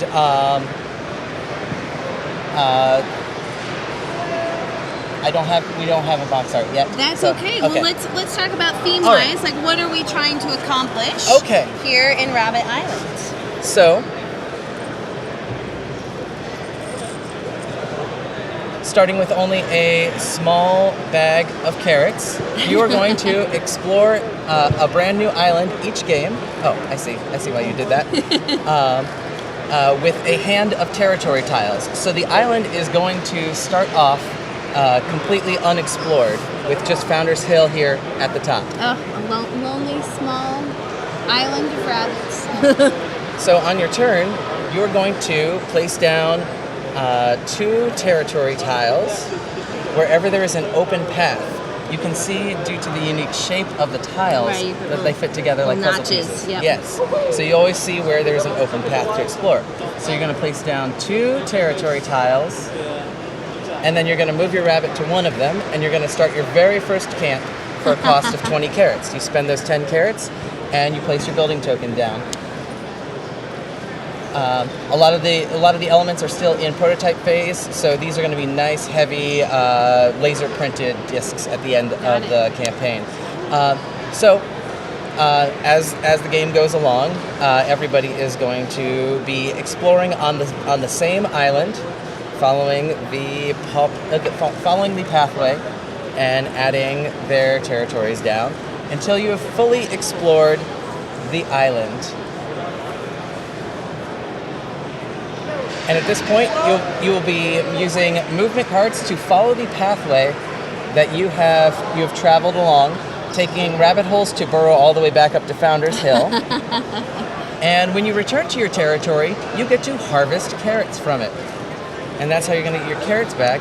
And then you can upgrade to a village for a cost of 50 carrots. And add another building token right there. Every stage of development that you build is going to earn you victory points. So 1 for the bottom stage and 3 for the middle on the meadow. This also means that another player can come by, and if they land on your territory, then you're still going to get to harvest carrots. They have the option of either harvesting with you and harvest so that you would both harvest 30 carrots, or if they can afford it, they can spend the 150 to upgrade and take over your territory, and now they are in control. You're still going to get the points for everything that you've built, but they're in control of the territory for the duration of the game whenever you have the top tile. This also means that if you have any territories that are connected adjacently anywhere on the map, if you land on one of them, this forms a harvest group. You get to harvest from all of them. So that would be 40, 50, 60, 70 carrots that you harvest just by landing right there, and that's how you're going to upgrade to the larger territories.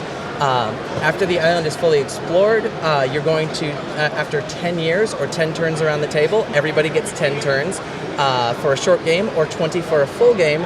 The game is over, and whoever has the most victory points at the end is the winner. There's 1 bonus point for having the largest harvest group, 1 bonus point for having the most carrots on hand, but other than that, all the victory points come from establishing territories on the map. Because it looks like we have a little bit of an extra wrinkle that some of these are going to give us some action cards. Right. Action cards are special cards that will allow you to either help yourself or hurt your opponents. and they're how you're going to have more control over where you go on the island. For example, the artwork is not complete on any of these, but suppose the yellow rabbit was about to land right here, and Brown was like, no, I'm not going to let you take over my territory. I'm going to play advance to move you forward one space, and boom. Well, then the yellow rabbit says, no, I don't think so. That was thwarted. Cancel that.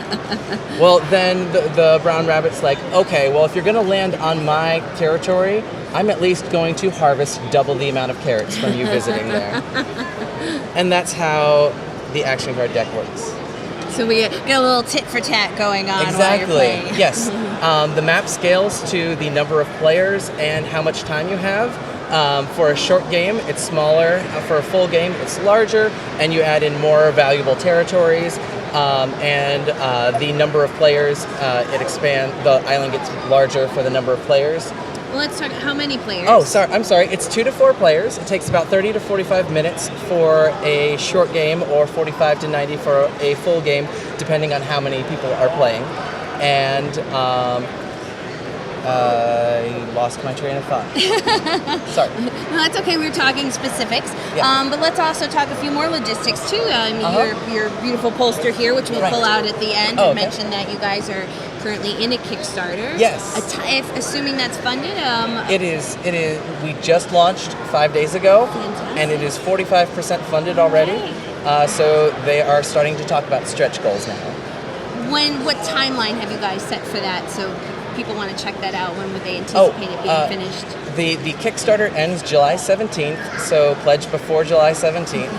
And they have the delivery date as June of next year, so that when they release it earlier, everybody's going to be happy that it was released earlier. It's always wise to Exactly. under promise so you can over deliver. Yes, exactly. You're not disappointed that way. Well, is there?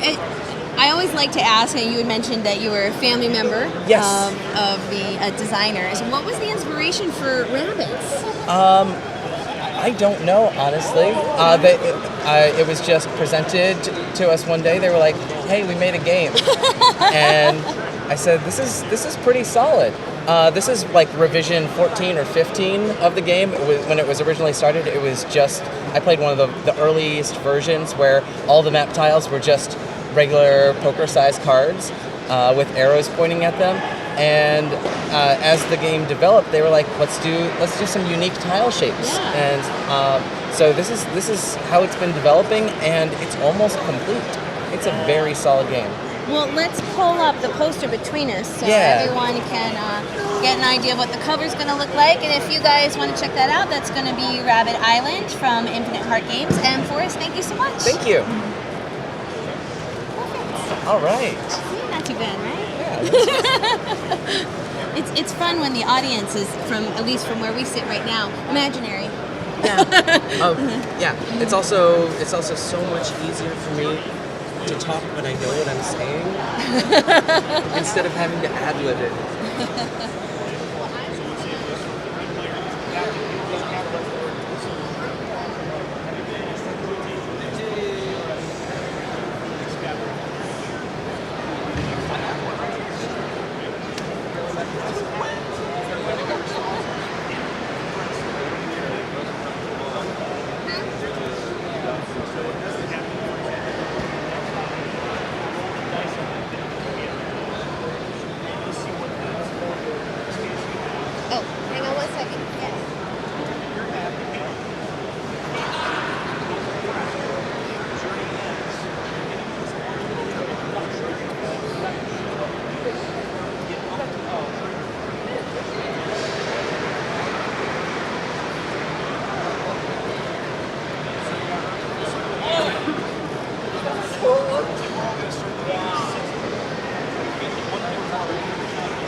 gonna do a quick combo with Angelus, and then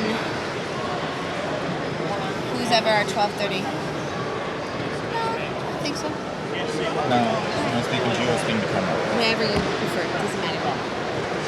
So, hi, I'm Ben Hiley, here for Board Game Geek at Origins 2017, sitting down with Angelus Morningstar, and... Well, hello, Internet. It's lovely to be here at Origins. So, we were talking last night with a bunch of the other BGG crew, and we realized you had some pretty unique perspective on... I think most people have a concept of what it's like to get a game from an idea to a publisher to Australia. Printing. But then what happens when it goes to Australia? So I work as partly as I work as a retailer and a reviewer in Australia. And there's a couple of things I get to observe, sort of seeing which games are buzzed about and talked about here in the US or Europe, and then whether that translates to being picked up in Australia. Now, through this and sort of through working with a bunch of distributors, I've made a couple of sort of informed judges. Now, I don't have any data to back this up, and I'm mostly using this from my observations of the market in Australia. And I've come to the conclusion that there are sort of three big barriers, which are all part of the one big problem that make it difficult for a big box game especially to make it big in Australia. A lot of that's to do with the distance. So first of all, there are the shipping costs, and that usually means that those shipping costs are added onto the retail price of the game. And one of the best ways I like to describe it is, if you're here in the US, you have a sense of expectation as to how much a game should cost, roughly by the weight of the game, both in terms of its complexity and physical. Yeah. So it's like looking at a game that should be 40 MSRP, but it's actually 60 MSRP, and you just go, it's a good game, but do I want to pay that extra money? And that's the specific experience you get for a lot of the games in Australia. To give you an example, a lot of the games that are US 60 will end up being 100 Australian. That is just the general conversion. So most big box games are 100 Australian, and that's not a small amount of money. What that means is Australian gamers tend to be a lot more conservative about their purchasing choices. So that idea of, it's a good game, but do I really want to spend that much more money on it? That's all the time in gaming. So you need to have that little bit of extra engagement or hype to really convince them that, yes, this is worth my time and money. So Australian gamers tend to have less desire to try an experimental game, and they're going to fall back more on evergreens and games that have some kind of established pedigree that they can trust and rely upon. One of the big ways to overcome that barrier, though, is through demos. So Australians, through this distance, it's a try before you buy mentality. The other part that happens is shipping also means there's a delay in when we receive games. Just going to ask you about timeline. We sort of know of an SM release, which would be in October, assuming that they have generous stock that's already printed. We mostly expect that to show up, if everything works on time, to be right around Thanksgiving, which is late November or maybe early December, because they want to get in for the holiday purchasing season. So with that as a framework to start with, then how do we plug Australian in on the end of that? So if it's a big publisher that operates well, we can usually expect it within a month of US release. So we will usually get US releases down to Australia. It's just easier for Australia to buy from US suppliers. If it's a more independent, there's a good chance we won't even see it, actually. So unless you're going through like PSI or ACD or some other direct service through one of the Australian distributors, it's just, we might not see it. Kickstarter games, we might not see it, unless they actually get picked up for distribution. And what's worse is there's not actually consistency. So the bigger the distributor, the more reliable and the faster we're going to get it. But it can be up to 3 months, half a year after US release that it will arrive in Australia. And so by that time, the hype's gone. Right, yeah. And so we end up with a whole bunch of stock that just won't move because we're already talking about a different game. There are some exceptions where the reverse is true, so that delay actually adds to the hype and anticipation and builds, but that's usually because the marketing team has a good machine for helping maintain hype. Can you give an example that you can think of? Okay. So Simon is a very good example of that hype maintains over a while. But otherwise... Now, what about a title like Dominion, which obviously has a reliable publisher, large stock, strong and US-centric distribution, sure. But has a perennial release of expansions. Do you find that there is a flux of reliability across that maybe Seaside might be available and then dry up, and then Yes. Intrigue might be available and then dry up, and That is actually a constant problem. So we can't guarantee that we'll have all the things that we want always in stock. And when we run out, we can't say, oh, this will be coming back in X number of days. Like, we think we'll be able to get it within 3 weeks, but we are very much down on not providing that guarantee. It's gotten to the point where we can't even do pre-orders. Wow. I mean, that's just a perspective, I think, that is important for a U.S. audience to have, to realize that, as much as we might gripe, like, Europe gets to luxuriate in all first releases, we got it pretty good. So Dominion is actually a very good example. You will get people who will buy Intrigue and the base game, and they will do that, and maybe every now and then they'll buy one. So it's a case of just trying that more conservative approach. It's like, well, I'm not going to just get money, or I only want the good ones, because it's about getting that value for money. Now, I have one final question for you. How does that affect sort of the secondary market, too, of companies like Broken Token that are making organizers, that are making upgrade bits? All that is predicated on the fact that you have, or you desperately want and will eventually get, the original product. Non-existent in Australia. Wow. There is a huge demand for those types of products, but for whatever reason, and these are things I actually have come to speak to, Meet Reality and Broken Token, and sort of, we need to get these products into Australia. But for some reason, those conversations seem to get stymied, and some of it's our fault, some of it's just communications. But there is a demand for that product.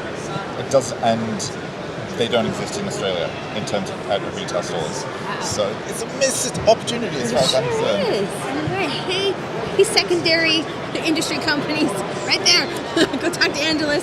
And Angelus, again, thank you for giving us some perspective of how even across a global market, as integrated as we are today, that this is really a completely different financial spectrum for you guys. Absolutely, so yeah.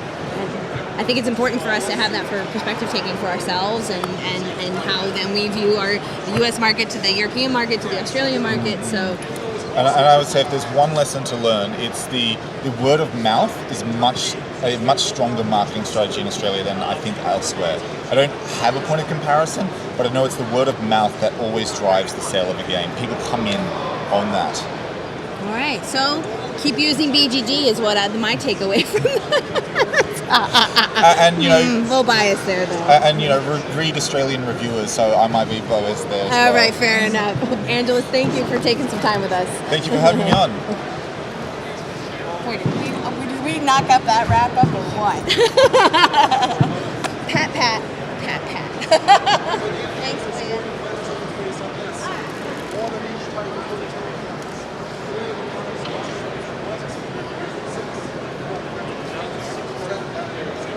Yeah, grab another chair.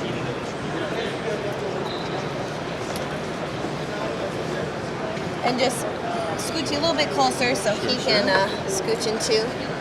Yes. We're always live. You are always live, yes. Okay, so we're going to be talking about your documentary.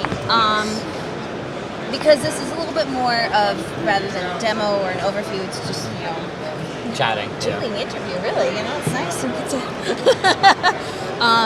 Is there anything specific that you guys wanted to touch on that I can make sure to gear you towards? Just go freeform. Probably just rant on the documentary and talk about what's next. So we got Benjamin. I go by MJ. MJ, perfect. Yeah. Okay. Benjamin, Ben. Thank you. Okay. I know, right? When we all fill this out online, yeah. MJ. MJ. Yeah, like Michael Jordan. Okay. The white Michael Jordan.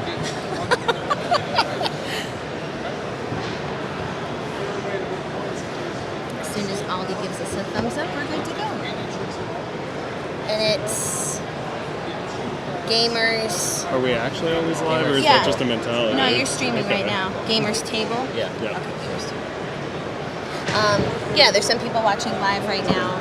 And then what Aldi's prepping for is just making sure that your names come up when you start talking. And we'll also crop it, so there's going to be starting with the hello, my name is intro. That's the bit that will crop and keep. So here we go. Hi, my name is Beth Hiley here for Board Game Geek at Origins 2017. I'm sitting down with Ben and MJ, and it's nice that we are interviewing people who are essentially interviewers. So we are from Dice Breakers, and we do, primarily up until now, we've done sort of Let's Play and rules videos for games, but we debuted some content from our new project at the Origins Film Festival a few days ago. You want to talk about that? So that's called Gamers Table, and what we're trying to do with this project is we're taking different types of content creators, publishers, kind of more like industry inside people, and doing a short episode, maybe like 20 minutes or so, about each content creator, featuring what they do, their life, their struggles, their highs and lows, that sort of thing. Why don't you give us a couple examples, not necessarily names, but sort of rules within the industry that you guys are targeting? So, for example, like you mentioned, at the film festival, we released Gil Hova's episode. He does networks, Wordsy, etc., etc. So his episode was about him being the designer as well as a publisher, because he does self-publishing. So we found that really interesting. And he's kind of like a different personality, so like if you don't know Gil and you have never seen Gil before, like he's a really cool guy, he's very interesting, he's really down to earth, but most people wouldn't see that if they just played the game. So our idea is that we could take stuff like podcasts offer a lot of interviews and things like that. We wanted to feature them in their home, showing us their games. We're actually doing a lot of documentary work here. So we're working with some really great names that we shouldn't mention yet, but we're really looking forward to it. Now, is your goal to release these sort of episodically, or as a full big project? It's really just a video series, and we're just releasing them all into the Gamers Table line. But whenever, there's no schedule. We're trying to crank them out as fast as we can, but a lot of work goes into it. Our editor Steve really does an amazing job, but it's quite a process. For the episode about Gil, we had several hours of content shot over multiple different filming days that were distilled into 16 minutes. So, this is it's quality. In a perfect scenario, for whatever user who's going to be, going to be watching this at the end, what you mentioned a little bit, but what do you want them to walk away with after watching one of your pieces? Well, I think we really want to offer more insight to what's going on deeper in the industry. We want to give these people not necessarily the airtime, but we want to show that they're not just a name on the box, but years went into these games, and their whole life is publishing, and something like that. So we want to give it ground, I guess, all these different types of aspects of the industry, just offering a little bit more insight into what goes on behind the scenes, I guess. Is there going to be a chance for people to, if they're not familiar, what that process is from an idea from a designer's head to a finished product in shrink on a shelf on a local game store?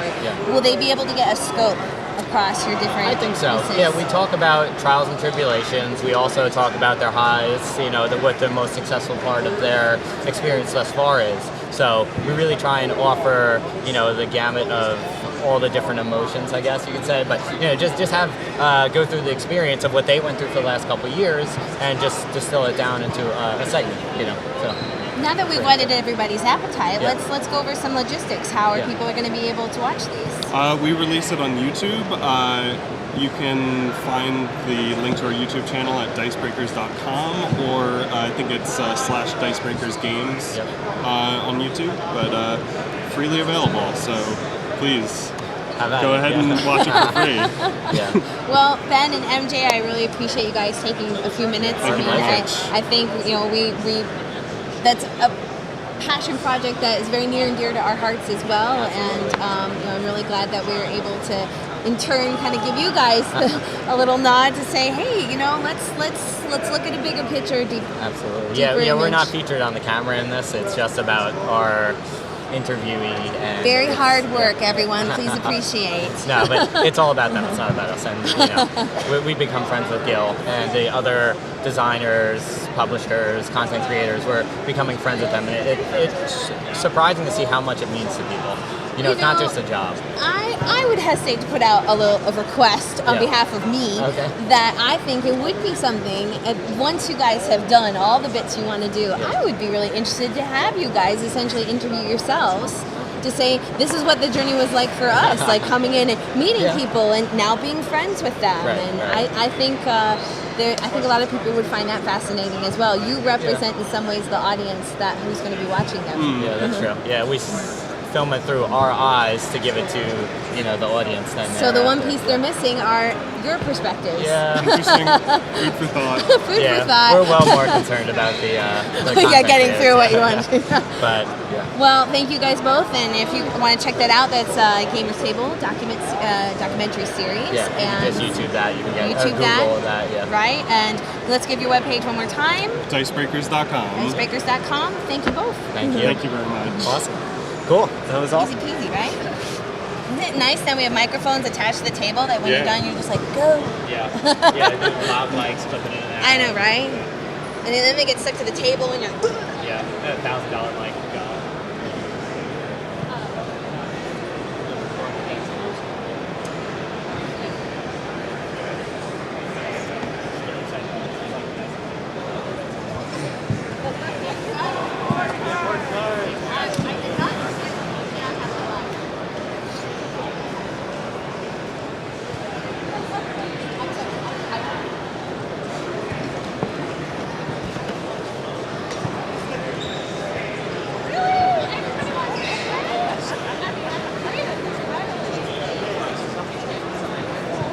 So it's right side up on that camera, up there. I just want to see. Yeah. You can also adjust.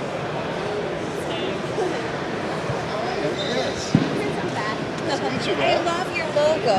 Thank you. That's wonderful. We got that like on Fiverr.com ages ago.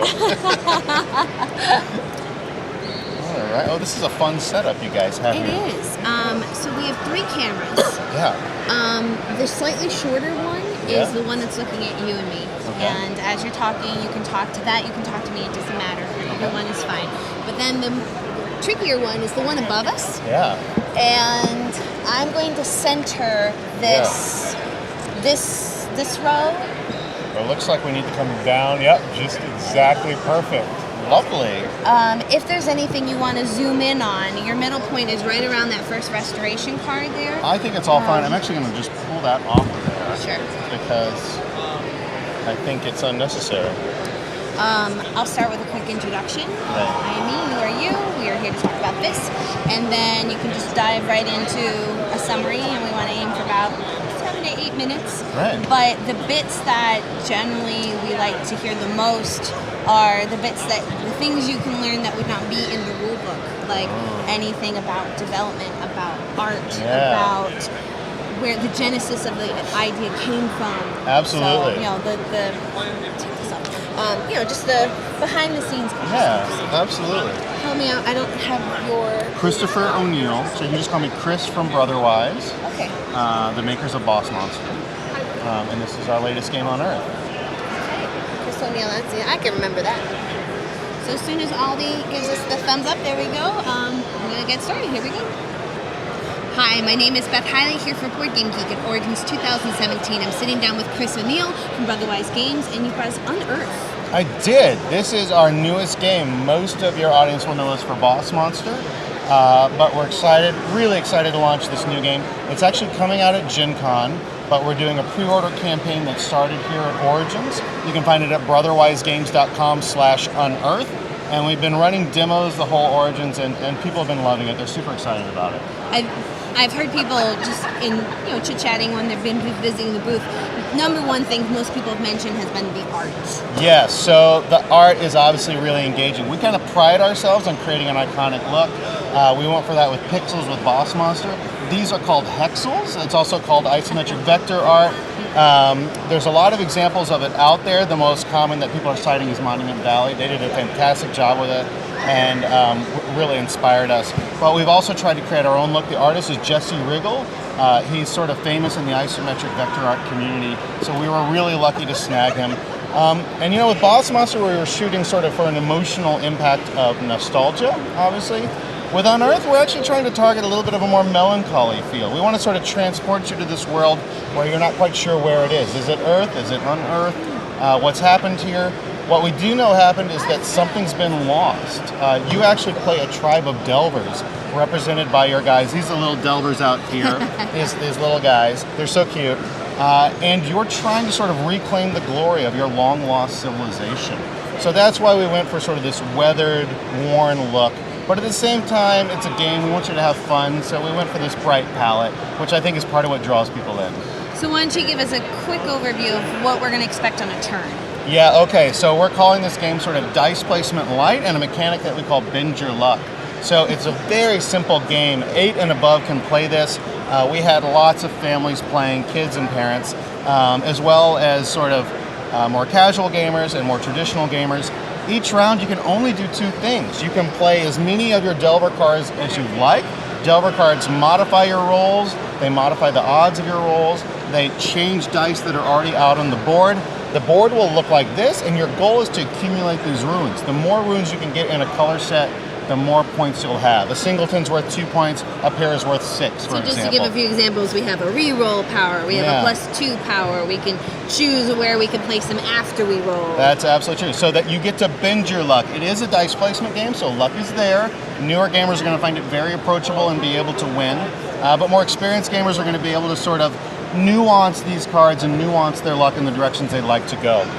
Once I've played my Delver cards, I'm going to pick a die and pick a rune and roll on that, and I'm going to put it out there. Now you may be thinking, well then aren't high rolls going to be what you need? Because high rolls do claim the cards when the total of all dice on there meets or beats the claim value. But that's not the only path to victory. If I roll a 1, 2, or 3, I can take a stone off that card. Let's say this stone was there. I can add it to my tableau here that I've already started from previous rounds. And when I meet the formula of a particular card, for instance, let's say, what did I get here? Let's replace this one with this one. Let's say I had 4 yellows and 2 reds in this. I could get that Temple of Prosperity Wonder, which has a formula of 4 yellows and 2 of anything else. I'll put it there in my tableau, and now I have a power that I have for the rest of the game, or in this case, extra points that are conveyed for the rest of the game. I keep building other stone rings off of that one. So there's multiple paths to victory. There's the runes approach where I'm collecting sets. There's the stones approach where I'm rebuilding wonders. There's the end of age card that comes out towards the end of the game, which can change everything up. In this case, it's a mega rune, which is by itself worth 7 points. Why don't you give us a few more examples, since that we would have different ones come up across different games? Some of these are ruins like the City of Gold. Here's a hot potato ruin, the City of Ash, which is worth -4 points. So you're trying to avoid picking up that one, but somebody has to get it because the game goes until all the runes are collected. But we've also got event cards like -1 to all dice rolled for the rest of the game, which is going to make it easier to go the stones route. We've got +1 to all dice rolled for the rest of the game, which is going to make it easier to go the runes route. And the Day of Rest, where we'll actually all draw 3 cards from the Delver deck, and anything goes. Now, if you pre-order, you'll get 2 exclusive wonders, and you'll get 2 more exclusive end-of-age cards. So if you pre-order, or if you get it at Gen Con, you're going to get a more enhanced play experience. So, given that you've essentially taught the vast bulk of the game in this little tiny window, I imagine, how long are we looking at when we play? So it's for 2 to 4 players. A 4-player game when you're first starting out is going to take about 45 minutes or so. A 2-player game, when you know what you're doing, it can be quick, 15 to 20 minutes. It's light, it's fun. It really does challenge folks. I had a woman come up to me today and say, I'm a strategy gamer. I never play light games, but I played this game twice. Something about it appealed to me. It really tickled me. I thought that was great. I mean, I think you guys have found a really nice marriage between rules that are easy to pick up with enough depth to keep you engaged, with art that makes it pleasing to look at. I mean, that feels like a very powerful trifecta. We're really excited about it. It's just been super fun. This game was designed by 2 first-time designers, Matthew Ransom and let me see, Jason Horner. Sorry, Jason, I had a long con. And I'm really excited to see what else we can get from these guys. For their first game, this is amazing. I think they knocked it out of the park. Well, Chris, can't wait to get my hands on this personally for Gen Con. And if you guys want to check that out, this is Unearth, which is going to be published by Brotherwise Games, coming up just a little bit later this summer. And it is, and it's in pre-order again at brotherwisegames.com/unearth. Thank you. Thank you. It's an easy one to demo because, like, It is a right? very simple game. It's a lot of fun. It's beautiful. Thank you.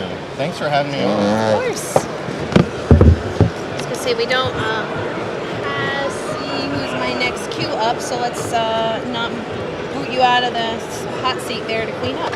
Oh, okay. Which you would normally do. Which normally I would do. Which while we're chit chatting. So all of this is like the what's the name of the? It's called isometric vector bars. Isometric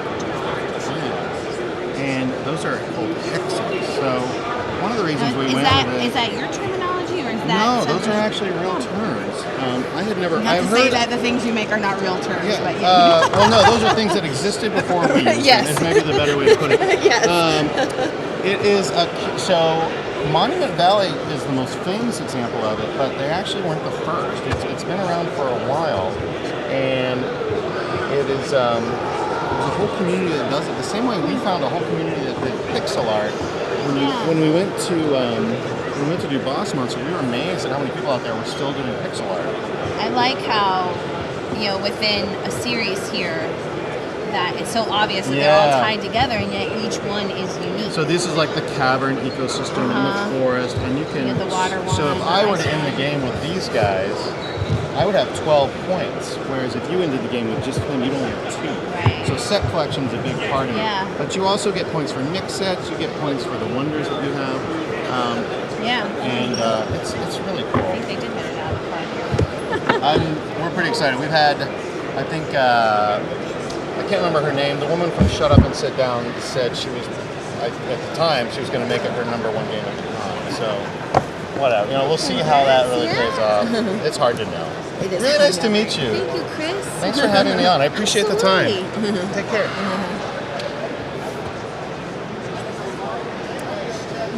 Oh, he's so sweet.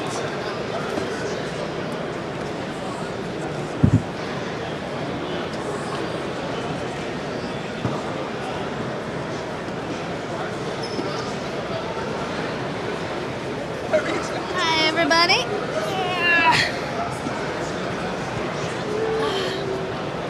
That was a fun interview. He's a very sweet guy. Had some good conversations this morning, right? Not just games. That's always fun.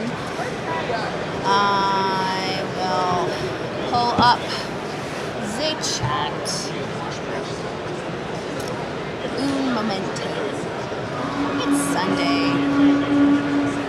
There's a horn going off in the distance. Oh, and there goes my ad. All right. Oh, hey, it's letting me see the chat while I'm watching the ad. That's nice. Good morning, good afternoon, everybody. Definitely starting to get pretty tired. It's about that time of the convention. I hope it's not too evident that definitely getting a little rough around the edges for the voice. That's just sheer exhaustion. Had a great play last night of one of my favorite card games, which is Team Play, which is published by Schmidt, I think.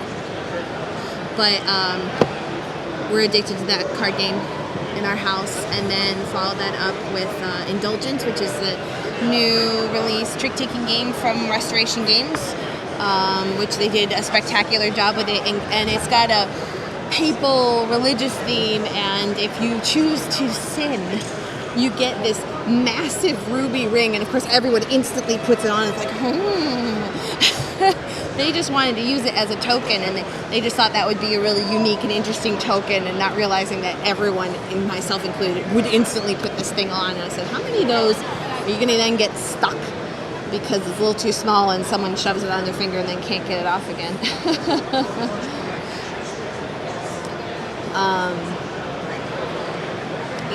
The last night was pretty much my first night, and that I took some time to actually just to play games for a change.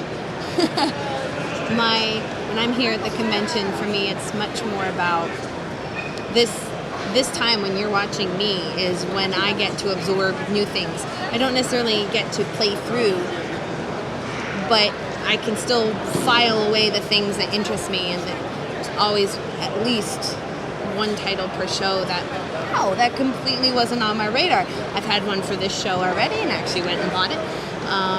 That's always fun because there's so many genres, there's so many mechanics, and there's so many releases. There's no way, even if you do research, that you would ever catch them all. So I love being surprised by something that completely wasn't on my radar. This show particularly, as you saw earlier, we get to call people in who would normally have the chance to do otherwise. At Essen particularly, we have no extra time at all. So it's nice, like Angelus, to hear his perspective. And I had never thought about the game market in Australia. That was cool. Come on, come sit. Mike is feeling a little. The mic is feeling as droopy as the rest of us.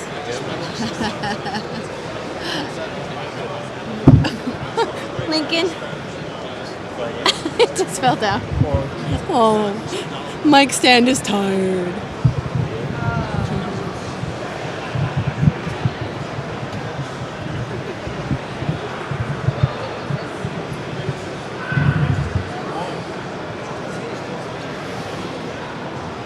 I am going to pull up our schedule to see who maybe we should be having. I think I'm running early. Let's see. Flying Pig Games at 1 o'clock. Yep, I'm just running early. Yeah, that's right. I would imagine. Oh, you know what's funny is I'm looking over the schedule for my batch here. For whatever funny, quirky reason, 3 games in this 1 hour and a half block all have the word island in it. Apparently, I have the island block because I've had Rabbit Island, I've had Dragon Island, and then a little bit later in the hour, I will have Spirit Island. Although that might end up being Stephanie at that point. Oh, yeah, that probably will be Stephanie. Yeah. Oh, man, I only have 2 islands. Hope everyone is enjoying watching Geek Buzz as it's been trending on the website. It hasn't quite percolated its way through the Origins mindset yet, but it took a few years for it to get rolling at Gen Con, and now we pass out a ton of cards. So I think if we keep doing it, it will filter through. Spirit Island is so fun. Oh, well, that's good. That's a new one for me. Hi. How are you? We've had some nice interviews today. Yeah? Yeah, not just demos, but... That's good. Yeah. You know, I got to talk to Angelus about distribution in Australia. That's cool. Fascinating. Yeah. It's a whole other world. Literally. The Gamers Table documentary series was really interesting and I feel near and dear to our mission too, because in a perfect world, when we have a designer or publisher could give us the broad paint strokes of a game, but then tell us all the cool stuff, the not rulebook stuff. Yes. Yeah. Because we want to see that inside edge. Where did it come from? What went wrong originally? What was the inspiration? And that's essentially what their whole series is about. But they do it from the perspective of a designer and from the publisher. You know, a new designer versus a well-established designer. Right. I full-time particularly designer. like hearing about illustrators and how they got into illustrating for board games. So we talked to Kwanchai yesterday. And that was cool. I actually went and bought a Starbucks gift card for the major illustrator for Stronghold.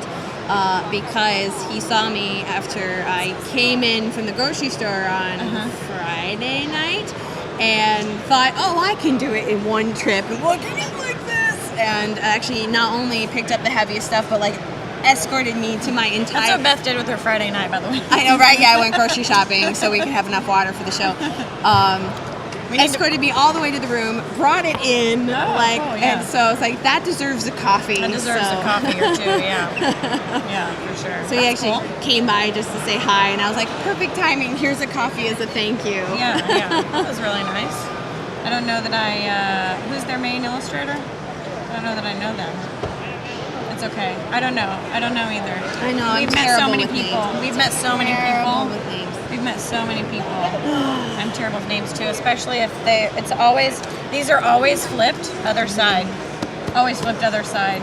And so you'll talk to people and then you've been talking to them for 5 minutes, and then after that point, there's a point where you can't be like, I'm sorry, what's your name again? I know, right? Then you just have to go and look on the Board Game Geek website later, Right. and then we'll commit it to memory once we can actually see it. I'm loving, this is a very weird train of thought, but I'm loving that we have the table mics now, because people have not been taking off their lanyards.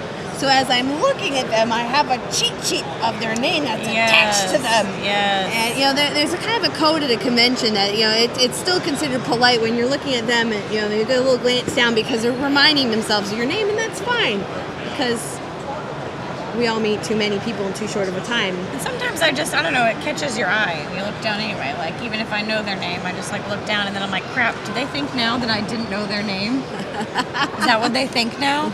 This is just assume that that's always a problem. It's basically a convention of paranoia for me. Right?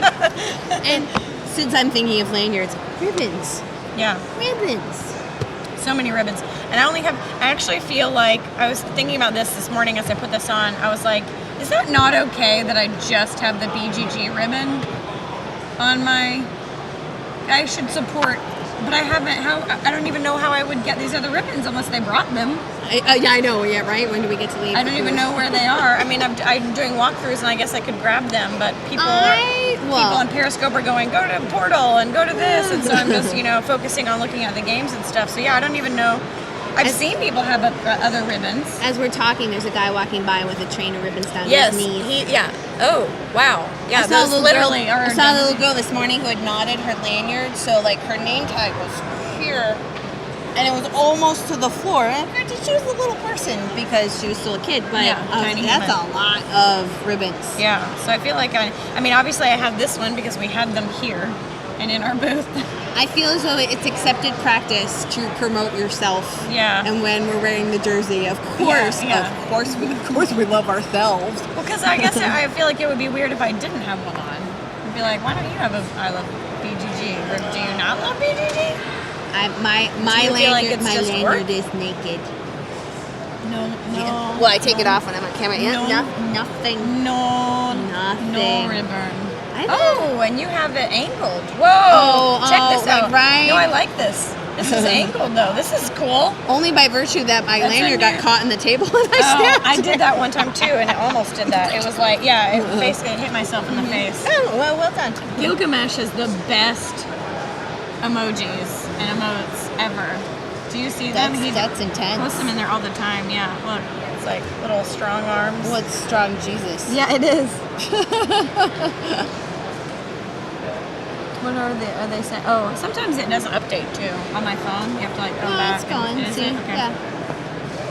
There it goes. Yeah. See, we're getting the rock on now. This is our last day. This is our last day. It's a little bittersweet. Like, part of me is like, finally, and then part of me is like, finally. Like, we love you guys, but we also love our own beds.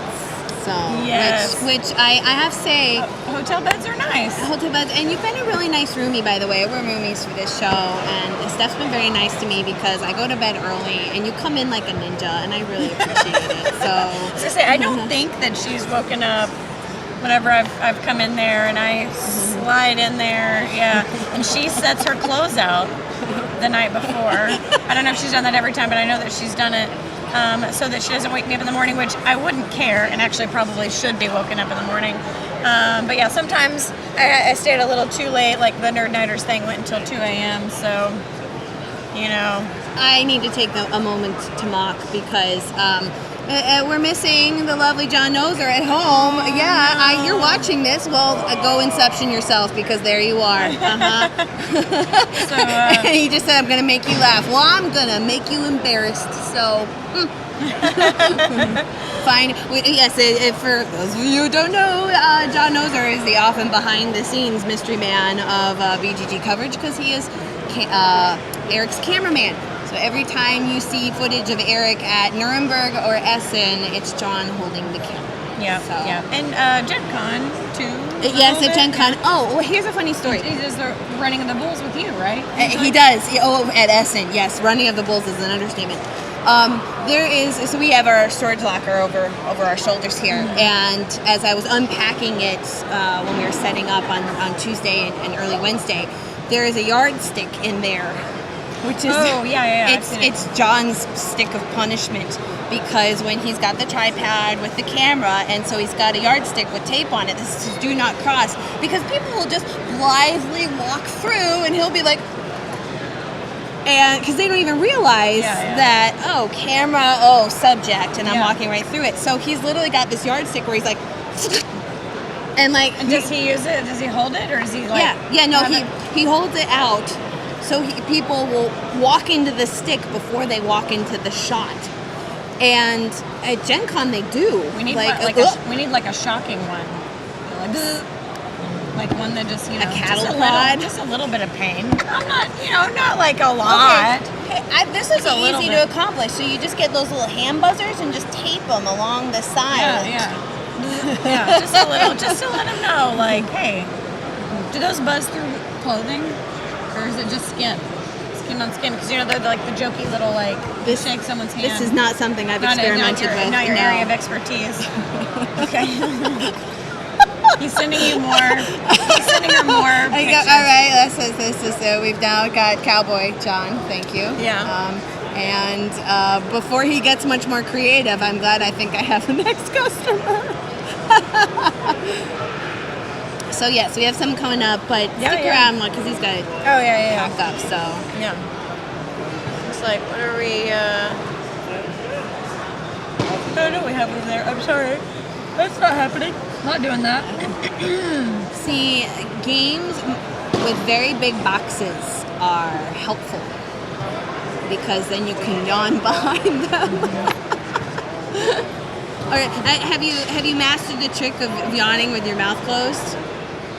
How do you? Can you show me? Oh yeah, well, of course now that I want to yawn, it's an elephant in the room and I can't. But basically, all you can see is you just kind of get this little flex, like.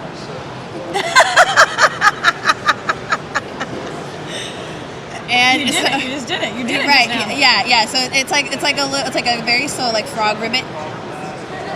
And I kind of have to, so I'm trying to see if I can do it. Right. And so I try this. This happens a lot on Sunday, or I think I kind of did one. Or when you're the last block of the day and you're just getting sloggy.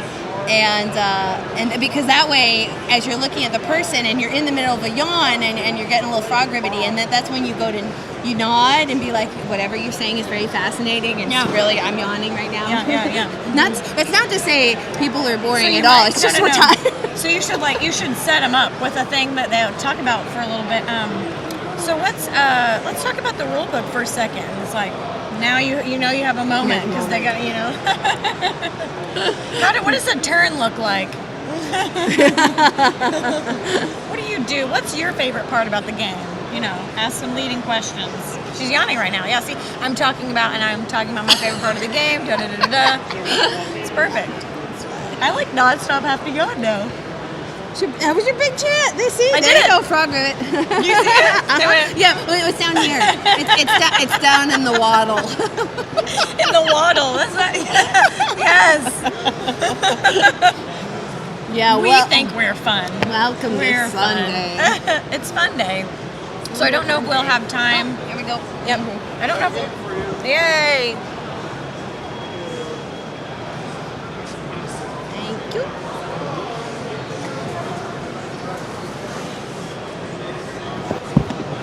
Thank you.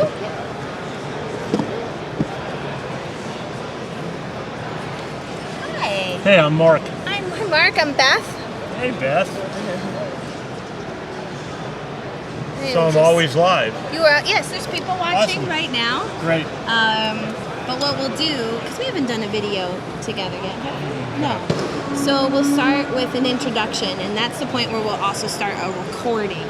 And that's what we'll keep permanently over time and attached to the game entry on BGG. Okay. So I'll say, hi, my name is Beth, this is Mark, this is the game. And then we're going to launch into a nice broad stroke overview. Understand, yeah. Yep. So we want to. Chad probably said it already, but aim for like 5 to 7 minutes. Sure. And then we can talk. If there's any fun stuff you want to talk about, though, please do. If there's anything about artwork or about development or inspiration or anything, the non-rule book things. Absolutely. Are always fun because you might be one of the few people who could actually tell us about those things. Yeah. So, last thing to know is, so there's 3 cameras. We're mostly gonna, if you want to look at the slightly smaller one, that's the one that's looking at us. What is slightly smaller? Oh, slightly shorter. 65. 65, yeah, that's good. Are you doing old school tactical? Yes. Is that over there? Right there. What about Night of Man? No, I figured there wouldn't be time. There's also a camera right above us that will zoom out in a moment, and so we can see. We could do the whole map, but we'll probably kind of stick mostly on this middle board here. So as you flip over cards, right about where this grassy patch is the zoom point, so we can get all the way in and look at a single card if we want to. Okay. Should I talk to you or talk to the camera? Whatever is more comfortable for you. Either one. Or a little bit of both, doesn't matter. Yeah, so. all right. Yeah.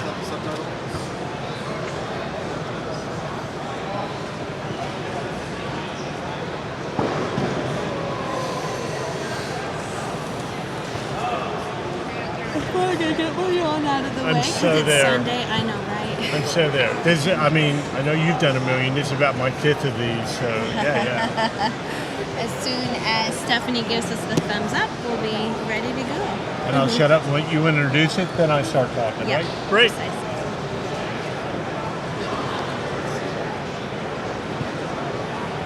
And it's a nice thing about visiting our booth, though, is you get to sit.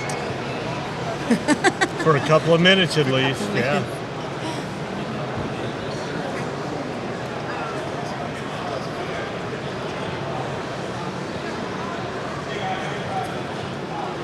Here we go.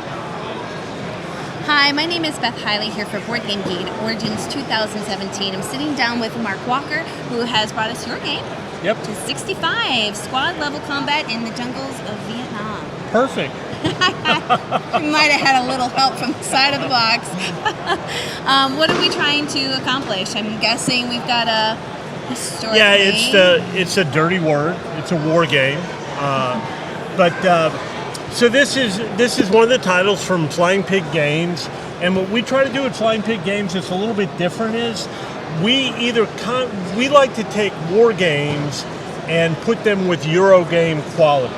So you won't find these teeny little chits, and you won't find a ream of charts.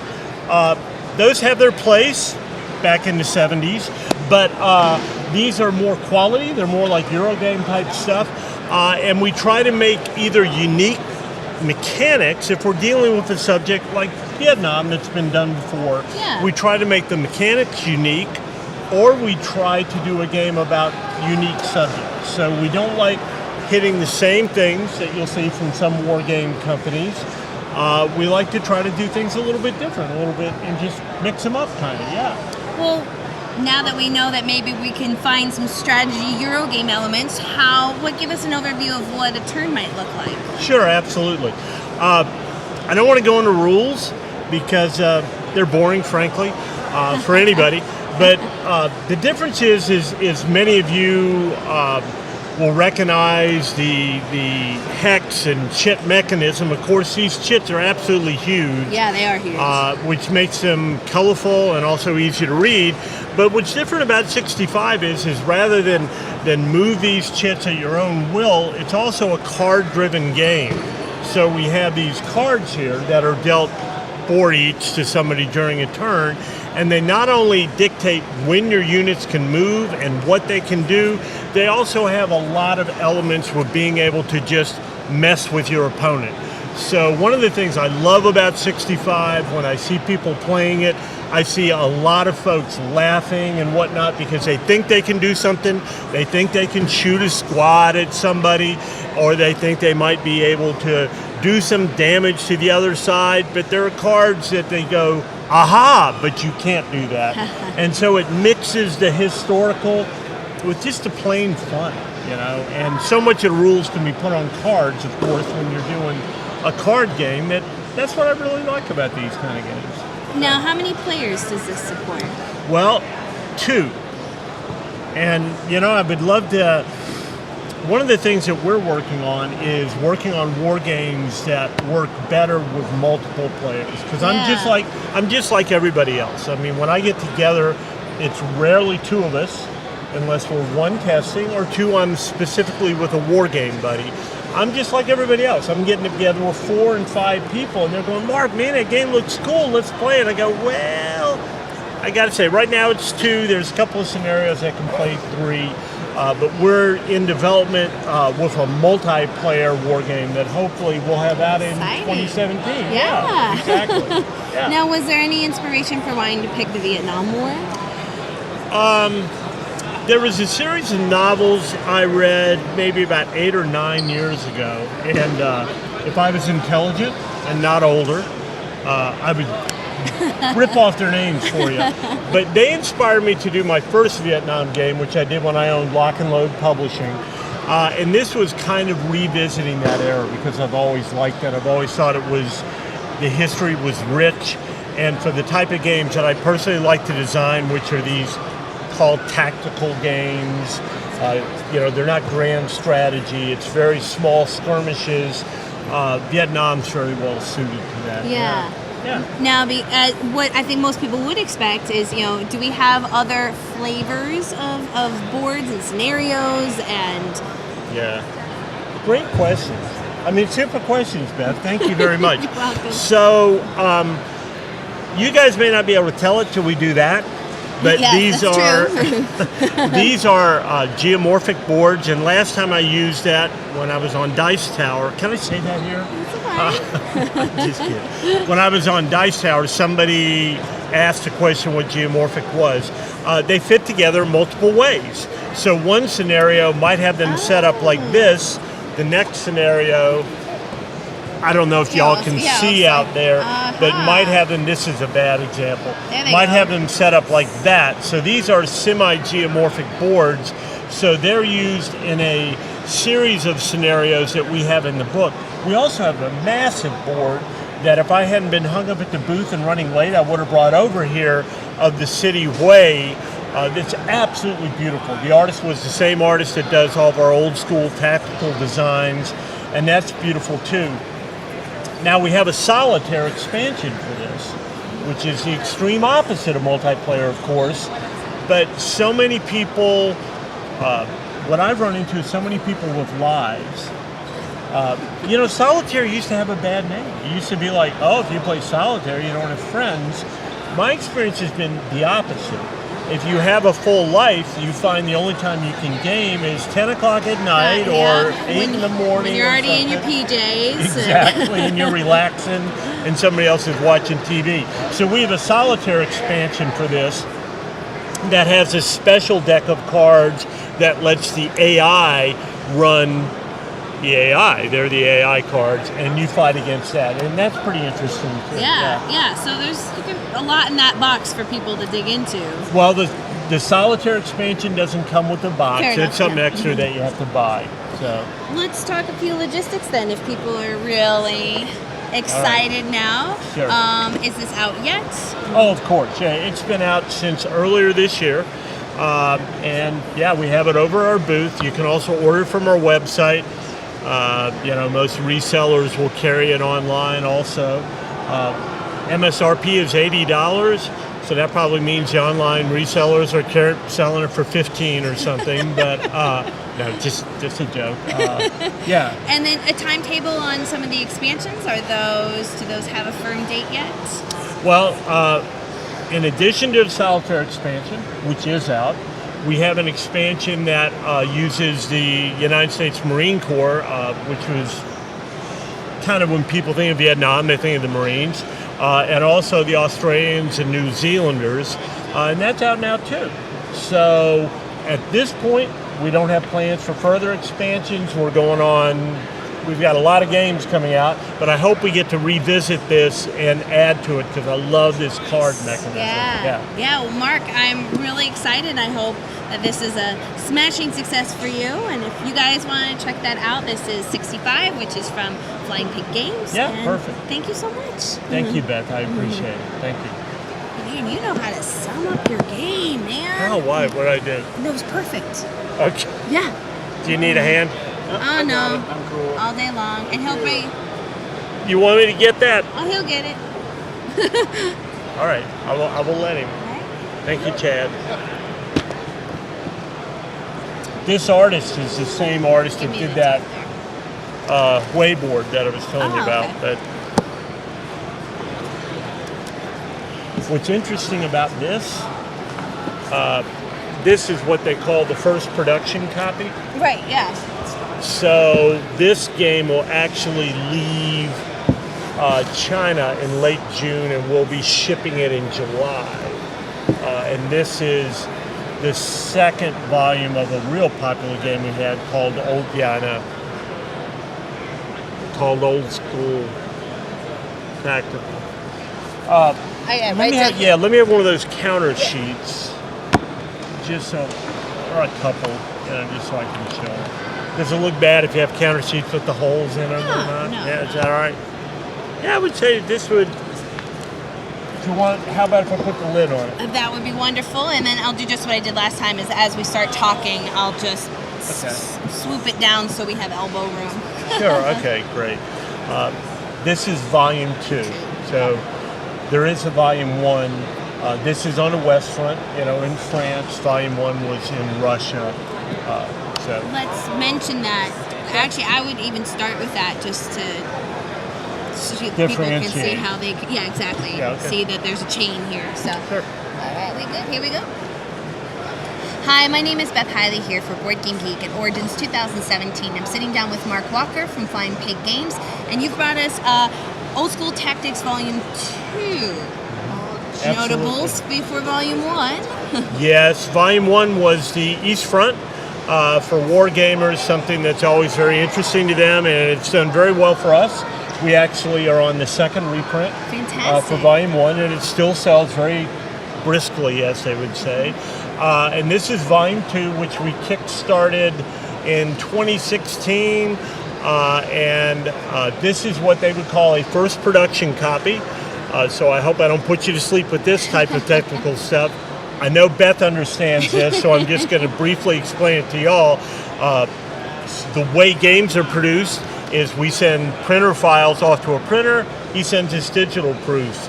We say okay, he sends us a prototype. We say produce it, he produces it, but just to make doubly sure, he sends us what's called the first production copy.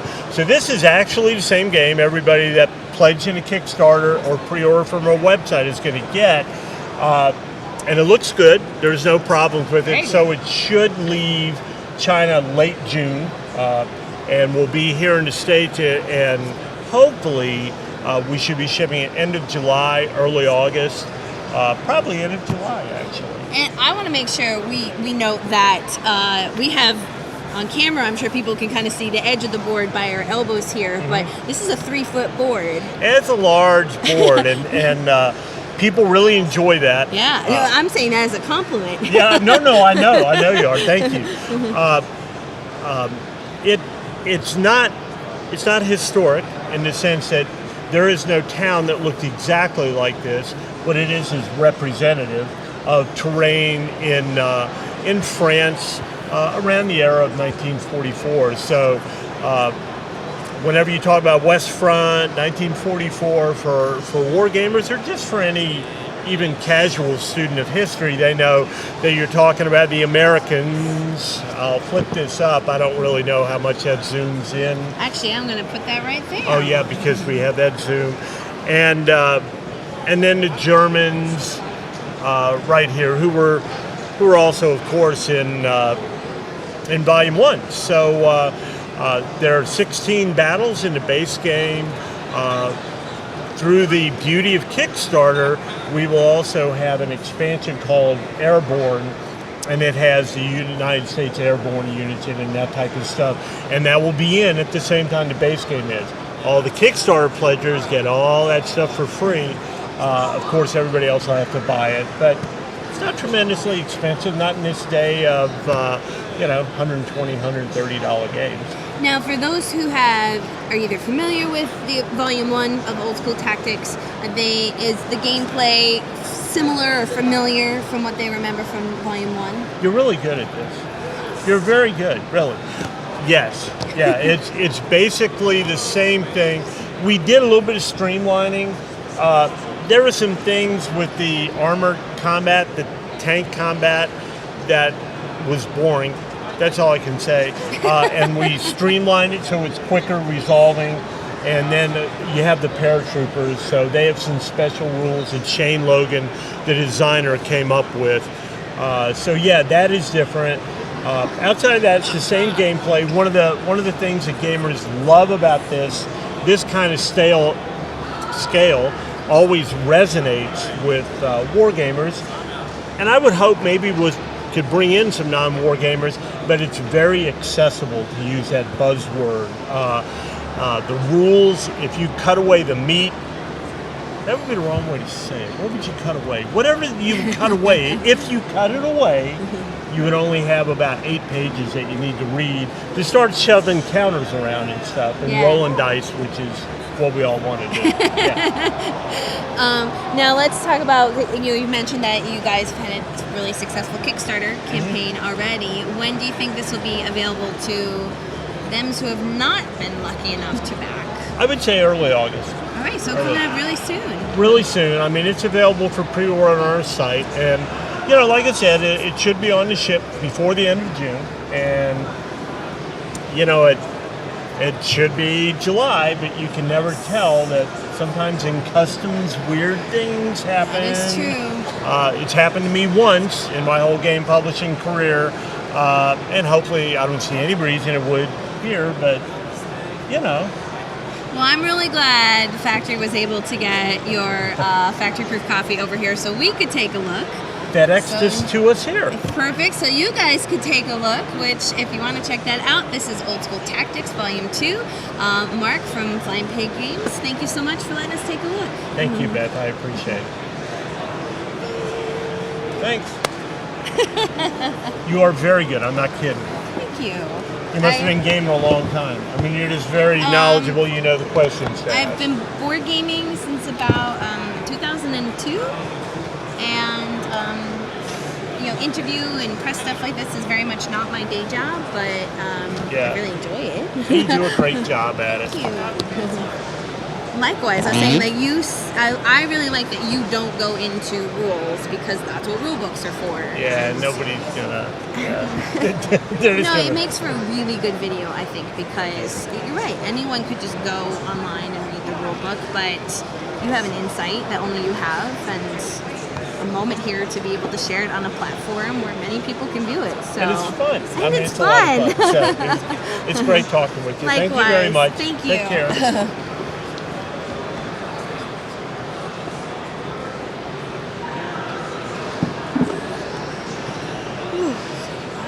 Friends, that calls it quits for me for Origin.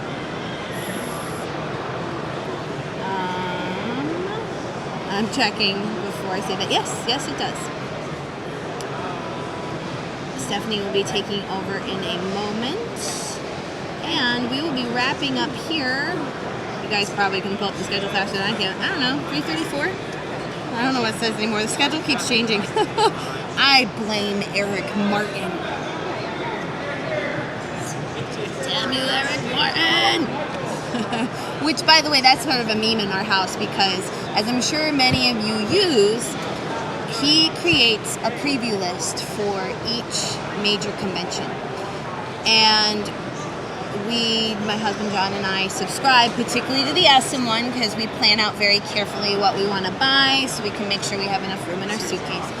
And every time we get a notification that Eric has added something new, it's always, damn you, Eric Martin! I mean, it's like every time we finally get caught up and march our way through the list, he adds something new. Come here. Sit your fine self down. What's happening? Not much. That's why I'm here. No. Chad, everybody. Hello. Do you know, I feel like you should tell what you do. Because What do I do? What do you do for BGG? Because unlike me, you are actually an employee of BGG. I'm just a convention monkey. Everything's important, though. Everything's important. That's true. Anyway, but what's your role within BGG? Yeah, I'm the advertising manager for the site. So all the publishers that want to advertise with us, all the promos you see in the Geek Store, the contests that you see running on the homepage, I facilitate all that for the publishers on Board Game Geek. Here at the convention, you are our meet and greeter in amongst doing all sorts of ad-related duties. Yep. Every time you see those boards sliding on, that's usually been Chad helping, giving the pre-spiel before they come and sit here on the hot seat. So usually they've already been with Chad, who Yep. tells them, keep it to a summary, We try. We try. We try. Yeah. So I get to chat with them about advertising and everything over here. While they're setting up the game They on camera. They come and do the interview, and I help them with the other stuff too. Yeah, and then here at this show particularly, every single one of us takes turns at just kind of manning our we did have a little baby promo store here at a convention. Yep. So we all just, as we see somebody walk by, somebody pops over there and, can I help you? Yeah, absolutely. Like right now, I was watching the store because Right nobody's over there. Although Are they our next interview? I don't know what the schedule is. I don't know what that is, and I also can't tell. So then people... It's Dice Hate Me. Okay, cool. Because then people... I'm going to get them set up. Then people stand there and they're actually just staring at the Geek Buzz, and then you think they're customers. Mm-hmm. And you're like, oh no, I'm fine. All right, I'm going to help get Dice Hate Me out. Shall we flip-flop? Shall we flop?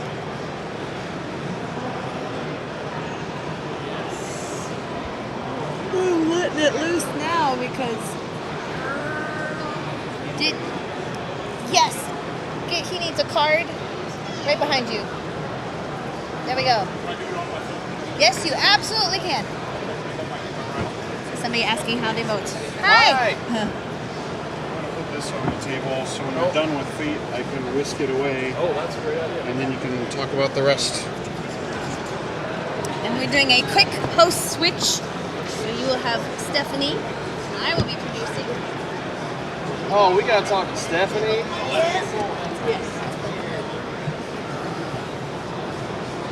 So I guess we'll do Fate first, and then we can pull that out. I was thinking of talking about the other two first, and then going to in-depth discussion about Fate, though. That's fine. Mara's gonna handle most of these For all two, three? and then I'll kind of dig into Fate. Are you gonna be on camera for both, though? I just want to. Yeah, that's okay. fine. Yeah. I mean, I don't have to be. I'll be Is over my here. camera ready? You can. Yeah, your camera ready. You can be here because you're gonna do the. So you'll just Oh, call the okay. names. Did he show you?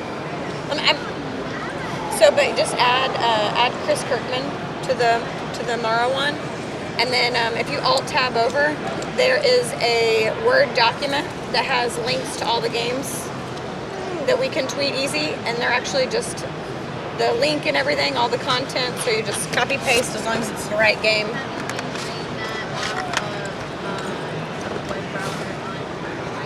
Yeah, if you Alt Tab, there is a web browser that has the Twitch chat, tweet deck, Try to put that out there so you can and all that whisk away stuff. Fate. But do we want to put stuff on that and then bring Fate out after? Oh. Can we put Fate? You want to put like most I'll of the take stuff mine out. underneath here Chris to pull Kirkman. it up, or what do you want to do? Yeah, we can do that. Okay. So let's. Then I'll just. Mm-hmm. We'll move this for a second, Stephanie. KIRKMAN.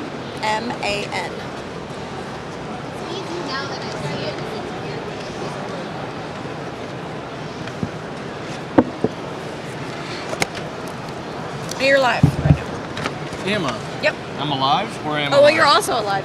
Sweet. But you're alive. You're alive and alive. We want it on the board so we can get it out of there fast. Well, I think Mara wanted to do quick overviews of these first, and then we'll do this. So I'm just going to put the board out, and then we'll put that on top. Gotcha. That works. So you're going to need this in a second again? Because he can. So Chad can set this up off on the side if you And want. then bring it over? Yeah. Okay, let's do that. That works even better. I will do that. Okay. Does the first one require much setup? We should probably bring the board so we can take it away quickly. Yeah. Okay. Yeah, saves time.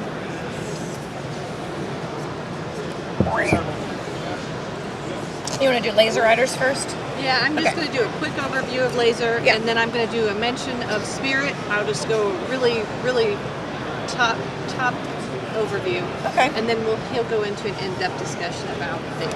Okay. We still, I think we'll probably do separate videos for each of the three. Okay. So we'll do an intro for each of them. Okay. In that case, I'm going to set up a couple of pieces then. Yeah.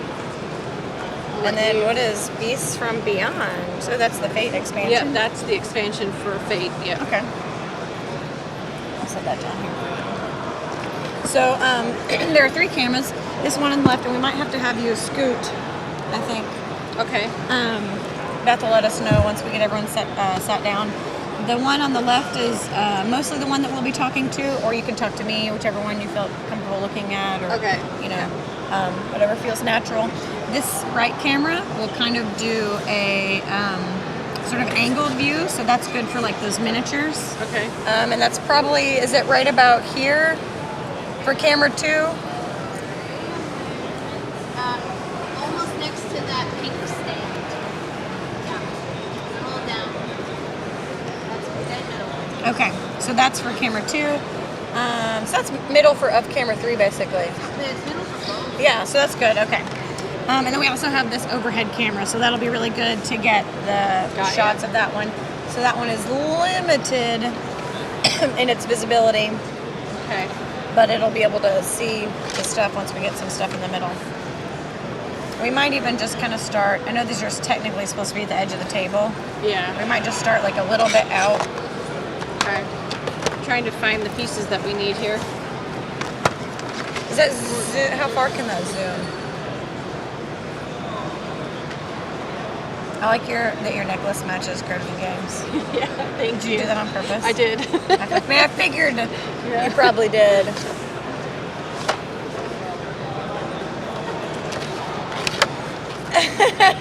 Yes.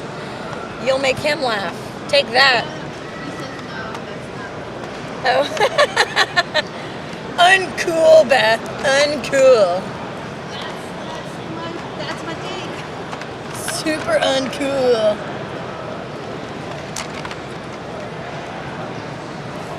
Where do these stand? Do these normally go? Oh, cool. They have little markers. Yeah, so those tell you what gear you're in. That's really fancy. That is super fancy. I want to show this off. Absolutely, yeah. Definitely want to show that guy off.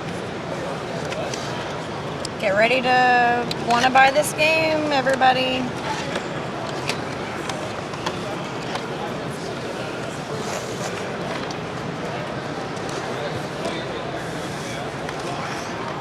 And we'll pull them out and we can highlight and show them also. The artwork on the front and everything. Oh my god, I didn't do that on purpose. Let's not make that look like a phallic symbol. Because that's the joke. I saw that tweet. Shoot. I did not mean to do that. Okay, let's just go. Oh wait, I got the wrong one. Which one is it? This one is the Phantom Cosmonaut. Yeah.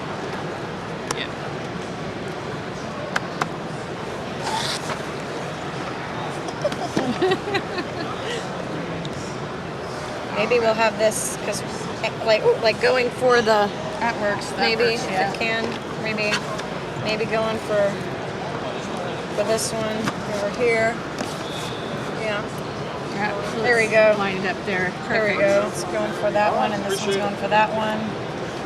And then there. Can you see? So this is center. Can you see these standees in camera 2? I'm trying to find all the pieces here. Okay, I'm missing these guys here. Uh-oh.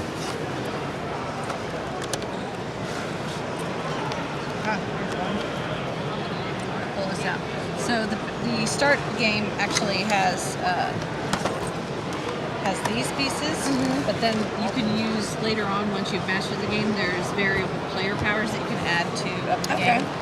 And those happen, I guess, when you can explain it when you hit those. I'll just mention that you have ones that you can add variable player powers. Yeah. And we'll start with all these in, because I want to show them the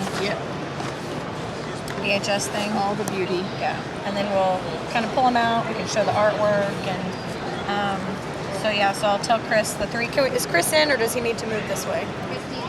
Just move. Just. I don't Get smell. comfy. I took a shower. So 3 cameras. So that one will mostly be a little bit more, or are we okay? I'm just gonna. Yeah. There, that's perfect. So that one will mostly be the one that you want to talk to. That will be the audience and the viewers and everything. And then this one has kind of like an angled, so you can see these miniatures. And then we have the overhead right here. So that's why I have these, even though they're not at the edge of the table. Right. So, but we can tell them that It's fine. Yeah, they'll go at the edge of the table or whatever they've defined as their play space. Okay. So that's that. And I think we're probably all set. Okay. What's your last name? Do you want me to say Johannes? Johannes Graham. Johannes Graham? Yep. Say both of those? Okay. I'll let you lead the way. Okay. Take us by the hand. Sorry. Hi, I'm Stephanie with Board Game Geek here at Origins 2017, and we have some great people from Greater Than Games and Dice Hate Me Games, which is a part of Greater Than Games, joining us. We have Mara Johannes.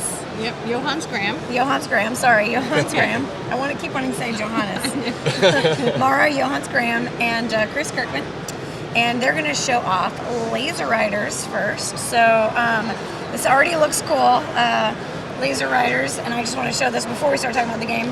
So obviously it's super rad and has these cool VHS tape style characters that are all in here, and we'll show you some of the art from those in a second. But why don't you guys talk about Laser Riders? So Laser Riders is a light cycle racing game based on a love of Tron and similar to X-Wing. Yeah, I'm sure people are just looking at this and going, Tron. Tron. So you're racing through space to try and capture prisms that are thrown randomly out on the board, and the first person to capture 3 prisms is the winner of the game.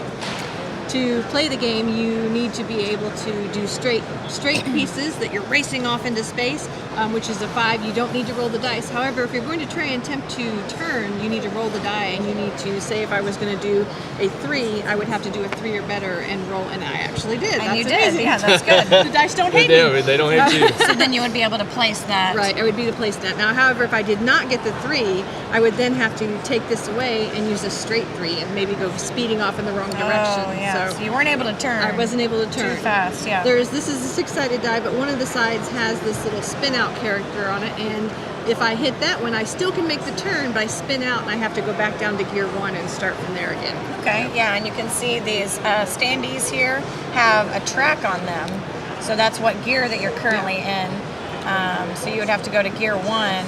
And then what will you do if you're in gear 1? Can you only go, you're just really slow? So you can go, you go really slow, but you can do, each turn you can go up or down 1 gear. So you can technically go So you could go, I'm going to try and go 2. Right. Yeah, Turn. gear up. Cool, yeah. And when you start the game, you kind of blindly are trying to figure out where you want to place it to try and line up with the prisms. So this will go on the edge of your table, your play space. Yeah. So we have ours kind of in a little bit so that the overhead camera can see it. But yeah, this would go on the edge of your defined play space, and then you can start from there. Yep, So you might want to go, how am I going to, if you're setting up, maybe you don't have this yet, you're like, I think I could angle that and hit that prism, So then maybe you kind of try and go for that. Yeah, and you can play off of any one of the sides too. And then while you're setting up, while you're doing this, you're also going to hold up what gear you want to start off in. And if you and someone else at the table hold up the same gear, you both have to start in 1. Okay, so you might go, I'm going to go quick. I'm going to go 5, and then someone else holds out 5. You're like, oh no, no, you both. Yeah, exactly. You both got to go for 1. So, so you're going for these prisms. So inevitably, these are going to run into things that aren't prisms like each other. So what happens then? So here comes the next bit of it. When you're trying to both race towards that and you accidentally run into one another, the point of impact of the person hitting the other person is where they. So let's say my laser hit here for you. you would lose this bit from down.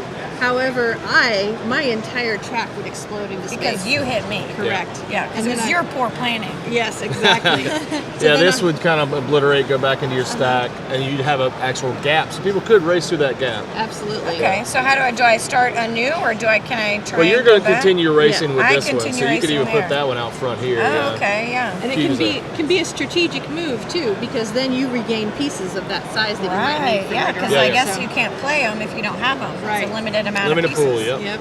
So that's cool. So being hit isn't that bad. Not terrible. Okay. Well, it can be bad, but it can be also strategic moves. and it so. also can be fun. Yeah.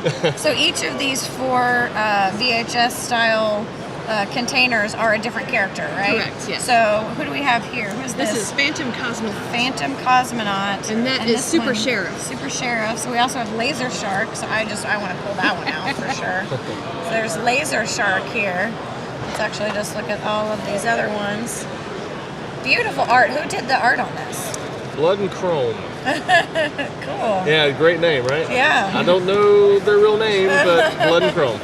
Galactic Wave Rider. Galactic Wave Rider, yes. So something to make note of too is that They're all different. They're all different characters, but when you pull out your tray, actually all of your pieces.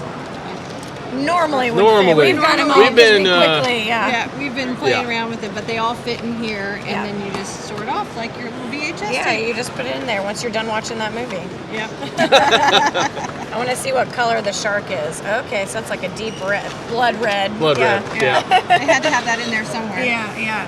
So those are the different characters. And And you had mentioned. Go ahead. I was just going to say they all have special abilities that you can use in the advanced game. That's just what I was going to ask about. Yeah, good segue. You've been doing this before. Hey. Not my first race. Yeah. So on these other prismatic cool pieces, there are some special abilities, and each of them are different. Right, they're For the very different characters, characters. So for Phantom, you cannot crash this turn, skip the crash phase of your turn. So how do they activate these? Like for Flip Phantom them over. Cosmonaut? Yep. So like Flip if the them over. Phantom Cosmonaut was running along here and was about to go through this, and put down the 2 and would cross that, you just flip it over and he's like, oh, too bad, I'm Nope. a ghost. Nope. Yep. So, Okay.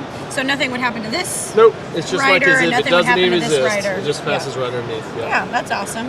And you can do that even before. You don't have to declare that. You could just go. You could go, oh, I messed I'm up, and then you flip it. Probably gonna go. Okay. Cool. Yeah. So you're just like, nope, that's not gonna crash. Awesome. So what are some of the other abilities that the other characters have?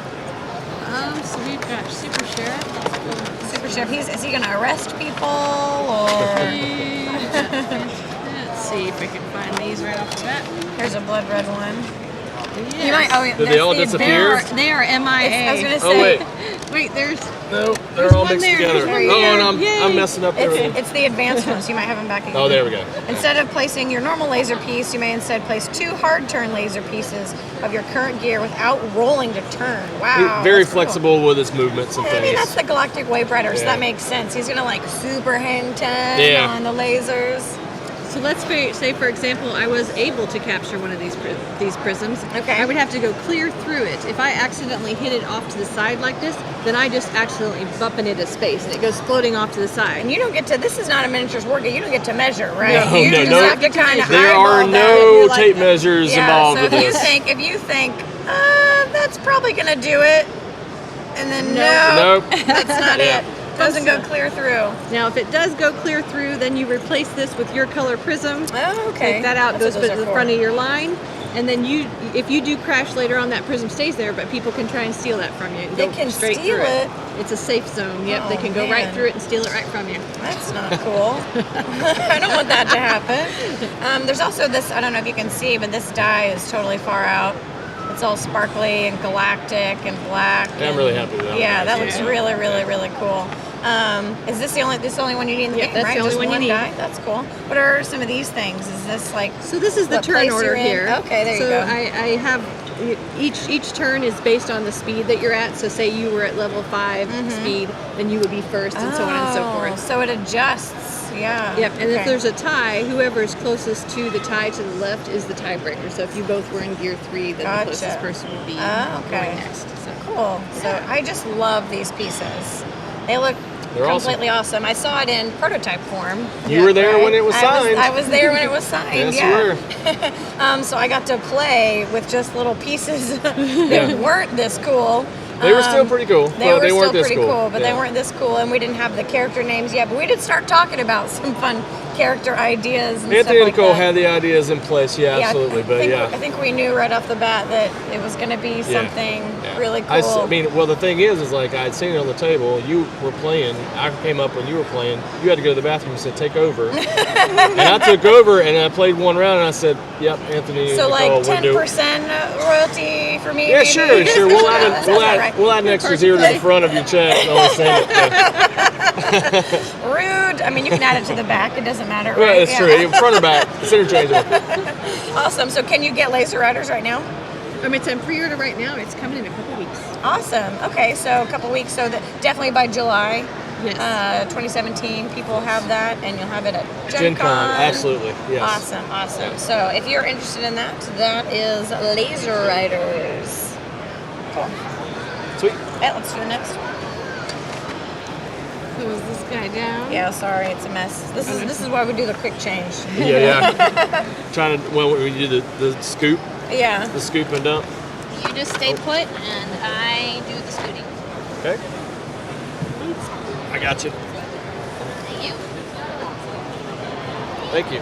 PRRT949 says, "Hey, Chris." Oh, hello. Who is that? I'm going to let you talk about this. Oh my goodness. Yeah. No. I just describe it as a cooperative game where. Well, you're gonna do as good a job. We'll tell you what, we'll tag team. Okay.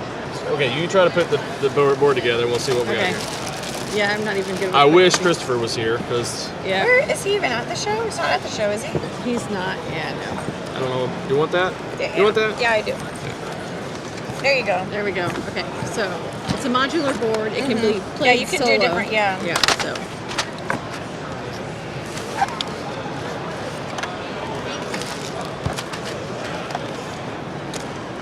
I mean, we're not gonna completely set it up. So. Yeah, I'll yeah. just put a few things out here. You don't even have to. It doesn't have to be accurate. You can just kind of showcase. We just showcase a couple some of of the them, like pieces. Ocean's Hungry Grasp is good, and Thunder Speaker's These cool. discs are wooden, so you want to show. Get you guys a little cart here. Look at these. Because I don't know the Oh, they're mechanics. tiny, aren't they? I don't know the mechanics of the game, Christopher They're Chris. so And Christopher and Paul know. So Yeah, this I has been can- Christopher and Paul's baby. I could do a For a very long time. brief overview. I played this at Unpub also. You have, yes. Um, Well, maybe you should describe how the game plays. that was an early iteration. Yeah, it was earlier. Most of it hasn't changed. What are Really. these? These are cool. We're just gonna put a couple of These them are out the here. DeHone's little. Yeah, huts. we're just be able to see the map and talk about Yeah, yeah. individual abilities. We don't have to get in all this, but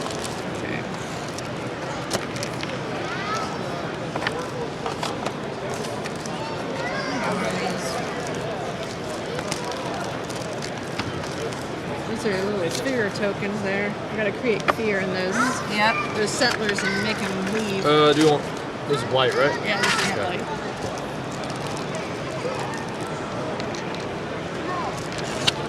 Light.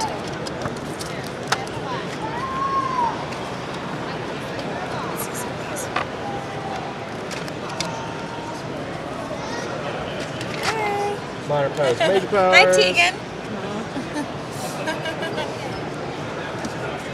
So I think what would be best is if I give a brief overview.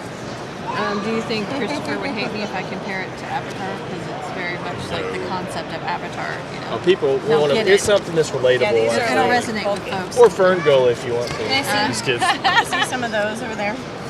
Yeah, we're gonna probably we focus can- on those two because they're just Okay. they're easy to explain what happens on the board. But Yeah. So just I want to show off artwork and stuff. Trying to find their cards. There's Thunder Speaker. I don't know where Ocean's Hungry Grasp. is. Yeah. Oh well, In it's the fine. It's in the Atlantic somewhere, probably. Yeah, probably. Do you want to put out this board here so that you can Oh show? yeah. I The can quote progression. Fern Gully word for word. That does not surprise me. That last They unicorn. probably won't be able to see We can a hold whole it up lot and of that. Yeah, we can just bring it over and show. It's not really much to see if you don't understand all the mechanics. Yeah. Somebody over there is not happy. No. Ferngully's the poor man's avatar.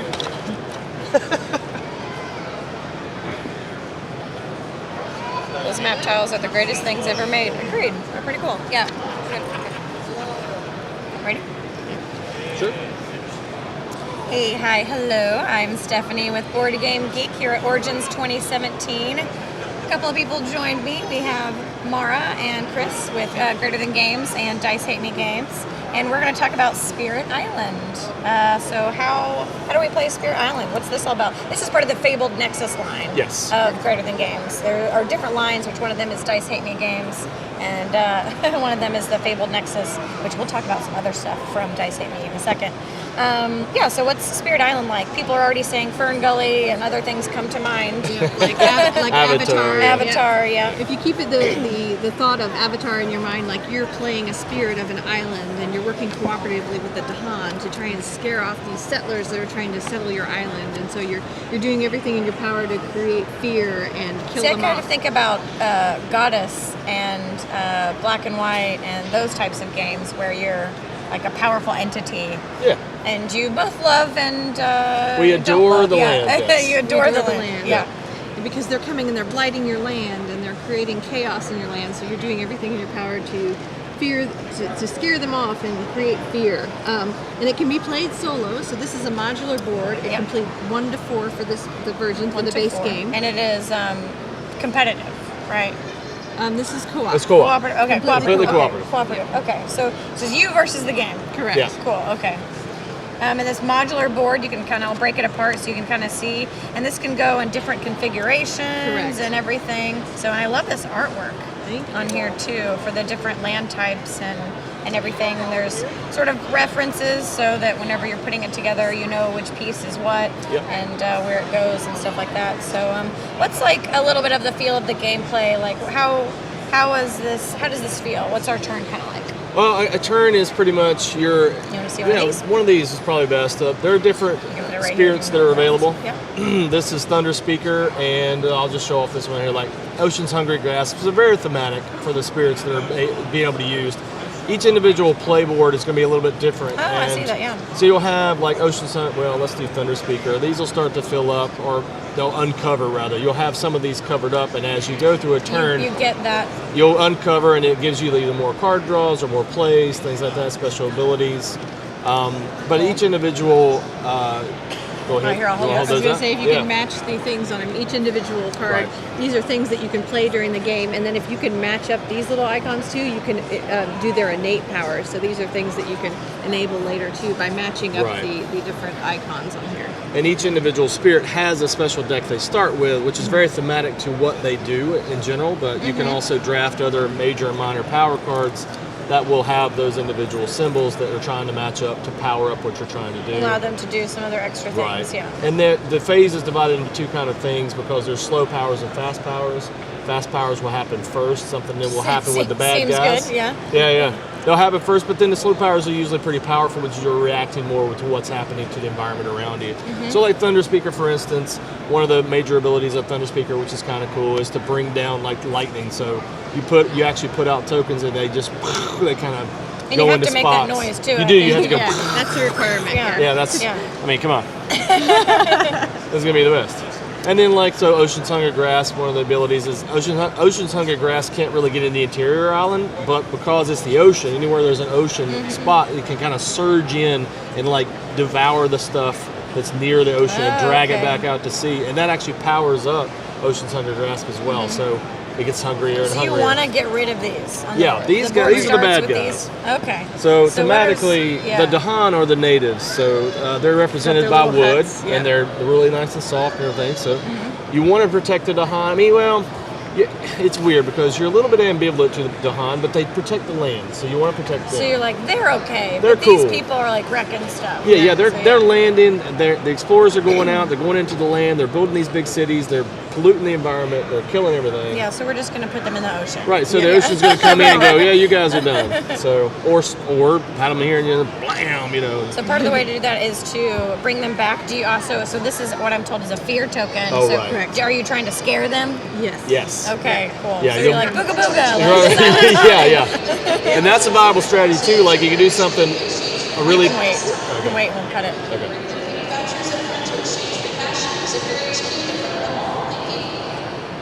Okay. No, you can start again with what you're saying.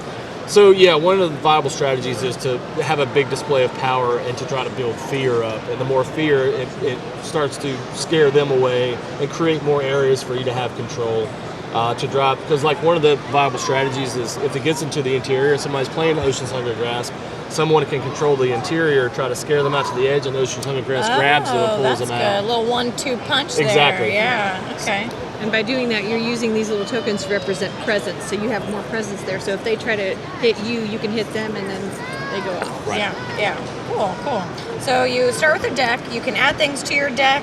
You're doing powers to kind of influence and create fear and not necessarily protect, but Well, you these don't are want to okay. harm them. Yeah, They're you cool because and some of the gods will power up off of the Dahan that are surrounding. So Mhm. the natives will start to feed the power of the gods. Okay, yeah. So you Probably definitely like performing ritualistic dances. well, and yeah, of things course, that yeah, are- or we're or impressed, offering yeah. them Jolly Ranchers or something. Yeah. We don't know, but anyway, that's but that's the gist of it. It's a native land that needs to be protected. It's pristine, and all these settlers are coming in and just ruining the neighborhood.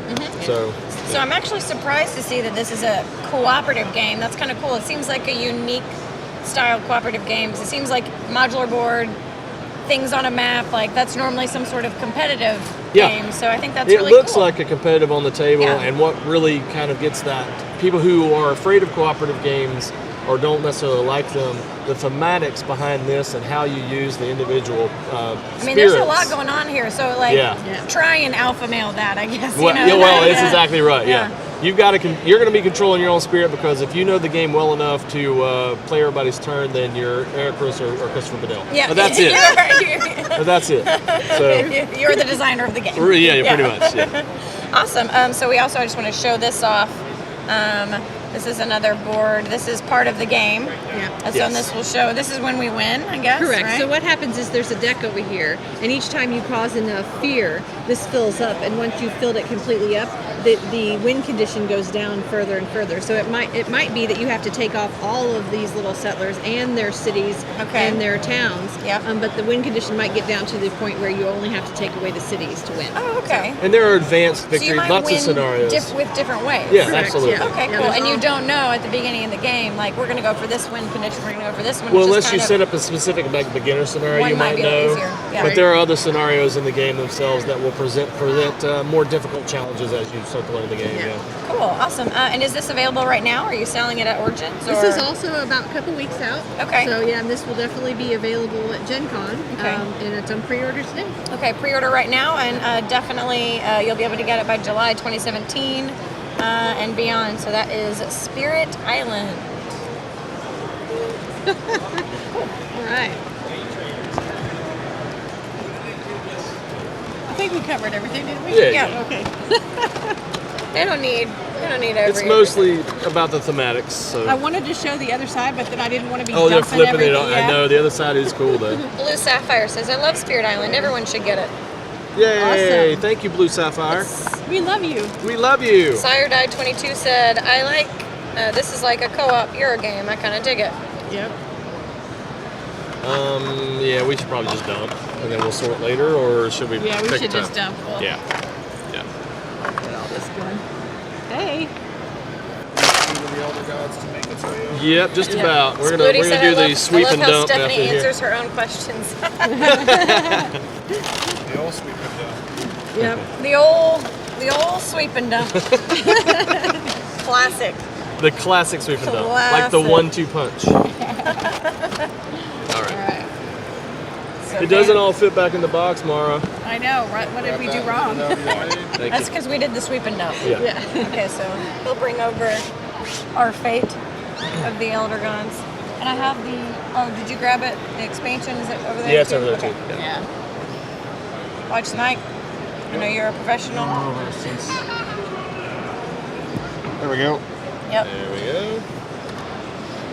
Okay. It's a big one. It is a big one. Grab these guys. So I'm gonna, Yeah, just hand me the top piece, and I'll put it over here. I'm gonna start. I know that these are gonna be somewhere else, but I just wanna. That's like what? I'll start This these is all here. you. Oh boy. Okay. Well, Hey, Beth, camera 2 can see these, right? One time I played it, it didn't quite enough for me. that's all right. I get the general gist of it. Yeah, you know what's going on. So we can talk about And those. unfortunately, we then put don't them have where they enough cultists to fill this out. belong. Yeah, no, it's fine. It's just for show. The PPC's up in the room. Yeah. Good. Okay. You want some of those cards? No, we'll Yeah, we can grab them. we'll talk.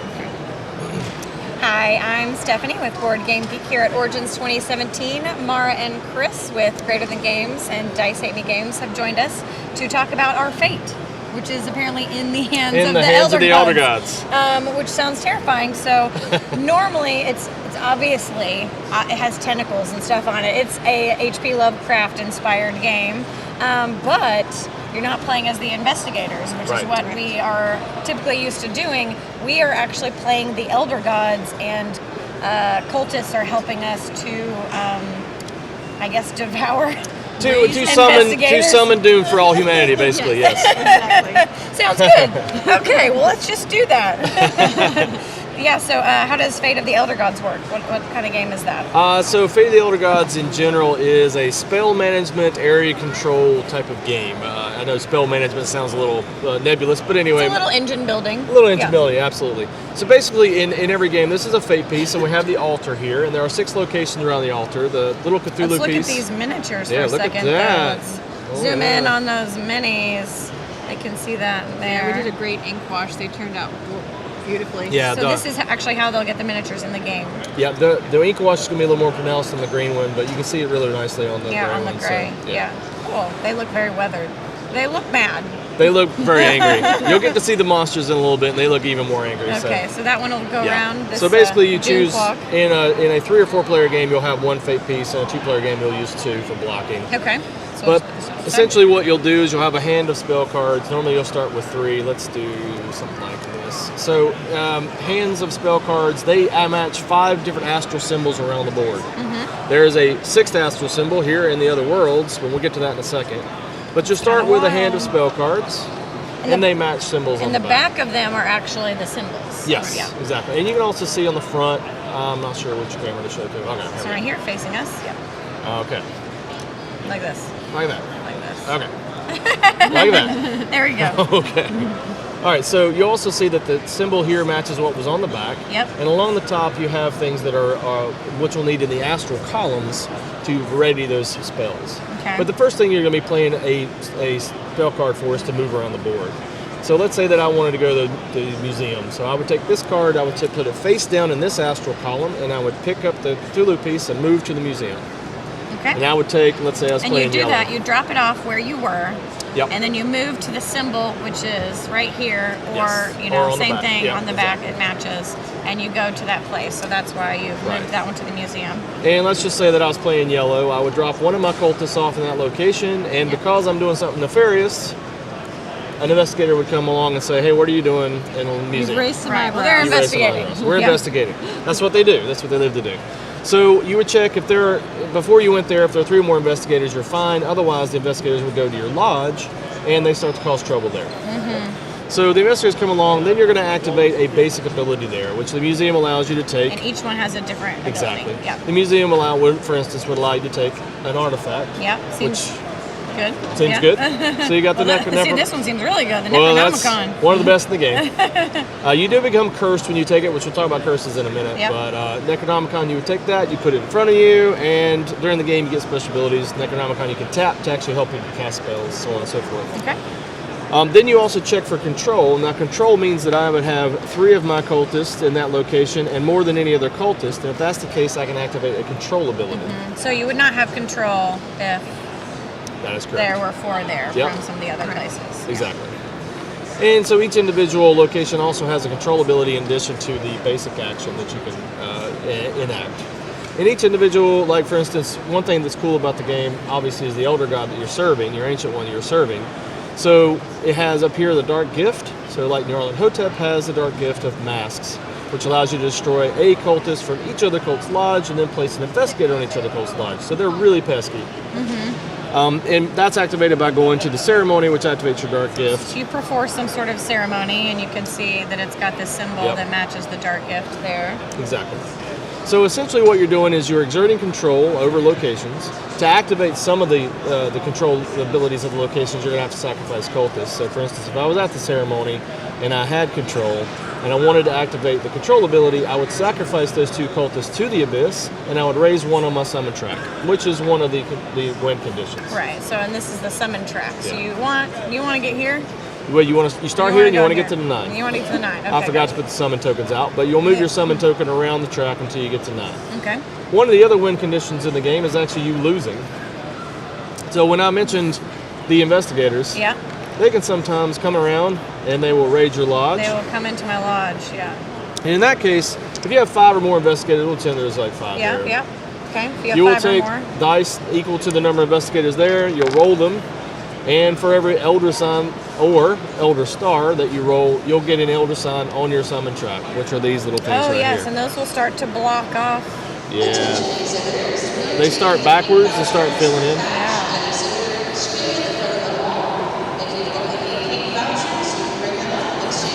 Can't even ever understand what you're saying. I had no idea what this is. I heard vouchers. Vouchers. I think it's for the exhibitors. All right, so So you start to put you the would start elder to put elder signs. signs on, exactly. They would start to fill up.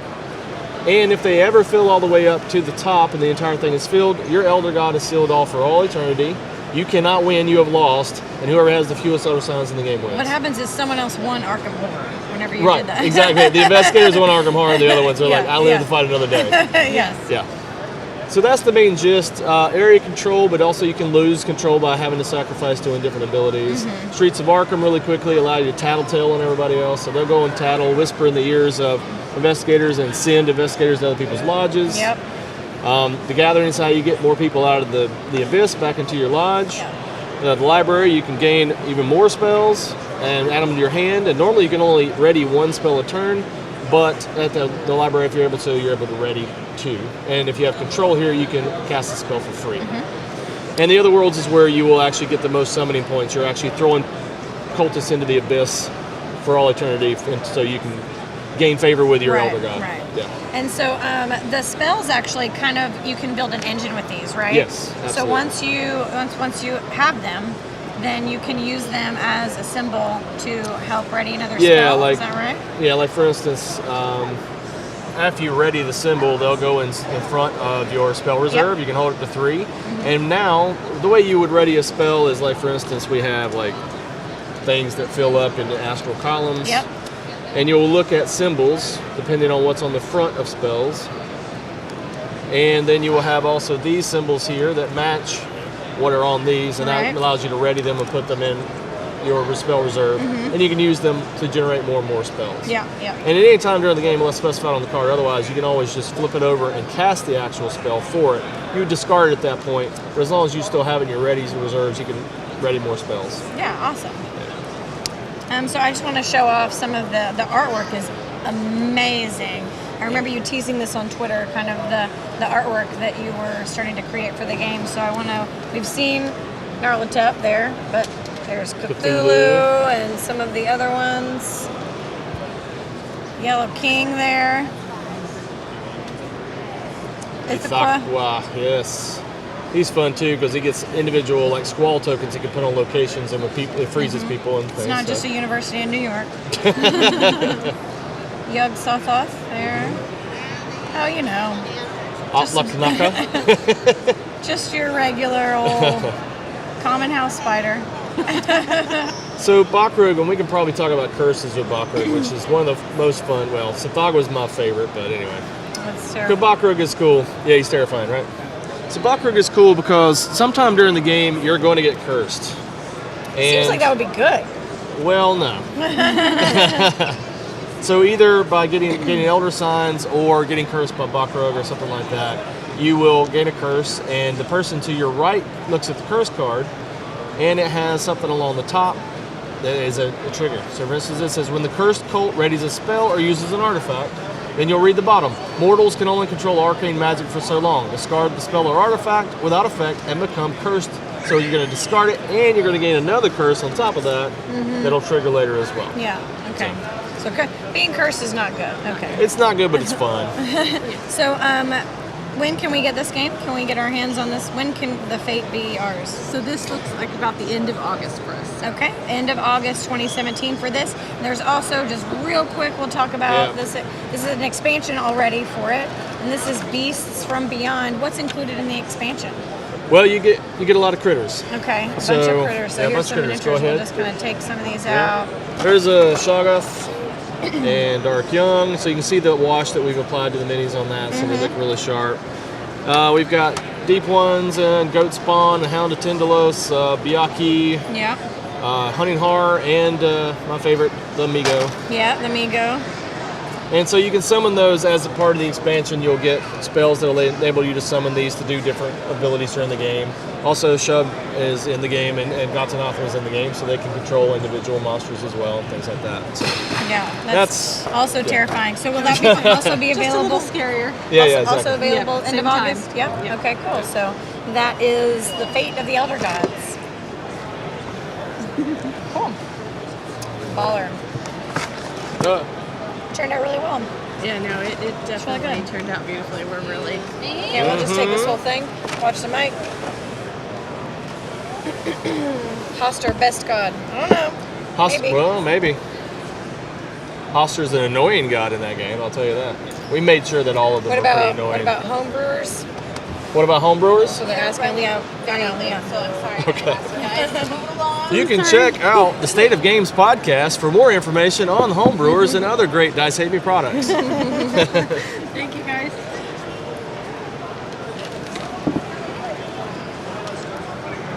They all said Stephanie will buy it.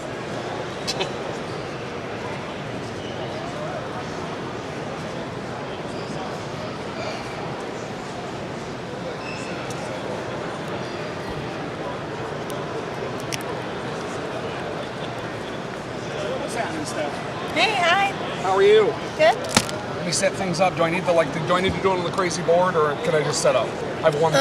Actually, yeah. Let's bring the board over just so that we can quickly do the next one. I was just going to sit this on the table, but I thought it was cardboard, and I got to it, and it is plywood.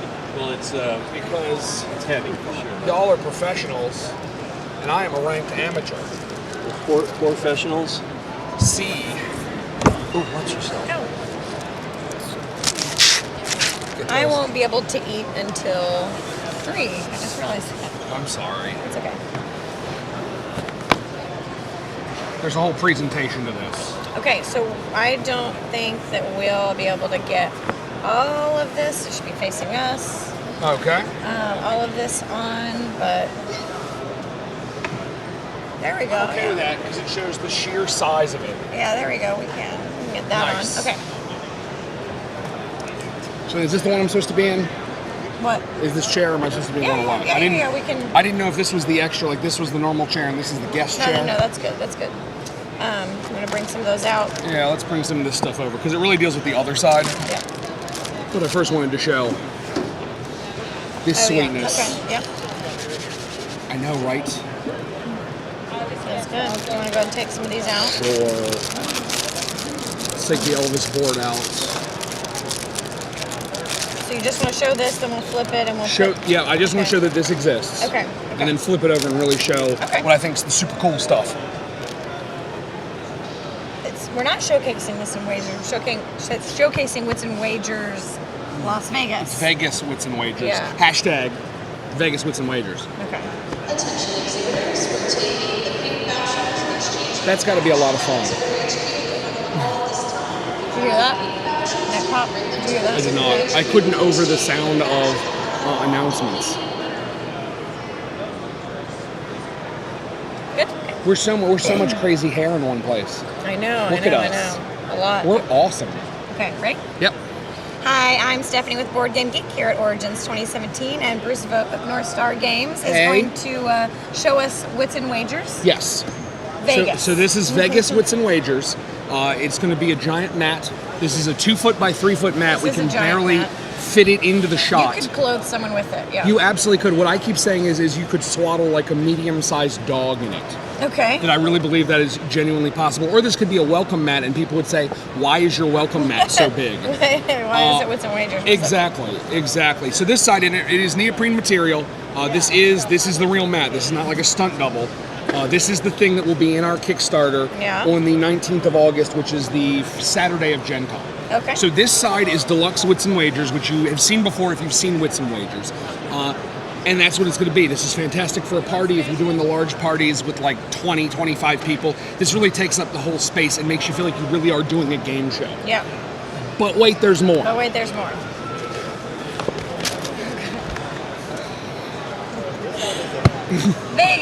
Vegas, Wits and Wagers. So here's a couple things to note. There are some changes on this board, and I'll go through them one at a time. Yep. First of all, if you're like me, and let's just assume you are, you often midway through the game sort of forget where you are. You're like, well, it's question 3, I think, or maybe it's 4. Steph, have you already read? Okay, so then you're 1, 2. Yeah. That's always a problem for me. So what we do with these is you actually stack chips on all of these. So 100 here, 200 here, 300 here. These are the extra chips that we've added to the game. 4, 5, 6, and 700. So what you're going to do is you're going to, we'll just use a 500 as a stunt chip, is that when somebody has for the first question, they get their answer close as well going over. You literally take the chip from the spot, put it on their answer board, and then you know that you're on to question number 2 because 1 is already filled. And we'll just use these as stunt chips. And these will have an actual amount. These will have an actual amount. This is an expansion for Wits and Wagers Party. Yep. So Wits and Wagers Party already has some of the character boards minus Elvis. It has $100 chips and it has betting chips for each of the characters. Okay. So those are already there, and you add this to that. Yeah. So then that's the first difference we've made, is now you can track the game, and as the game goes on, you're going to win more money. Yep. So as everything gets bigger and people start making more money, being the closest without going over is now suddenly worth more money to you, which is really, really cool. Second edition, and I'm going to point out, I moved some of this stuff to the side, is another issue that a lot of people have with Wits and Wagers is they forget to order around the median. They just don't want to do it for whatever reason. We said, okay, we get where you're coming from. So we have these 2 little like bar mats. This is now a 6-player game. You just arrange everything from smallest to largest. You don't need to worry about it. A 5-player game. We'll slide that one here. We have a second one for you that goes over there, and now you're just playing 5 players. Yeah. If 2 people have the same answer, you just put them both on the board. We suggest you bet the better odds, and both of them are going to get paid off. Right. So that's change number 2 in Wits and Wagers Vegas. You might want to specifically vote for one person just because you like that person. You may. That may just be the way you want to go. And, we're not here to judge. Yeah. That's not what we do at North Star Games. Yeah. So there are those, Yeah. which I think are super cool. Okay. Those are cute. Next change is you have red and black now. So you have the red side and the black side. You now can bet either the low half or the high half. Yep. So if you feel like, I don't know which one of these people is right, but I know the answer is under this center answer, you can now bet red for even money. Yep. Okay, and same thing with black. The middle of the table looks just like Wits and Wagers. And then the final thing, which is my favorite, is called the long shot. The long shot works like this. In Wits and Wagers, you're going to fill in your answer, and then you put your board face down on the table. Yep. There's now a period where if I think you know it, and I might say, well, it's a comic book question. What's the weight of Dr. Bruce Banner as the Incredible Hulk? And face down, without seeing your answer, I go, Steph knows comic books. She's got this. I now can take one or both of my chips that I start the game with, and I now can bet Steph to win. If I'm right, and you did in fact get the closest without going over, Pays out 10 to 1. Pays out 10 to 1. It's a lot. So often Wits and Wagers, people say, I feel like the leaders are way ahead.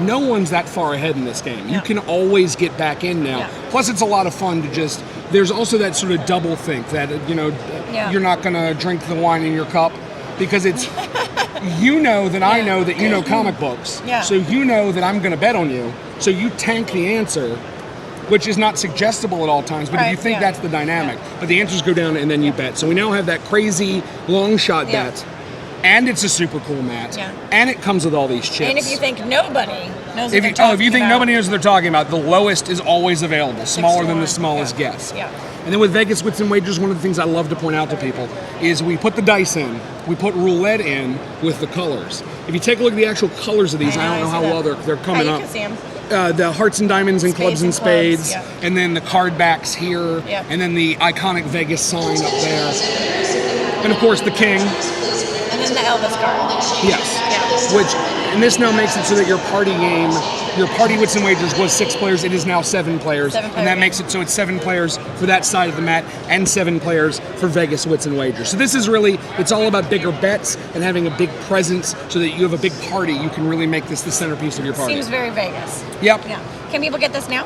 They cannot get it now. It's going to be on Kickstarter. It'll be on right. Kickstarter the Saturday of Gen Con, which I believe is the 19th is when it's going to start. Of August. Of August. Also, if people are at Gen Con, this will be on the table to play. The main thing we want people to do is to understand that this is a big, heavy mat. This really is a serious quality item on top of being 2 foot by 3 foot. I think, my personal opinion, take that for what it is, Yeah. this is the best Wits and Wagers that's been made. I really have fallen in love with And this. you can swaddle a medium-sized dog. And you can swaddle a medium-sized dog in it, or I would imagine a child, or like 6 cats if they'll stay really still. And that is Vegas Wits and Wagers. 6 cats, yeah. Yeah. Like a half a dozen cats. Like a solid half dozen cat, but they have to be real still. I guess, yeah, we can just do this and get it out of everybody's way. Thank you, Steph. Thank you. No problem. Enjoy your time at your booth. We'll do. I think now I'm just gonna leave and go get lunch because that's the thing to do. I'm jealous. I understand. I can help you with that. Absolutely. Can you get all of it? Should I just get my hands off? I got it. Okay. That's awesome. I have no interest in party games that don't have social deduction or end in ode names. I like it.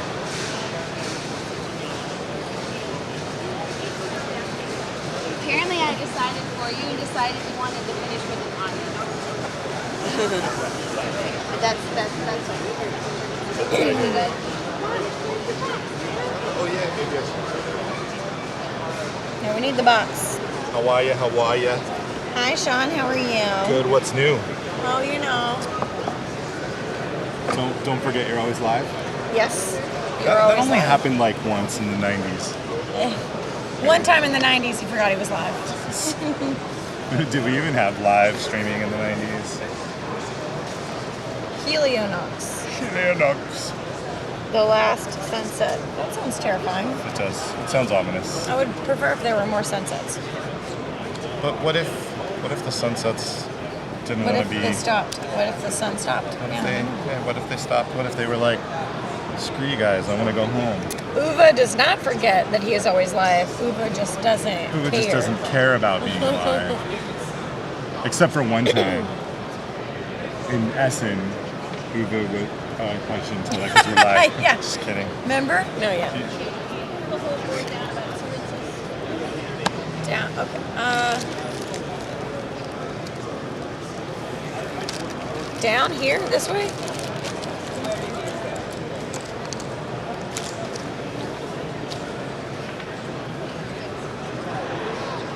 It's in here. It's not in here. One more thing in the box I forgot. Maybe in theory. It's been a long weekend, right? Is that how it goes? Gilgo, the Big Trouble in Little China that we showed was not legendary. It was Big Trouble in Little China. It was the actual board game.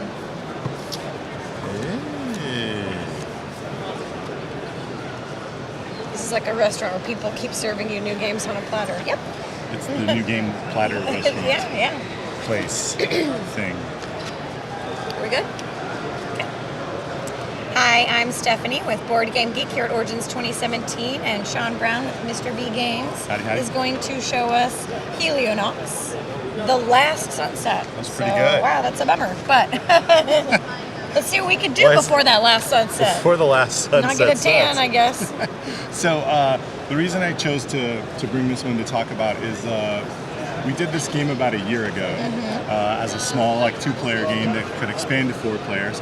And then we had an expansion lined up for it, and we had some setbacks, and so we decided to come back with it, reprint it, and we decided to go with a big giant box, make it full 4 players, include a board, add a bunch of new cards, and just kind of revamp it, almost a second edition, if you will. So we're just going to call it Helionox Deluxe Edition, right? So we're losing the Last Sunset, going to Deluxe, going to 4 players, adding a bunch of cool new things. Gotcha, cool. So that's what I figured I'd talk about today was the Deluxe. This is deluxe, so it'll be bigger than It'll this. be much bigger. It'll be So like this- a traditional board game box size. This is the original. Yeah, It'll be like this. Yep, okay. and it'll come with a board, and a bunch of new cards, and then a bunch of the originals. So like a very light recap on how Helionox works. Yep. So just like any deck builder, we've got 5 basic currencies. These are like our space bucks. I think Tarn has a really cool name for them other than space bucks, but I call them space bucks. Space bucks. Because they sound kind of cool. Yeah. Then you get some defensive cards. These are your sentinels, and these guys will allow you to stop crises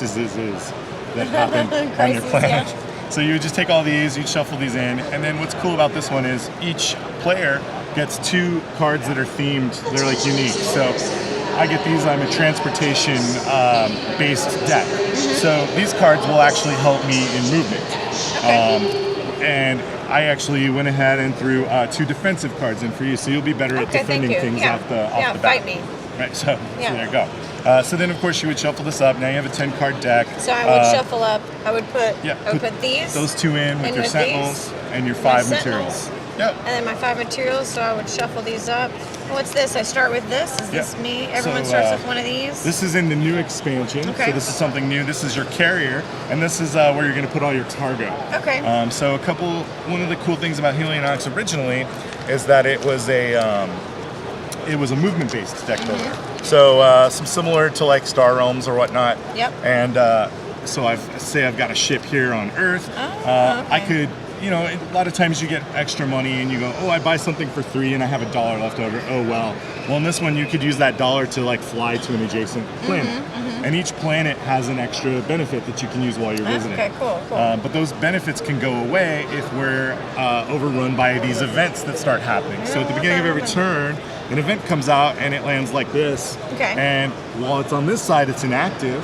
And it gives us an idea it's probably going to be a 3 defense to solve, and it's going to be worth some victory points. Okay, but we don't have other things on the back. And we have other things. And on your turn, this card would flip. Okay. And you would add the next one in line. Okay. When this happens, this planet actually shuts down. You can no longer use its benefit until somebody goes there and you're takes care matching these of up with their colors and their symbols colors here. of the planet. Yep. Okay, cool. So until somebody goes and finds the stolen goods that we're missing from here, We'll find nobody them. can take care of that. Yeah, we'll do it. Are you drawing the standard 5? Yep, you're drawing the standard 5. Another good twist to this one is you can spend 1 all mini sum. You can keep cards in your hand. You always draw 5 and then discard back down. I don't look. I got my 2 special cards, so I don't think you're going to fight me. I can't buy a whole lot, I guess, or can I buy with these? Or so that would be these the are cost if you were costs? purchasing them. Yeah. Yeah. Okay, but I can gain some here. Right. So I could gain some money. I could buy any of these cards here. Yep, you can buy anything from the market. You could pay to fly around. And the other thing you can do is you could also drop an embassy somewhere. probably These are do worth that. 2 victory points that cost $2 to do. And at every location, there's a regular benefit that it can do, and then there's a benefit that you can I see do that. if you have a station. If you have a station there. And So the if you benefit's really even better. particularly like an action, you want to do more of that. Instead of gain 1 token, gain 2 tokens, then you can do that. Cool. You're like upgrading that planet for you. Awesome. And then the Mercury Protocol, which is the newest expansion that's going to be included in the new game. What it adds is it adds the ability to put cargo at all of these locations. Okay. And then, so I fly to this location and I can just pick up this cargo and put it in my carrier. And then every turn we're going to start flipping and doing a request. And so this request might say something like... Kind of like a little quest. Yeah. Earth is wanting Earth goods on Mars. The people of Mars want Earth goods. Okay. So I happen to be there. I could pick up the Earth goods, and then I got to fly my ship to Mars to deliver. Okay. And that could happen right away. If I go out of my way to do it, it might take me several turns. Somebody might beat me to that. There's going to be some kind of a bounty. The first person to do it's going to get some extra victory points. Yeah. So this is the victory point space law. Yep. Yeah. It sure is. Awesome. Okay. And then the final twist to this is once you make the delivery, you have 2 options of how you're paid. Okay. You can get paid. So all deck builders, it's use it or lose it. So in this one, it's if you make a delivery, you can bank yourself a little space buck here that you can so keep if I from draw later. and I've got like 4 and I really want to buy something for 5 space bucks, then I can use that. That's pretty Later cool. on. So yeah, have that short turn. I'm just $1 short. Yeah. Keep your space book handy in your back pocket Yeah. for a rainy day. The other thing you can do is you can buy this illegal tech. So Illegal. this stuff is at the planets, and so you can basically take that instead. And this introduces negative points into the deck. So everything's always been positive points. You can take points away from people, but there's never been negatives. So now you have infamy, which are bad bad things. But the tech is really good. So it's kind of a toss-off. If you get it early, it could be really powerful. It could help you through things. Yeah. And then maybe you can try to find a way to get it out of your deck late before. But maybe it's it'll help gonna push you to stop the win if you get it later on too. Absolutely. So how many players is this? So this will be 2 to 4 players. Okay. All right. So And I believe there'll be some solo scenarios and things in the box as well. So Okay. I believe we'll add solo to it. The original Helionox had solo. Yeah. So And can they get this playmat also? so in the new version, it'll be a board. So it'll just turn into a game board. All right. We had we did like I don't know, like 50 of these or something, and everybody that sees it goes, "Oh, I want the mat." So we just said, "Well, why don't we make a board for everybody?" So. There you go. where we And when will that be available?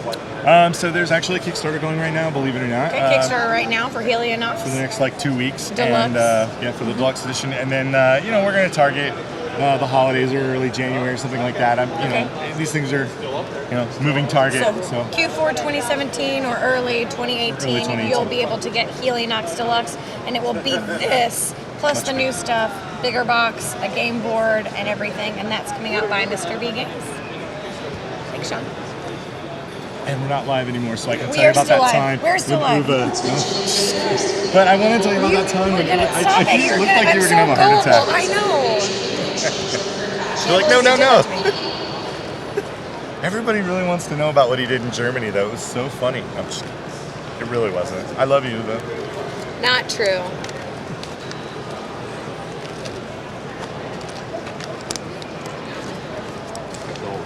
Oh, yeah. Careful.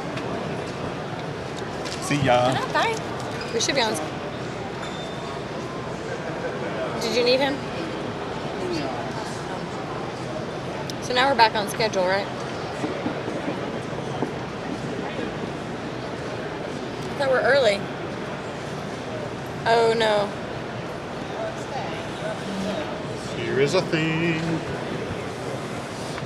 Recruit. Okay.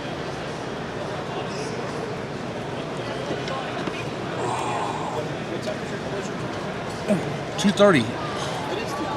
Yeah, okay. Oh, I thought nice. we were. 15? That's funny. What's your We are always live. Always live.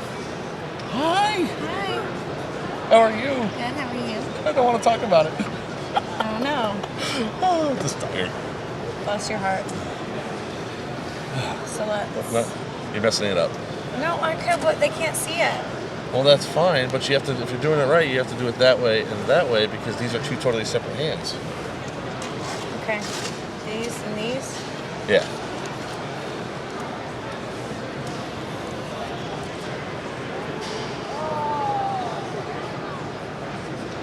Okay. Are you ready? I just got back into town from Minnesota. Sirens, am I saying that correctly? Yeah, Sirens. Hold on, I just want to make sure. That's okay. Patrick Siebert never gets my name right. What does he call you? He butchers my name every time. Almost on purpose sometimes. He's hurtful. Ugh. Cool. Sorry. All right. Yeah. Yeah.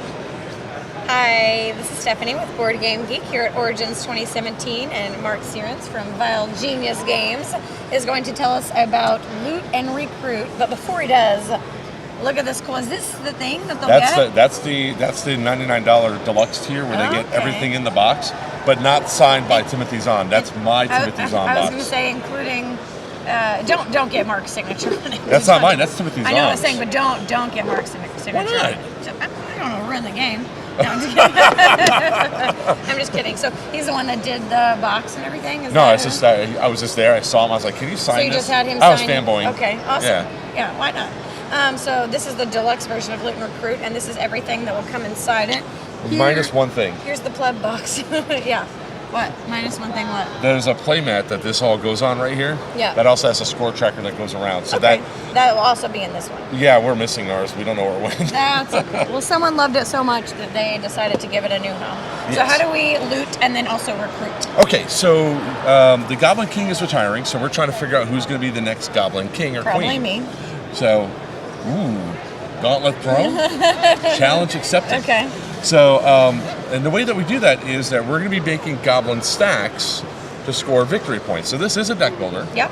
So inside your hand, you're going to have recruit cards and Show these. Camera up so there. this camera up here, okay. These Recruit. table scraps are recruiting because goblins love table scraps. They love food, Okay. yes. And then, of course, box of shinies are loots. Yeah. Okay. So just like any other deck builder, you have your starting hand, you shuffle them up. Woo! Are you trying not to throw them everywhere? Look, I have no hand-eye coordination right now. I'm Okay. surprised I'm walking and talking. Do you draw the standard 5? Standard 5. Standard 5. All right. And I can three recruit power and 2 loot power. well, there's another little extra feature here too, Okay. where we're gonna have 3 phases of the day. We're gonna have the morning, afternoon, and evening. Okay. And what happens is that we score 3 separate times at the end of the morning, at the end of the day, and at the end of the night phase. Okay. All right. So that way it gives people the ability to score points and keep them without losing it. Because like most goblins, they'll attack each other, knock each other down. Yep. So, but once you score the points, they cannot be lost. Okay. All right. So what happens is it's opening ceremonies, and we actually have 5 different ones of those. 5 for the morning, afternoon, and evening. Okay. So for this one, all players will gain +1 loot and +1 recruit at Okay. the start of the turn. So inside So of really, I have 3 loot power and 4 recruit power. no, you're not counting. That's, Oh, whoa. You have 6 recruits and 5 Oh, I loot. didn't see that. That's cool. So you got a really good draw your first round. So you start with not the standard ones. You have some. You have Yeah. some different currencies in here. Yeah, we have Awesome. some. We have a 1/3 for each of the big ones, and then the ones. Yeah. So in my hand, I have 4 recruit and 3 loot. Okay. So whoever goes first, so the first player token, I'll start off. So with mine, you can purchase as much as you can afford. Okay. So unlike some other deck builders where you can only buy 1 or 2 or one thing, here you can buy as much as you can afford. So Okay. since I can get 3 recruit, there's a couple different styles of play. So the catapults are attack cards. Why are they important?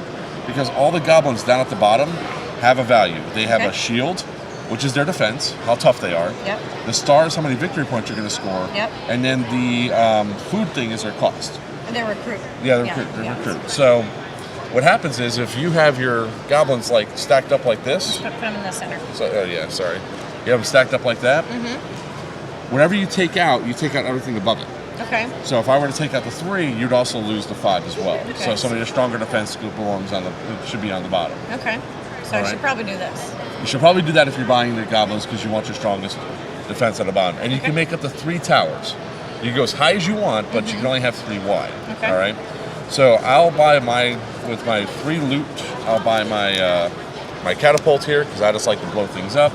And then with my 4 recruits, there are 2 bumbling brothers here. So as soon as I take one, another one automatically Another comes one out. comes out. Now this is I figured that was going to happen. Mhm. We have all the art done. This is just an older prototype. Gotcha. That's okay. So so that I did the 2. So here's another 2 right here. So I 3, bought- 4, and that's all your recruit power. I think. And I'm gonna, yes, that's all my recruit power. So I'm going to put them side by side like that because I don't need to stack them up. Okay. Put all that in my discard pile, and then now it is your turn. Okay. You're not gonna buy anything. I did. I bought a catapult. Oh, you bought a catapult. Okay. So now I have 6 recruit power and 6 loot power. So Mhm. I'm going to buy. Well, I can't really buy anything except for this. So I'm gonna buy this for 4. This will come out. I'm gonna hope it's a 2, and it is. And it is. So I will stack this. Can I do that? Yes, you can stack it. I'm gonna stack my 2 on my 7 because that seems like it would help protect it. And then for your recruit power, I can buy 6. you could buy the sergeant. The sergeant Sounds is good. good because that has a special power. You can only attack once, one target on your turn. But the sergeant not only does it give you +3 attack power, but you could also target another target. And you just touched my sergeant. Oh, it's on. It's on. You don't He's touch my sergeant. You touch my cannons or my sergeants or my Bombardiers, forget about it. Well, I'm gonna win, so it's all right. All right. We're not gonna play a full game, but yeah. Yeah. So that is we did the morning. So the morning is the opening ceremony. Was this the day phase? No, this is the morning phase. Okay, So this that is was the the morning. opening ceremonies, Yep. and then you have, depending on how much you want to play. So if you wanted to play a short game, you put 2 mornings in there. Okay. And then you flip them over. So I now see, yeah. the first player token moves to the right, Yeah. but play goes clockwise. Uh-huh. So now on your turn, we flip over the top one, and at We're the still flip, in morning. Gotcha. you're still in morning. So in turn order, each player may purchase a card from the shop in the lineup at no cost and put it in their discard pile. Okay, so we do that right now. Yeah, so you would do that right now Yeah. and choose one, and as soon as you pick one, it gets automatically replenished. Gotcha. So the day phases, all the phases have different abilities. Mhm, yep. Some modify where the first player token goes.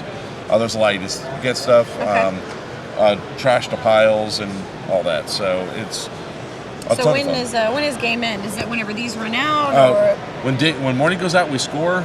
Then we have the day phase. When these run out, so we you would score? Would these go away then? No, they stay in your piles. They would stay, but you would go like if this is what it was like at the end of morning, then I would score 8 points. You would score 8 points, and I would score 4 points. Okay. All right, and then when we get down to the very last, when we finish closing ceremonies, Yep. we do our final scoring round Mhm. and go from there. So, Awesome. and I think it was kind of unique that we put the first player token backwards, because if you go last, it's sort of an advantage. Mhm. But when we move it over to the left, yeah, sure. Say at the end of the morning phase, you went last, you Mhm. scored all those points, but now you're going first, Yeah. and you're probably going to be a huge target. Yeah. Gotcha. So. So how many people can play this game? Right now it's set for 2 to 5. We do have a 6-player expansion. It's called the Chaos Edition. Okay. Which adds chaos. Oh yeah, because you can either play it standard like you normally play, Yep. or you can add the Chaos rules, which is simultaneous play. Okay. So when you go to purchase, everybody's calling dibs on what they're going to buy.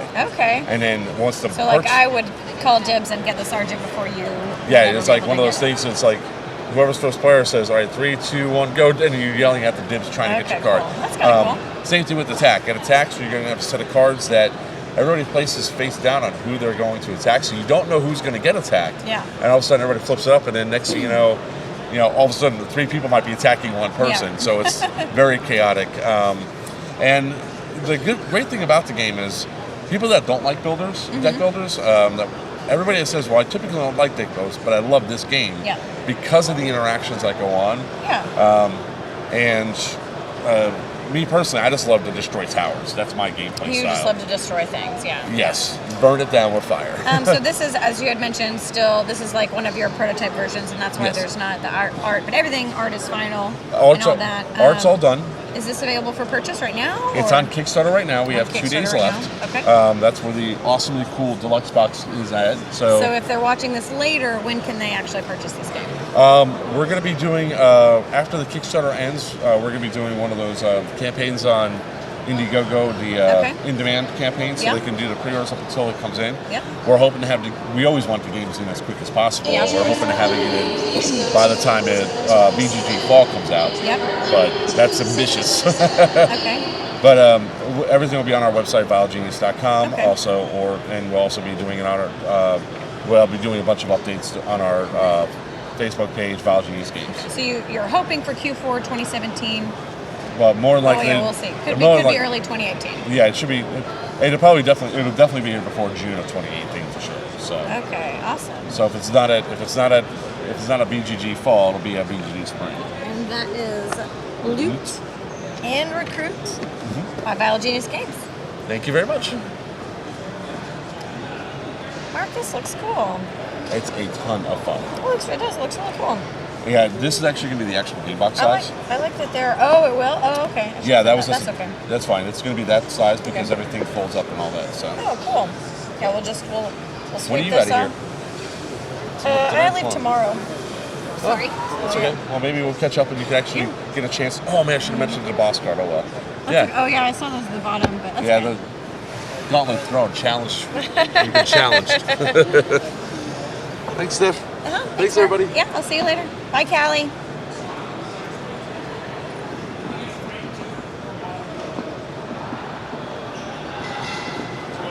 Woodbird cards of the future.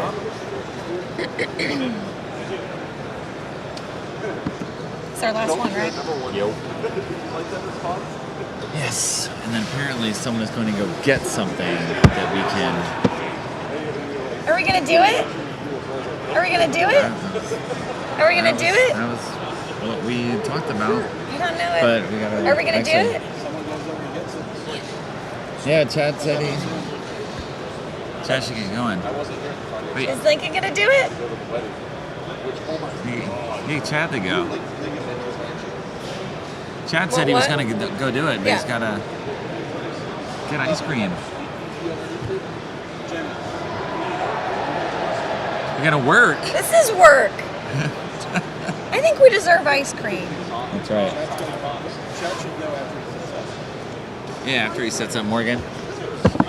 All right. Does Steph get lunch now? No. No. It is over there. It's a what? Is it hot? Hot? Let me go look. No, it's like No. spicy hot. I don't know. Why not? Yeah, probably don't want to eat on screen.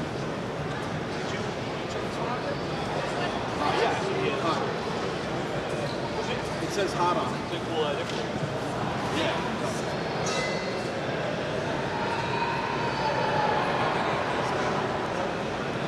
What do you guys think? Are you going back tonight or tomorrow? Tomorrow? Yeah, I'm going to go back to my hotel tonight, sleep, and then we're going to start driving back. You drive a fly. Yeah. Smart. Yes.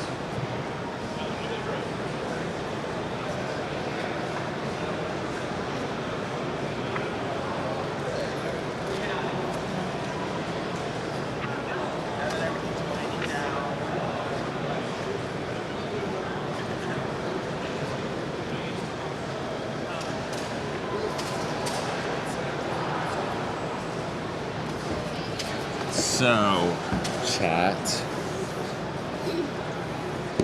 Here again. I think there are only hot ones left. Are they really hot? What's hot? The same? Remember that time when they got 8 flavors? Yeah, we had a dozen last time. Oh, okay. What else we got here?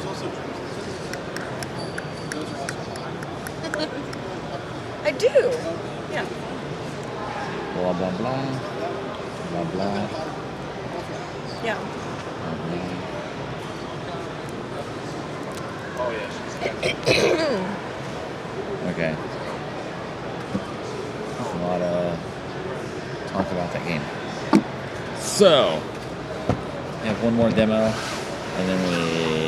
I didn't get to pick lunch. I can get a chimichanga. That's right. You get what's They're saying over. because the Deadpool pants.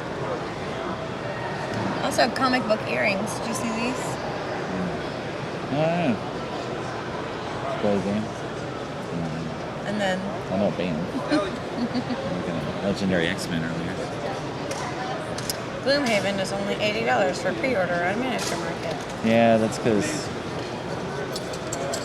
I don't know how it's possible. it's ridiculous. Because Isaac is not running a business. That is my answer. Isaac were running a business, he would have charged $130 on Kickstarter and not slit his own throat. Maybe I'm going a little too far here, but I mean, it's an MSRP 140, I would think. That's what I thought that's what I thought the plan was. Yeah, the Gloomhaven insert is $60. The Meeple Realty one, yeah. No, but I thought the MSRP was 140. Oh no, I'm just saying. And then he was they're- going on Kickstarter for 100 when it should have been like 130. Yeah, Because now it was a little bit more. 125. But I mean, Bill's Cook wouldn't spend that problem $60 on a game. There are some games that are That's okay, pretty Bill. good for Bill. $60. Yeah, that's okay though. Whatever. Meeple Realty inserts are. Yes, he should have added 20 to 30 for shipping. I mean, because the problem is, are you producing one game or are you actually running a business? Like, what is your goal? I don't know. Yeah. It was like $10 shipping. Hey, Lackey. Oh yeah, Scott pledged, of course. Scott pledges for many things.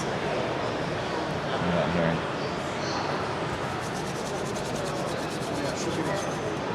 Shipping is free for the US? Yeah, that's crazy. I mean, because again, long term, it's also about setting this false expectations for the future in terms of what's a sustainable business.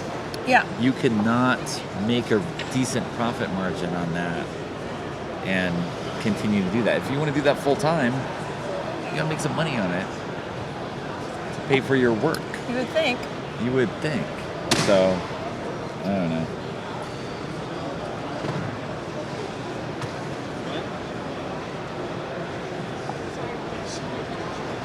How's chat doing? Anything? What have you seen that's interesting that you want to check out? That you've seen like from the stream, or just from other streams, or videos, or vlogs, or any of the Origins coverage that you've seen? What are you looking forward to? Yep, I'm asking him. What about you, Scott? He's still thinking about Word Slam. Big Trouble Big Trouble in Little China does look really cool, actually. You were the I did the demo for that. yeah. It was a full half hour on Big Trouble. It was like He did explain every single card, which was enthusiasm was like it's hard to stop when someone's like really excited about it. You know. Oh no. It's hard to stop. You can stop it. I know. Cut them off here. I do. I gotta do some I let go, Yeah. some I stop. It's an ebb and flow. Emphasize That's how that it works. more for Gen Con as well. Like, don't step on your neighbors. Well, I like it's more not like less that, and like Beth has a good thing where she says, and it's true. She says this is going to be cut into a YouTube video, which is actually the most important part. Like we live stream it because, well, why not? And we're here. That's not the most important part, though. The more important part is the content that we create afterwards, which is the videos that we use the raw footage from. And for views for that, if you want your video to be viewed the most, shorter is always better. Always, always better if you're just demoing and introducing a game. Yeah. Always. If you are doing a full playthrough of the game, whatever is necessary, sure. But if it's just a quick demo, the overall feel of the game is really all that needs to be explained, because people are going to get excited about it from that. They're not going to particularly get excited about if you show one card, the cost of it, the effects, and what would happen if you played that card. That's not going to necessarily get people excited about it. When I could read the card if it were in front of me, or pick it anyway. I wish we could got that kid just on camera for a minute. This kid walked by and he was the villain in Pirates of the Caribbean, the Big Bill guy with the. Oh yeah. Yeah, Davy it was Jones. Good costume. Or Barbosa. Yeah. Was this it? kid's costume was really nice. He really had like good squid. Kid gives good squid. Make sure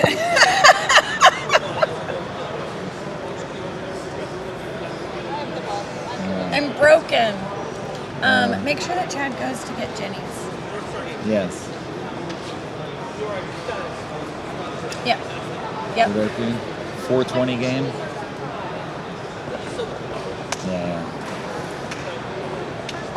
Yeah. Okay. Come on, man. Just get squid. Serious. Should charge a subscription for our live stream, but we don't. Spend that money on some promos from our site. How about that? Yeah, buy a promo or two and BoardGameGeekStore.com, and you'll get something in return. Well, enable us to do things. Yeah, we'll never make people pay to watch. No, never. I said that and I was like, oh no, never. I don't know. It's not really the plan. The plan is, it gets publicity. Yeah, I don't know.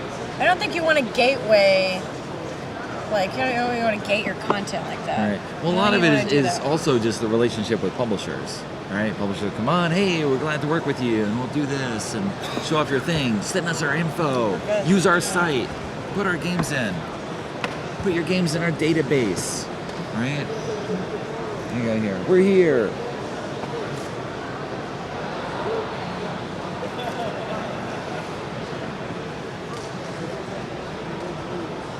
A fever dream about a game like Spectre Ops, where you played Ronald McDonald sneaking around the board and blowing up various Burger King establishments. I wish they made that. That's right.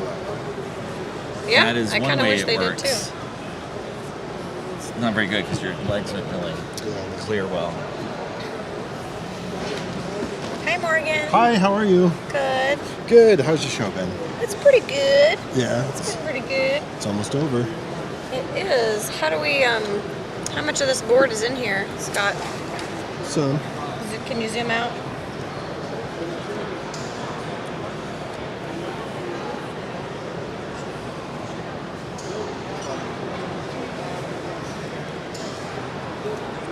Is that okay? Okay. So the center is here. So if we wanna showcase anything, put it right here, and you can zoom in Alright. on it. great. I'm just going to steal these and put them over here so I have access. Are you in? Is it Catan or Catan? I think I ask that every single time. It's It's whatever which you boat are you? I know, but which boat are you in? Oh, I'm definitely. We at the company are in the Catan boat. Catan. Okay. Yeah, or Catan. That's what I say. Everything's Catan. That's what I say. But we're very inclusive people. I mean, if you call it Catton. Catton Studios. Catan. Catton Studio. Then, you know, some people do. Catan. You know, Chad, go get Jenny's. I don't judge that much. We need like 12 flavors. I'll take 11.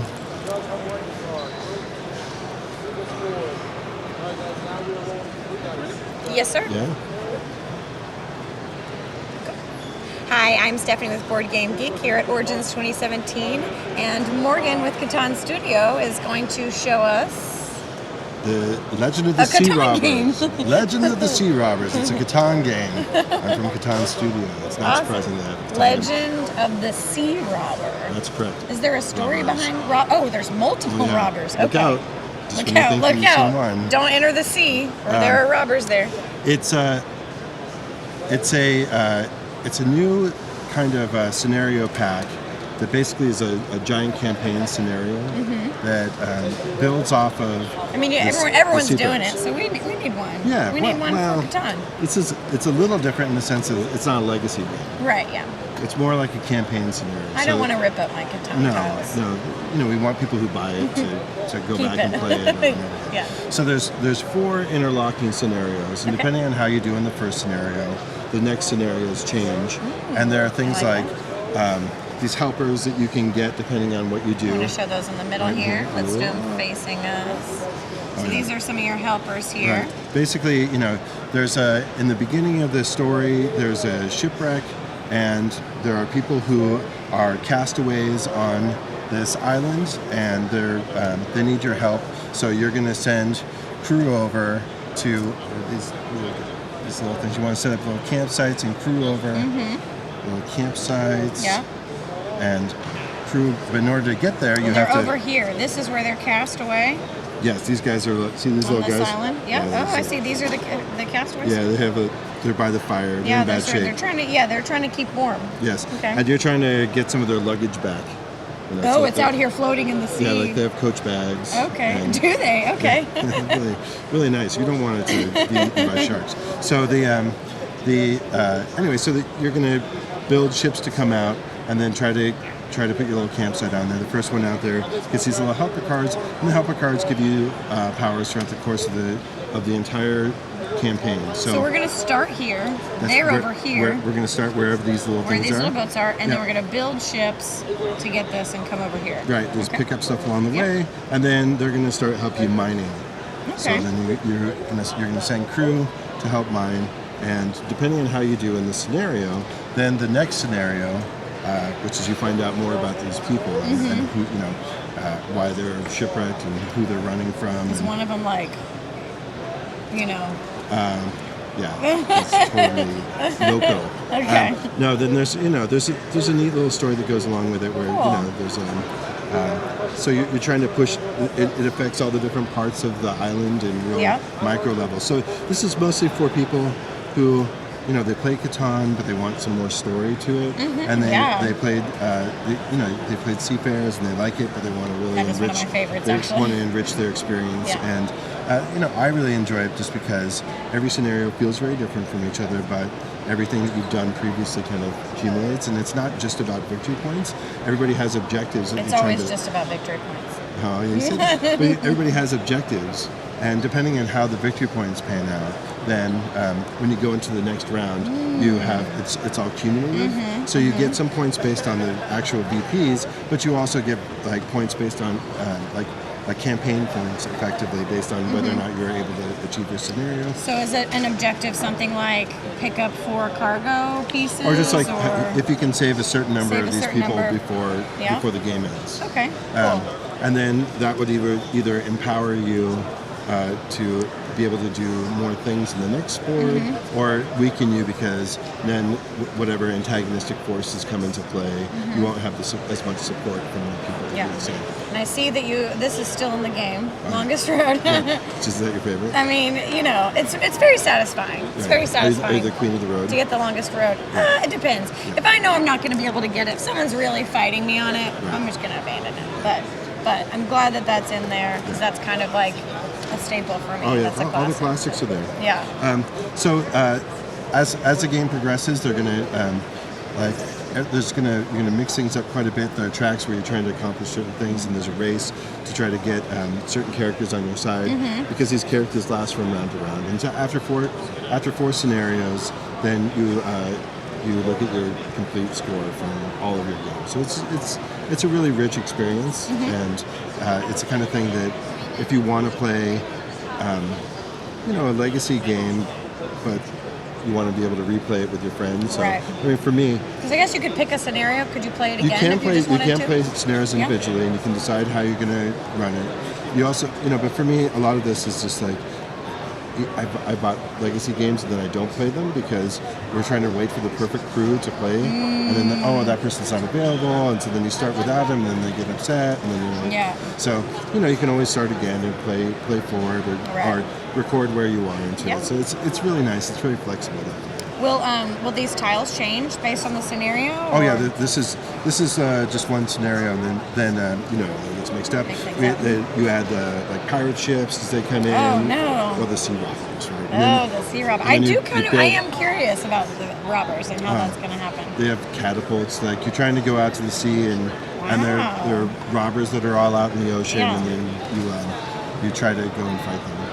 It's pretty fun. Yeah, that sounds really cool. I am insanely interested on this Attack of the Flies. I Yeah, don't know if no, you saw that's- that giant that's- fly. that's That was a a sea scenario, fly. yeah. Yeah, that's a special scenario you it's only get Origins here only. at Origins 2017. So when can we get this game? It should be available for Gen Con. Available, so August 2017, you should be able to get your hands on this game. About how many campaign game scenarios are in there? There are 4, but each the second, third, and fourth change based on how you played the previous ones. Yeah. So they're kind of your choices that you make and where you are will change with each of the scenarios. Yes. Cool. Awesome. Is there anything else you want to say about this game or anything else coming out from Catan Studio? Well, I know you're trying to wrap it up, and I also know that we try to, get in and A quick video is good, that's right. but Be cool we and be certainly gone. want to get all the info in there. Oh yeah. Well, I mean, this is this is obviously our one of our big games this year. We're very excited about it. Yep. And we want to make sure that everybody's a big Catan fan gets Yeah.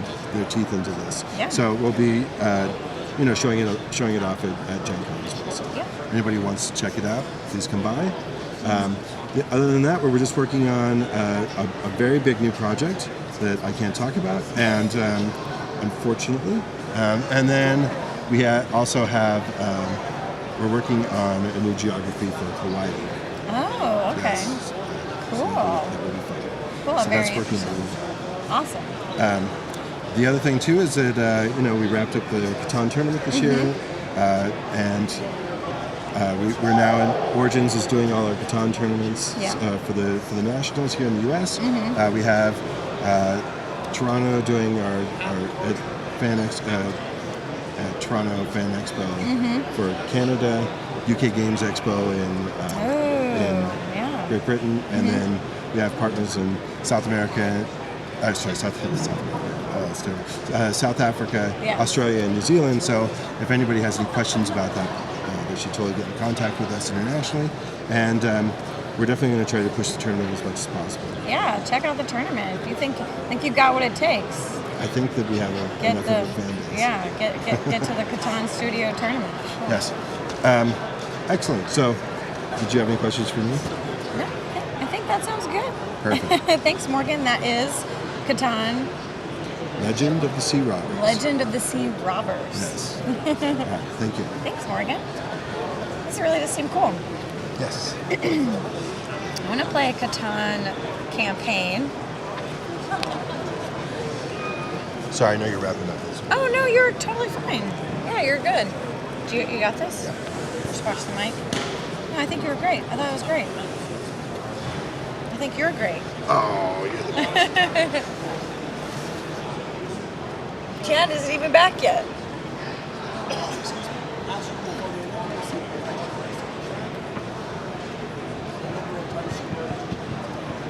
That looks cool.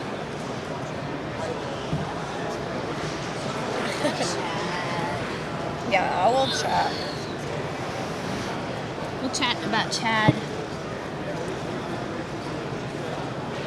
How was Catan-ness? It looks really cool. Have you heard about the Legend of the Sea Robbers? Yeah, it looks pretty cool. They're still talking about hot dog sandwiches. Like, they don't stop talking about hot dog sandwiches. You notice how we don't acknowledge that. I do? I didn't bring it up. I didn't bring it up. Today. So it's a thing outside of Origins where, yeah, it's a thing. Huh? It's an internet thing. The internet is oh, you're welcome. You're welcome, Crit Camp. Did you walk around? Did you get to look at stuff today? Today, no. Well, I had a very nice visit from Rather Dashing Games, and I had done a video with them someday that wasn't today, and I was very charmed by the game. This belongs in a museum. Yes, huge like Indiana you Jones did fan. the demo for that, right? Right. The interview. And at the time we did the interview, they said, "Oh, we don't have any copies. We just have the demo ones for the booth." I was like, "Oh, okay." I just sort of filed away a note to myself saying, "Oh, I should put that one on my Gen Con wish list." And then she came over to the booth, Lena, this morning, saying one of our guys drove overnight to get 2 or 3 cases here so we could sell them here at the show. I've put one aside for you. Do you still want it? I was like, no, I mean, like, just to remember that I was interested, and then to put one aside, and then to walk over the rather substantial hall, It is to get far. over here. That was really nice. I was like, oh yeah, let me finish up what I'm doing, and so I had a turbo visit out of the booth just to go pick that up. I was supposed to see Steven at Stronghold, but he was literally never there. Right, I know. I smooched him in the hallway, and that's all I got. I got like one of these real quick. Yeah, he was intensely busy. Yeah, we were supposed to do an escape room tonight. Oh, like now, escape room game or like escape room? Escape room. So Stephen Bonacor and Zev Schlesinger own an escape room together in Florida, Fort Myers. And then I own an escape room in Little Rock, Arkansas. And Gil Hova works at an escape room.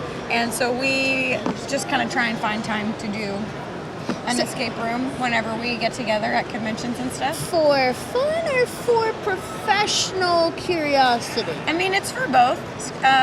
So mixed business and pleasure. I would never, and I know Zev would never, and Steven would never, and Gil would never. Like, we don't like take ideas from other escape rooms, Right. But you can certainly get a good idea of like, I liked the way they did this thing.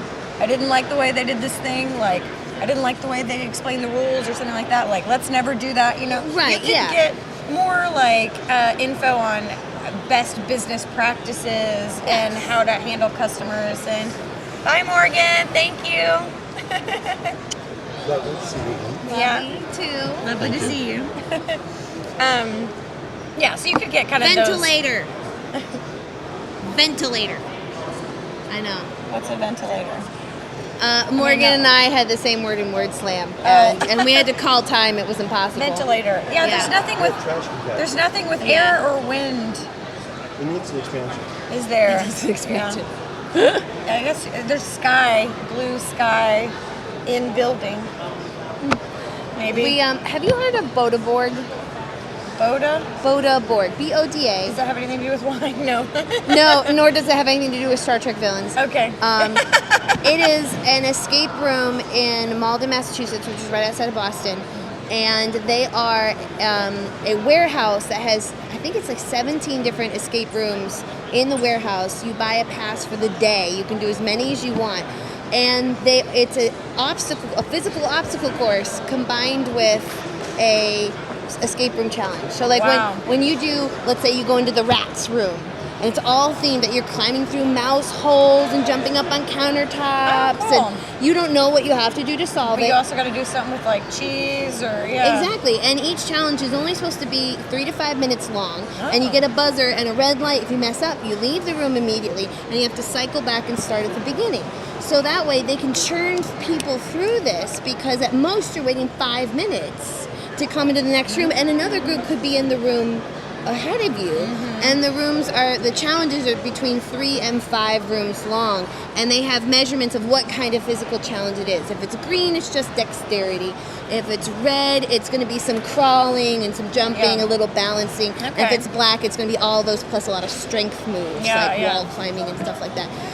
I mean, they say bring your workout clothes. I mean, like you sweat. It is a gym workout, and it's probably one of the coolest things I have ever done. But I imagine, I mean, that's a warehouse. Yeah, It's you need a lot of huge. room for that. That Yeah. seems pretty cool. It's intense. Like they have an Alcatraz one that actually goes from the And first it's floor to the where? second floor. Malden, Massachusetts. The other If ones, I ever find myself right in Massachusetts, just west of the greater Boston area, they the rest of them are in Sweden. And that's the only one in the United States. I like that Salty Horse said, "See you later, ventilator." Like whenever you said ventilator, I was working with that was like a thing. That's a thing. Just come I to- just took myself out of the table, like, okay, snuggle in. I'm good. Not for me. Get me in here. This is just an empty chair. Or it's just an empty chair. Or it's just an empty chair. I want ice cream more than anything. More than anything. But yeah, so we always try and do a. She's talking about the escape room I was. Validation. What? I will occupy this chair for Have you ever probably 30 seconds. Have you ever done an escape room? An actual escape room? Not a board game, but a room. No, I have not. Would you Except ever? the one in Spiel when we demoed. That I I had had not actually published that video yet. Could you 'Cause we ever? cut Because up we and I kept forgetting about the microphone. John kept forgetting about the camera. The light was The light was terrible. terrible. It's the world's worst video. I had in not history. actually watched it. I was not sure whether I wanted to, but it was still there. Just like we still have a number of unpublished videos in our queue, and one of them, it's like a 20-second video of you and I think Shelly. Yeah. No, maybe Phoebe, so I think it was Gen Con, getting set to do like a walk around Okay. for the show. Yeah. And I walk up behind you guys without you knowing that I'm there. And I'm just like, "Oh, nice to see you here." Right in camera over your shoulder just as you start to say, you know, like, "Hi, I'm Beth." And you're just like, "Ah!" Terrifying. Yes. So we get a blooper So that was reel. it. Yeah. Because I you know never what else would finished- be in the blooper reel would be like who jumped in the Zorby. Somebody jumped in it. It might have been me. That, I'm not sure. I think it was me. Like, oh, yeah, well, Beth, who will do dumb shit? Oh, Beth will do. Oh, excuse me. Who will do dumb stuff? Beth will. That's right. Who will wear a dumb hat? Beth will. Making a blooper reel for Nuremberg 2016, and I never did. No. Probably So don't that'll have be it. finished in Nuremberg 2018. Well, that's the problem with a lot of these stuff is like the conventions run into each other, and I don't set like a deadline. Like I must get everything done by this date. You should do that. I should do that, but the problem is now it's just like, for me, Origins is just like I'm closing. Gen Con preview goes live Monday. Yep. And then it's more like, let's Gen Con. We need more Gen Con info. And then as soon as Gen Con ends, Spiel preview goes live. and then as soon as Spiel ends, I'm gonna shoot myself. although you do show up at I BGG don't. Con, I but don't. you don't have to do a preview. Yeah, but you for don't have to do that. a preview or anything like that. No. Andy. Yeah, You come can't really say- get 4 people. Hi. How are you? Hi. Good, the voice is better today. Yeah. Ish. Yeah. Your hair looks great, by the way. Your hair looks great, by the way. you. Beth, your hair also looks Oh, great, yes. by the way. Thank you. I'm on my not showered day. That's the reason I have an updo. I think That's we all, why the updo was created. Exactly. I feel like, and that's supposed to be the formal wear, right? That's Is right. the updo? But it has to be dirty for it to stay. It's true. It's a whole art here. It is. It's a whole thing. Yeah. So how has been working in the Czech Games Edition booth? It's been crazy. You've been basically doing Codenames Duet, like Pretty much. I thought I was repeating myself after a while, but it's. I actually think I like that one the best. It's not bad to say. No. Yeah, I've tried They it. all have their place. Exactly. Like I will own all of them. So Yes. I mean, exactly. me personally, I'm a pictures fan. You More like than the pictures? I yes. thought that one home. you can do that with Codenames Duet. That's true. Yes, And you can mix it is and match if you harder. want. It is harder, but I think it depends on the crowd and whether it's harder or not. You have the people, and there's I forget which comic it is. You might have seen it, but it's like she says like pet or something like that in the comic. This girl does, and her husband goes, okay, well, one time in New York, we saw a pet shop, and then in the pet shop there was an angel statue that reminded us of going to Rome or whatever. Oh, I definitely know what it is. It's building and New York. and then it shows the next panel, and she's pointing at cat and dog, and she's like. So with pictures, I think people make like stretches. Yes. Like bar stretches. Like, well, this corner exactly has like a dot in it, so that's probably it. That's what that picture is referring to. Oh, we have a thing. Oh, that is some good stuff. I am so excited. I'm a little jealous, to be honest. No, you can have some. I get to partake in the ice cream. So do we know what flavors? No, I don't remember. Is that cookies and no, cream? no, this is. We need some spoons. Okay, I'll go get them. Totally there. We can. There's a big bin of. Okay, so Okay, this is amazing. this is Jenny's.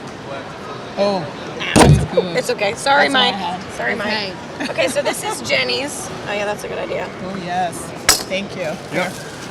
Jenny's is an awesome ice cream place. Is it just in Columbus, or is it all over Ohio, or what's the deal? It's a small chain. I've never heard. Well, I'm in Canada, so we don't have. Because Jenny's. there's two here in Columbus, there's one in Chicago, and then like a smattering of other places that I don't happen to know off the top of my head. Yeah. Somebody go look that up. Yeah, we're gonna. Exactly, let us What know. flavors do we have? Do you know?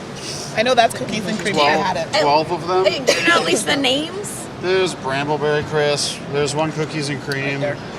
There's I think that's cherry cocoa bean espresso or something. There's a peanut butter one. Peanut butter one. There's a strawberry one. There's a dark chocolate one. Okay. There's a brown butter almond brittle one. Yeah. Some other stuff. Coffee. Okay. Some other stuff. Coffee. I feel as though we all need to dive into the same one. They did not have the cream puff. So for me, there were just about because 6 kinds they were out I of. can try one. Just because I just don't want infant. Oh yeah. Okay. Well, then you go first. Or no? Yeah, you pick. Okay, that would be great. Yeah. That would probably be good as a service. Yeah, that would be awesome. Thank you. What's that? I get my own special plate. Yeah. Just for me, especially because I'm sick. Cool. Yeah.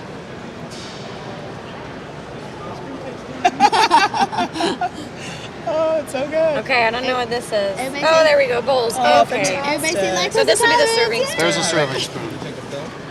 Oh no, Oh, you're not. I'm fine. So this is the official serving spoon. Okay, So perfect. all right, Mandy, you go first. All You're right. our guest. You We don't know. Do you know We the don't flavors? know, so- Chad doesn't Well, heck remember. if I remember what's what for the. I know the roasted. That's roasted shrimp. Yeah. Roasted That's what? bramble- And, and then next to that is peanut butter and chocolate. Yeah. This is. That's the darkest chocolate. That's Brambleberry Crisp. Oh, thank That's you. The Oh, cherry yeah. Coffee. Oh, are we? Yeah. Okay, cocoa so we're all bean. we're all We're tasting trying- this one. So we have the a Let's white try one. and guess. Okay. Yes, I'm guessing Okay. it's good. Which one is this? Ooh, We don't know. Oh, We don't no. know. lemon. No. It does. No, it's those Oh. dinner mints. Yeah. Oh, buttermint. Yeah, the Savannah Yeah. buttermint. It's Yes. kind of minty caramel. Yeah, a little it's bit. buttermint. Is that what that is? Yeah. Yeah.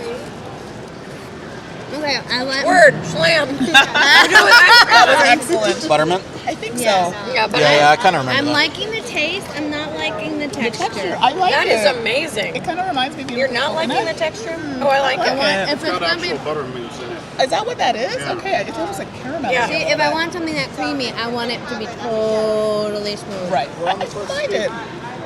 It's good. All right. Yeah. Grab a spoon. It's really good. I like that one. Yeah. That's good. Okay. All right. All right. This looks kind of peanut buttery. a little Yeah, bit. it does. Is there anything? Yeah. Yeah, any one that you see that you might not like? Is there any flavors The that only you're? thing I'm not fussy for is coffee, but I'm going Okay, to there's a try. coffee somewhere in there. We'll get to it. Is that enough? Probably one of the brownish, light Yeah, brownish probably ones. the. Yeah, exactly. I don't know. This Okay, is. I Does someone see- want this piece of something?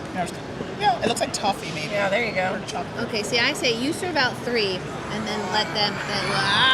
There you go. That was calling your name, was it? Yeah, we're just doing a little taster. Oh, wait, what? Eric is breaking the rules. I thought we were Rule taking breaker. one. Alright. Go back to that spoon. We're using this one. Yeah, it Okay, just says. so here we go. Number 2. All right. Okay, good. I totally broke it. It's got a peanut in it. I feel it's a chocolate bar we don't have in Canada. But it's not peanut Is it butter. payday? It's like payday. Yeah, that's like a raw. That's like a nut praline or There was something. one that had some this kind of nut in it. I didn't know It's what a any of it praline was. for sure. Yeah, Oh, yeah. is it a pecan? Full peanut. No, full peanuts. Praline? Is it? Uh-huh. It's a peanut. Is it praline? I don't doesn't- taste a coconutty. Is No, it praline it might be- coconutty? Kind of. It tastes like a chocolate bar, like something that's. I think a payday. It is like a payday. Okay, never had one. But surely they don't just call it payday ice cream. It was one with a really long name So that this, ended in nut. so this was payday, but not payday because we can't use that word. What's this? I would almost say it's like a honey something. Maybe it's like honey roast. It's so good. Well, yeah, the peanut. That's the. Okay, number 3 is Okay. white. It looks yeah. It's white. That's fair. It's creamy. This is it right here. Right. It's all kind of melding together now. It's on the tip of my. It's identifiable. All right, let me try this. That's to let people know where I am. I was out of the mood. It tastes like it has an extract. Toffee. Coffee. Yeah, because it's got a little crunch in it. You got crunch in yours? Toffee, peanut, something. Yeah, Or like see, brittle? wait, that's It almost coffee tastes right like there. it has an extract. I think like it's an the almond brown extract. butter. Peanut brittle. Brown butter brittle. Brown butter brittle. Oh, That's it. Wow. I'm pretty good at them. You are really good. I'm like, well, scientific ingredients. Has anybody ever had the super taster? No. You know what that Wafer? Yeah, let's. Okay, let's throw that in the mix. Okay. Oh, There you that's go. delightful. Thank you. That's pleasant. Did you like that one? It's Yeah. light, like it's not too strong. Yeah. Okay, number Okay, 4. Number 4. Right, I This see- one I is see like. chocolate of some sort. Yeah. Oh, that's coffee for sure. Yep. Oh yeah. Yeah, it's coffee. That's really coffee. some type That's like an It's some espresso. green And some it has, beans. is Espresso, that what that espresso is, beans. little beans? Yeah. There's cocoa beans. So that's like a mocha crunch or something. That's a dark chocolate. Good. I don't like coffee, but it's nice. Not bad. I got a big piece of Oh, did you? Good. I like that one. It's good. Is this the cherry coffee? This is a coffee with some dark kind of This is chocolate probably coffee. cookies dark and cream, chocolate right? or It's something. not like last year when we got that peach buttermilk biscuit one. You got a giant chunk of biscuit. Oh my god, it was like an uncooked biscuit. It was disgusting. No, it's bad. It was bad. I was like, Coffee the only ice one I cream was like, is nope. delicious. Agreed. Oh, you like the coffee one? I like them all so far. I would eat all of these. I think this is the. Well, I'll let you try it, but I'm pretty sure. This does look like cookies and cream. It's Definitely nibs in it. yeah. Cocoa nibs. Taste it. I like Yeah. this one that's coming up next. Mm-hmm. It's delicious. It has something else in it. Yeah, it's like little chocolate like flakes Mm-hmm. or something. Oh, it's so good. Oh. So the gentleman that's standing up, grab a napkin because we're dribbling. Oh, I like that. It's the standard classic Sunday dribble. And I don't drink coffee, and I liked it. Classic It's good. Sunday dribble. You have to try this one. It's Napkin really slam. Yes. Whoa. Oh, that's good. Cookies and cream for It Eric. is good. I love it. Oh, it's good. No, it's good. So Good. cookies, Go back right Yeah, in. did you try cookies and cream? Yeah. cookies there's There you and go. cream was number Here. 5. For the ladies, here comes number 6. You can just drop and, the rest if you want. Yes, because we're taking the last bit out of wanna here. get some That's It's all you. That's all boys now. Yeah. All boys. All right. So this is a brambleberry. We had this last year. No, I think maybe a little. Attention exhibitors, at Mario Park is an exhibit hall. Please come to the front exhibit hall. Please come to the front of the That's not my favorite. No. It's subtle. It's a solid cookies and cream. Oh yeah, for sure. It's good, but it's got like chocolate punch to it. flakes in it, kind of something. berry. No, because Yeah. they're like a different texture. No, well, it does have the Oreo things. Yeah. It's got something other than Oreos Yeah, in it. like it almost has like a chocolate flake. Of Yeah, some like sort. if you had, yeah. Yeah. Like the mint Yeah. chocolate chip ice cream, Right, the chocolate in that, shading or yeah. yeah. I wasn't fussy for that last one. Yeah, I think that was the brambleberry. Is it brambleberry? It just Yeah. it's maybe not as strong. Oh, what All about- right, number 7. They had like a lemon and berry that was really good last year. Ooh, that sounds fresh. Yeah. This year they were sold out of like 7 of the flavors when I went over there. Okay, well, then This is a so I true basically took chocolatey one color. of everything they had left. Number Oh, 7. this is pure cocoa. That is pure cocoa. I mean, that's just This is chocolate. like triple chocolate. Yeah. But it's not sweet. That one was called the darkest Yeah. chocolate. Yeah, It's not too sweet. Yeah. It's a dark chocolate. Which I like. Because a lot of times I don't like chocolate because it's too sweet. I like the mint. I like the Did you like? cookies and cream. Yeah, the cookies and cream is my favorite. Did you like I the like the brittle. brambleberry? Did you try this? Sorry. I didn't really care for it. Twin Peaks board game. That would be cool. Yeah. Okay, do you mind having a little chocolate with whatever this one is? You could use that other. Is that the serving spoon too? Yes, I've done. Yeah. I'll do this. I'll just take it. Yeah, it's good. She's gonna be like, it's got chocolate in it. I know, right? I can't. No, I need pure. I don't know what that is. Is it the birch? Did they have the birch? It doesn't really. Tastes like nothing. I don't know. It tastes good though. This is number 8. It's white. It's called Um, cleanliness. No, it literally. I'm guessing it's the vanilla one. That's what I would describe. Oh, it is as. it just vanilla? It was It's just called, vanilla? it's called Indoli vanilla. Because none of the rest of the 4 are vanilla. No, Okay, it's yeah. This has to be the vanilla. Yeah. It's not good. It's not bad. It's just there. Okay, You guys. sure, that description would work. I'm gonna mix it with all the others. Yeah, me too. I think I can It's see called it's called the first 6 that we tasted. Just started with that one. That's what it's called. It's a good base. It's probably good for the Sundays. Because you know what? Now that I did that little mix, it tastes good. Because that chocolate's pretty intense. It Maybe is. you can kind of tone it down a little bit. I agree. I think we did those in the wrong order. Oh, That that's should have gone true. before the chocolate. Yes. The vanilla? But now it's. Yeah, This my is- palate is wrecked from that chocolate. This is number. This is number 9. The what? Yeah, we need. perfume testing. Yeah. Or you have a grapefruit palate cleanser. Well, definitely some peanut butter. This one's a peanut butter. Oh, that's my favorite. That was This good. is what I order when I go. Oh, really? Yeah. It's good. So you're, Nothing ever. so you're saying you don't need the sample? Remember that peanut butter cereal? I do. The Reese's peanut butter cereal. Yes. Oh, that was good. They still make that. Do they? They I do got that? rid of it. Oh, It yeah. has that Yeah. same peanut butter taste. It's good. Once you mention that, It's It that made me kind of think I was peanut butter eating that taste. cereal. Yes. Yeah. Can you drink the milk? Reese's So I want Puffs. this. I want this with that. Oh, that's Reese's good. Puffs. Reese's It Puffs is ice Reese's cream. Puffs. These little puff things. Oh, that was good. That was really good. All right. Choice. Number 10. I like it. I need some more Sorry, you wafer. got an accidental big hunk there. Oh, oops. Oops, we gave you lots of this delicious ice cream. I just don't know what to do with it. Dang. Okay, let's Yeah, you showed up at the right time. Listen, this is great. This is perfect timing. It's great in my throat It's a too. brown butter. I don't know. It's brown. It's very creamy. Again, not a lot of flavor. Slightly coffee. Maybe. You know what? You know what it reminds me of? Brittle. Oh, maybe wait. You know those Halloween candies that are brown? Oh, the orange and brown ones. Yes. It does kind of taste a like little that. bit, like a hint of that. I don't know what that is. Maybe that's what it is. Maybe. Yeah. That's what it reminds me of. Chad, do you know? Halloween candy. I don't remember which one that would have been. Okay. I know, right? Yeah. Number 11. Number 11. Yeah.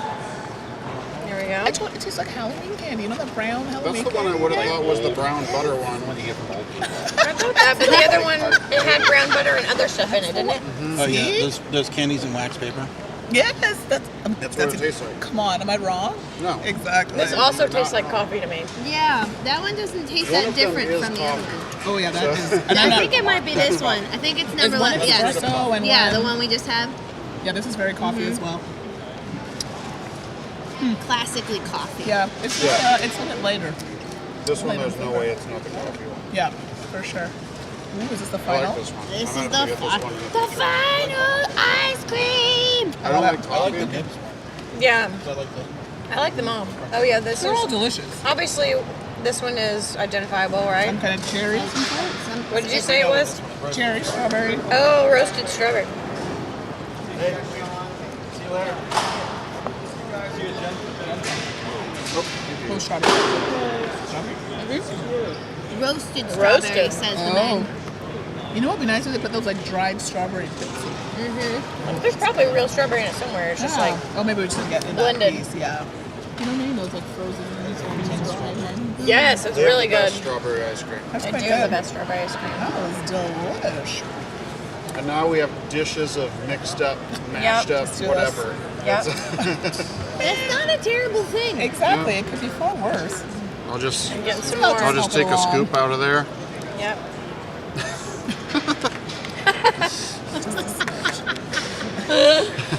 Big mega mix. Yeah, whatever it is. Which one did you like the best? What's he going for? The chocolate. I think that speaks volumes. The one that doesn't mix well is Savannah Buttermint. Getting mint in other flavors. Chocolate is good. Yeah. Chocolate was good. I like the chocolate. The one that mint's going with in here doesn't work very well. That was delightful. That one is. Is that that? mostly- Or is it? I think it was that. that. I think it's this one. I think it's that. Somewhere in I'll this find it. vicinity. Somewhere in the middle. There's Just that get one. any Oh, of it's that, mostly on. any of that brown stuff. I think that's what we really like. Big one. The peanut butter is just. Now I have mint with a bunch of peanuts. Oh yeah, because the mint was somewhere in here, Why did you right? find the mint one too strong? Oh, that was the first one. That was the very first We probably one. should have done that last. Yeah. Where was the mint? chocolate Oh, I made 'em definitely should last. have been last. Oh, jeez. Over here. Hey, guess who's taking the tablecloth home? I think we got to do them all. Yeah, all the colors. All right. Yeah. Kind of. That's fine. That was good. Oh, who you. is? Or am I guessing? Is it Beth? It's me!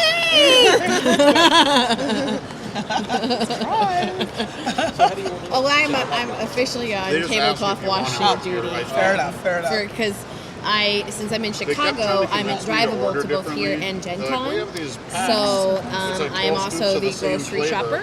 Like, no, I have And a bunch of different occasionally ones. the schlepper and And mailer. last year they did So, this. you know, So you're multi-talented. is what And you're they're like saying. fighting. yes. I'm like, I've this got says the 3 wheels. scoops plus $1 for each. So I hate to run, eat and run. Yeah, their menu says Going back home to Canada. 10-hour drive.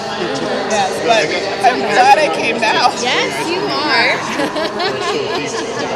Thanks for having me. I appreciate it. And I'm glad we finally got to meet. It had been forever. I'm like posting hearts all over your page. I'm like, I should probably meet her. She thinks I'm a bit odd. They made me. Awesome. I'm so They made me glad to take meet a you. piece of paper and We've write met 6 though flavors before. on We each have, one. yes. And Yeah, give it to I different remember. servers. I know, it's kind of more many times like this Yes. and not so much sit down and be like, who are you as a I person? told them you're going to ruin the annual together. tradition. Right? No, because they do a really small group for him. Yeah, we need because I know it- we were sharing this because it needs to be done tower. second Yeah, we were sharing the time same tradition. Yeah. I didn't really. I know I saw it. And we played a couple of games together. Yeah. That's all. So Yeah. cool. Are you all going to what's after this? Is Gen Con? Yeah. Yeah. And then I think we're doing PAX on front. Yeah, see, I always at least come for the weekends. Okay. I have to, only so many days she can take away from the paycheck job. I totally get it. My vacation's pretty much like planned out. Yep. For the year. Yep. So This is why I like to remind my husband how lucky he is that he married a board gamer, because then we don't fight about vacation days, because we're like, you mind if we do everything board game related? Yes, why not? Exactly. Oh, and then I'm at Dice Tower Con. That's what I missed. Next week. Next week. All right, I will leave you to it. Thank you so much. Okay. I'm a terrible person. I'm eating and We'll running. clean up. That's all right. All right, We shall. It could be friends, we have ice creamed. Okay. We have demoed. We have originated. Guess so that's a wrap, right? That's a wrap. That's a wrap. Yeah. Thanks to everyone that joined us. Special gold stars for everyone that joined us every day. You were awesome. Thanks to everyone in chat that kept us alive, asked questions. Thanks for watching. I'm sure that was enjoyable, watching us eat all that. That's what I would have been doing Someone's if I still wasn't there, here. that's still watching. Oh, there's plenty of people. It's 112 people. That's right. Continue. At least, yeah. More eating. Ice cream geek. Icecreamgeek.com. Yeah. What? That's what they're was saying. the biggest news from Origins? Ice cream is awesome. Yeah, there's no. I don't know. Access no and Allies revelation. reprint of the anniversary thing, and Yeah. there's No, nothing. No, it's weird. I mean, I I want go someone around to and try, try to yeah. talk with I want people. someone to just take the scrape down and eat that. You just have to hold it up. I don't like that want. I and don't let want to do melt. it. Why I don't want it to in be your me. mouth. Why don't you want to do it? I might Not on speak down. camera, at least. Lots of ice cream. There's no judging. It's ice cream. No, I had lots of ice cream. They were all very good, though. Anyone want to get what? Yeah. All that. Oh, they're talking about what their Fate of the Elder Gods was the best so far. We knew that was coming out. Any more word slime? No. Unfortunately, we actually really need to pack up the booth, so Yeah. that we is just probably gotta get busy here. gonna Yeah, be yeah, it. we gotta get really busy. But next to Big Trouble in Little China. Super hyped for Legendary X-Men. It's your last chance. Oh, I see. Took my spoon. I can use this one. Yeah. Here, I'll use this one. That's the last of the cookies More and of the cream. same, but Yes. different. All right. All right. You just missed your mouth. Grab me a spoon. That was good. So you got lap cream. No, it's just right there. Okay. Oh, Fox in the Forest. Yeah, that was good. Forest. City of the Big Shoulders. I was fascinated. Be prepared for wait though. It's gonna be a year. So That's what a lot of these Yeah. are as well. I like the brain We're going games. on Kickstarter, and Oh. here's our rough demo, and Some people are asking about the brain games and when they come out. Frog King and what were the other two? Yeah, those are all coming out Gen Con. yes. They'll all be coming out Gen Con. All the three that we did, which I cannot remember the others at this point. There was Reef Route. that was it. It was Reef And- Route, Frog King, and Woohoo. That's it? Okay, Yes. cool, yeah. Yeah. Yeah, that's it. I love doing their videos because I never have to say, remember, it only has to be a summary because like the whole thing is taught in 30 seconds anyway. And can, Yes. can be played Yes. in a couple minutes. Successful kids games. Yeah. Okay. Here. Cool. I should help. Um, we should. Are we ending or are we waiting? Is I he think we're doing ending. stuff? Oh, we're ending. Oh yeah, no one's cutting off. Yeah. No one's We cutting just us keep off. running So it's forever. So we'll just hang That's out gonna do it. here forever. Yeah. Eating stuff. I'm so tired. Let's just go to sleep. Oh Right man, here. these smell good. This is what you just. I have a question to ask first before I say goodbye. What it? It's, Nobody knows. it's Candy Bane. Nobody knows what he's doing.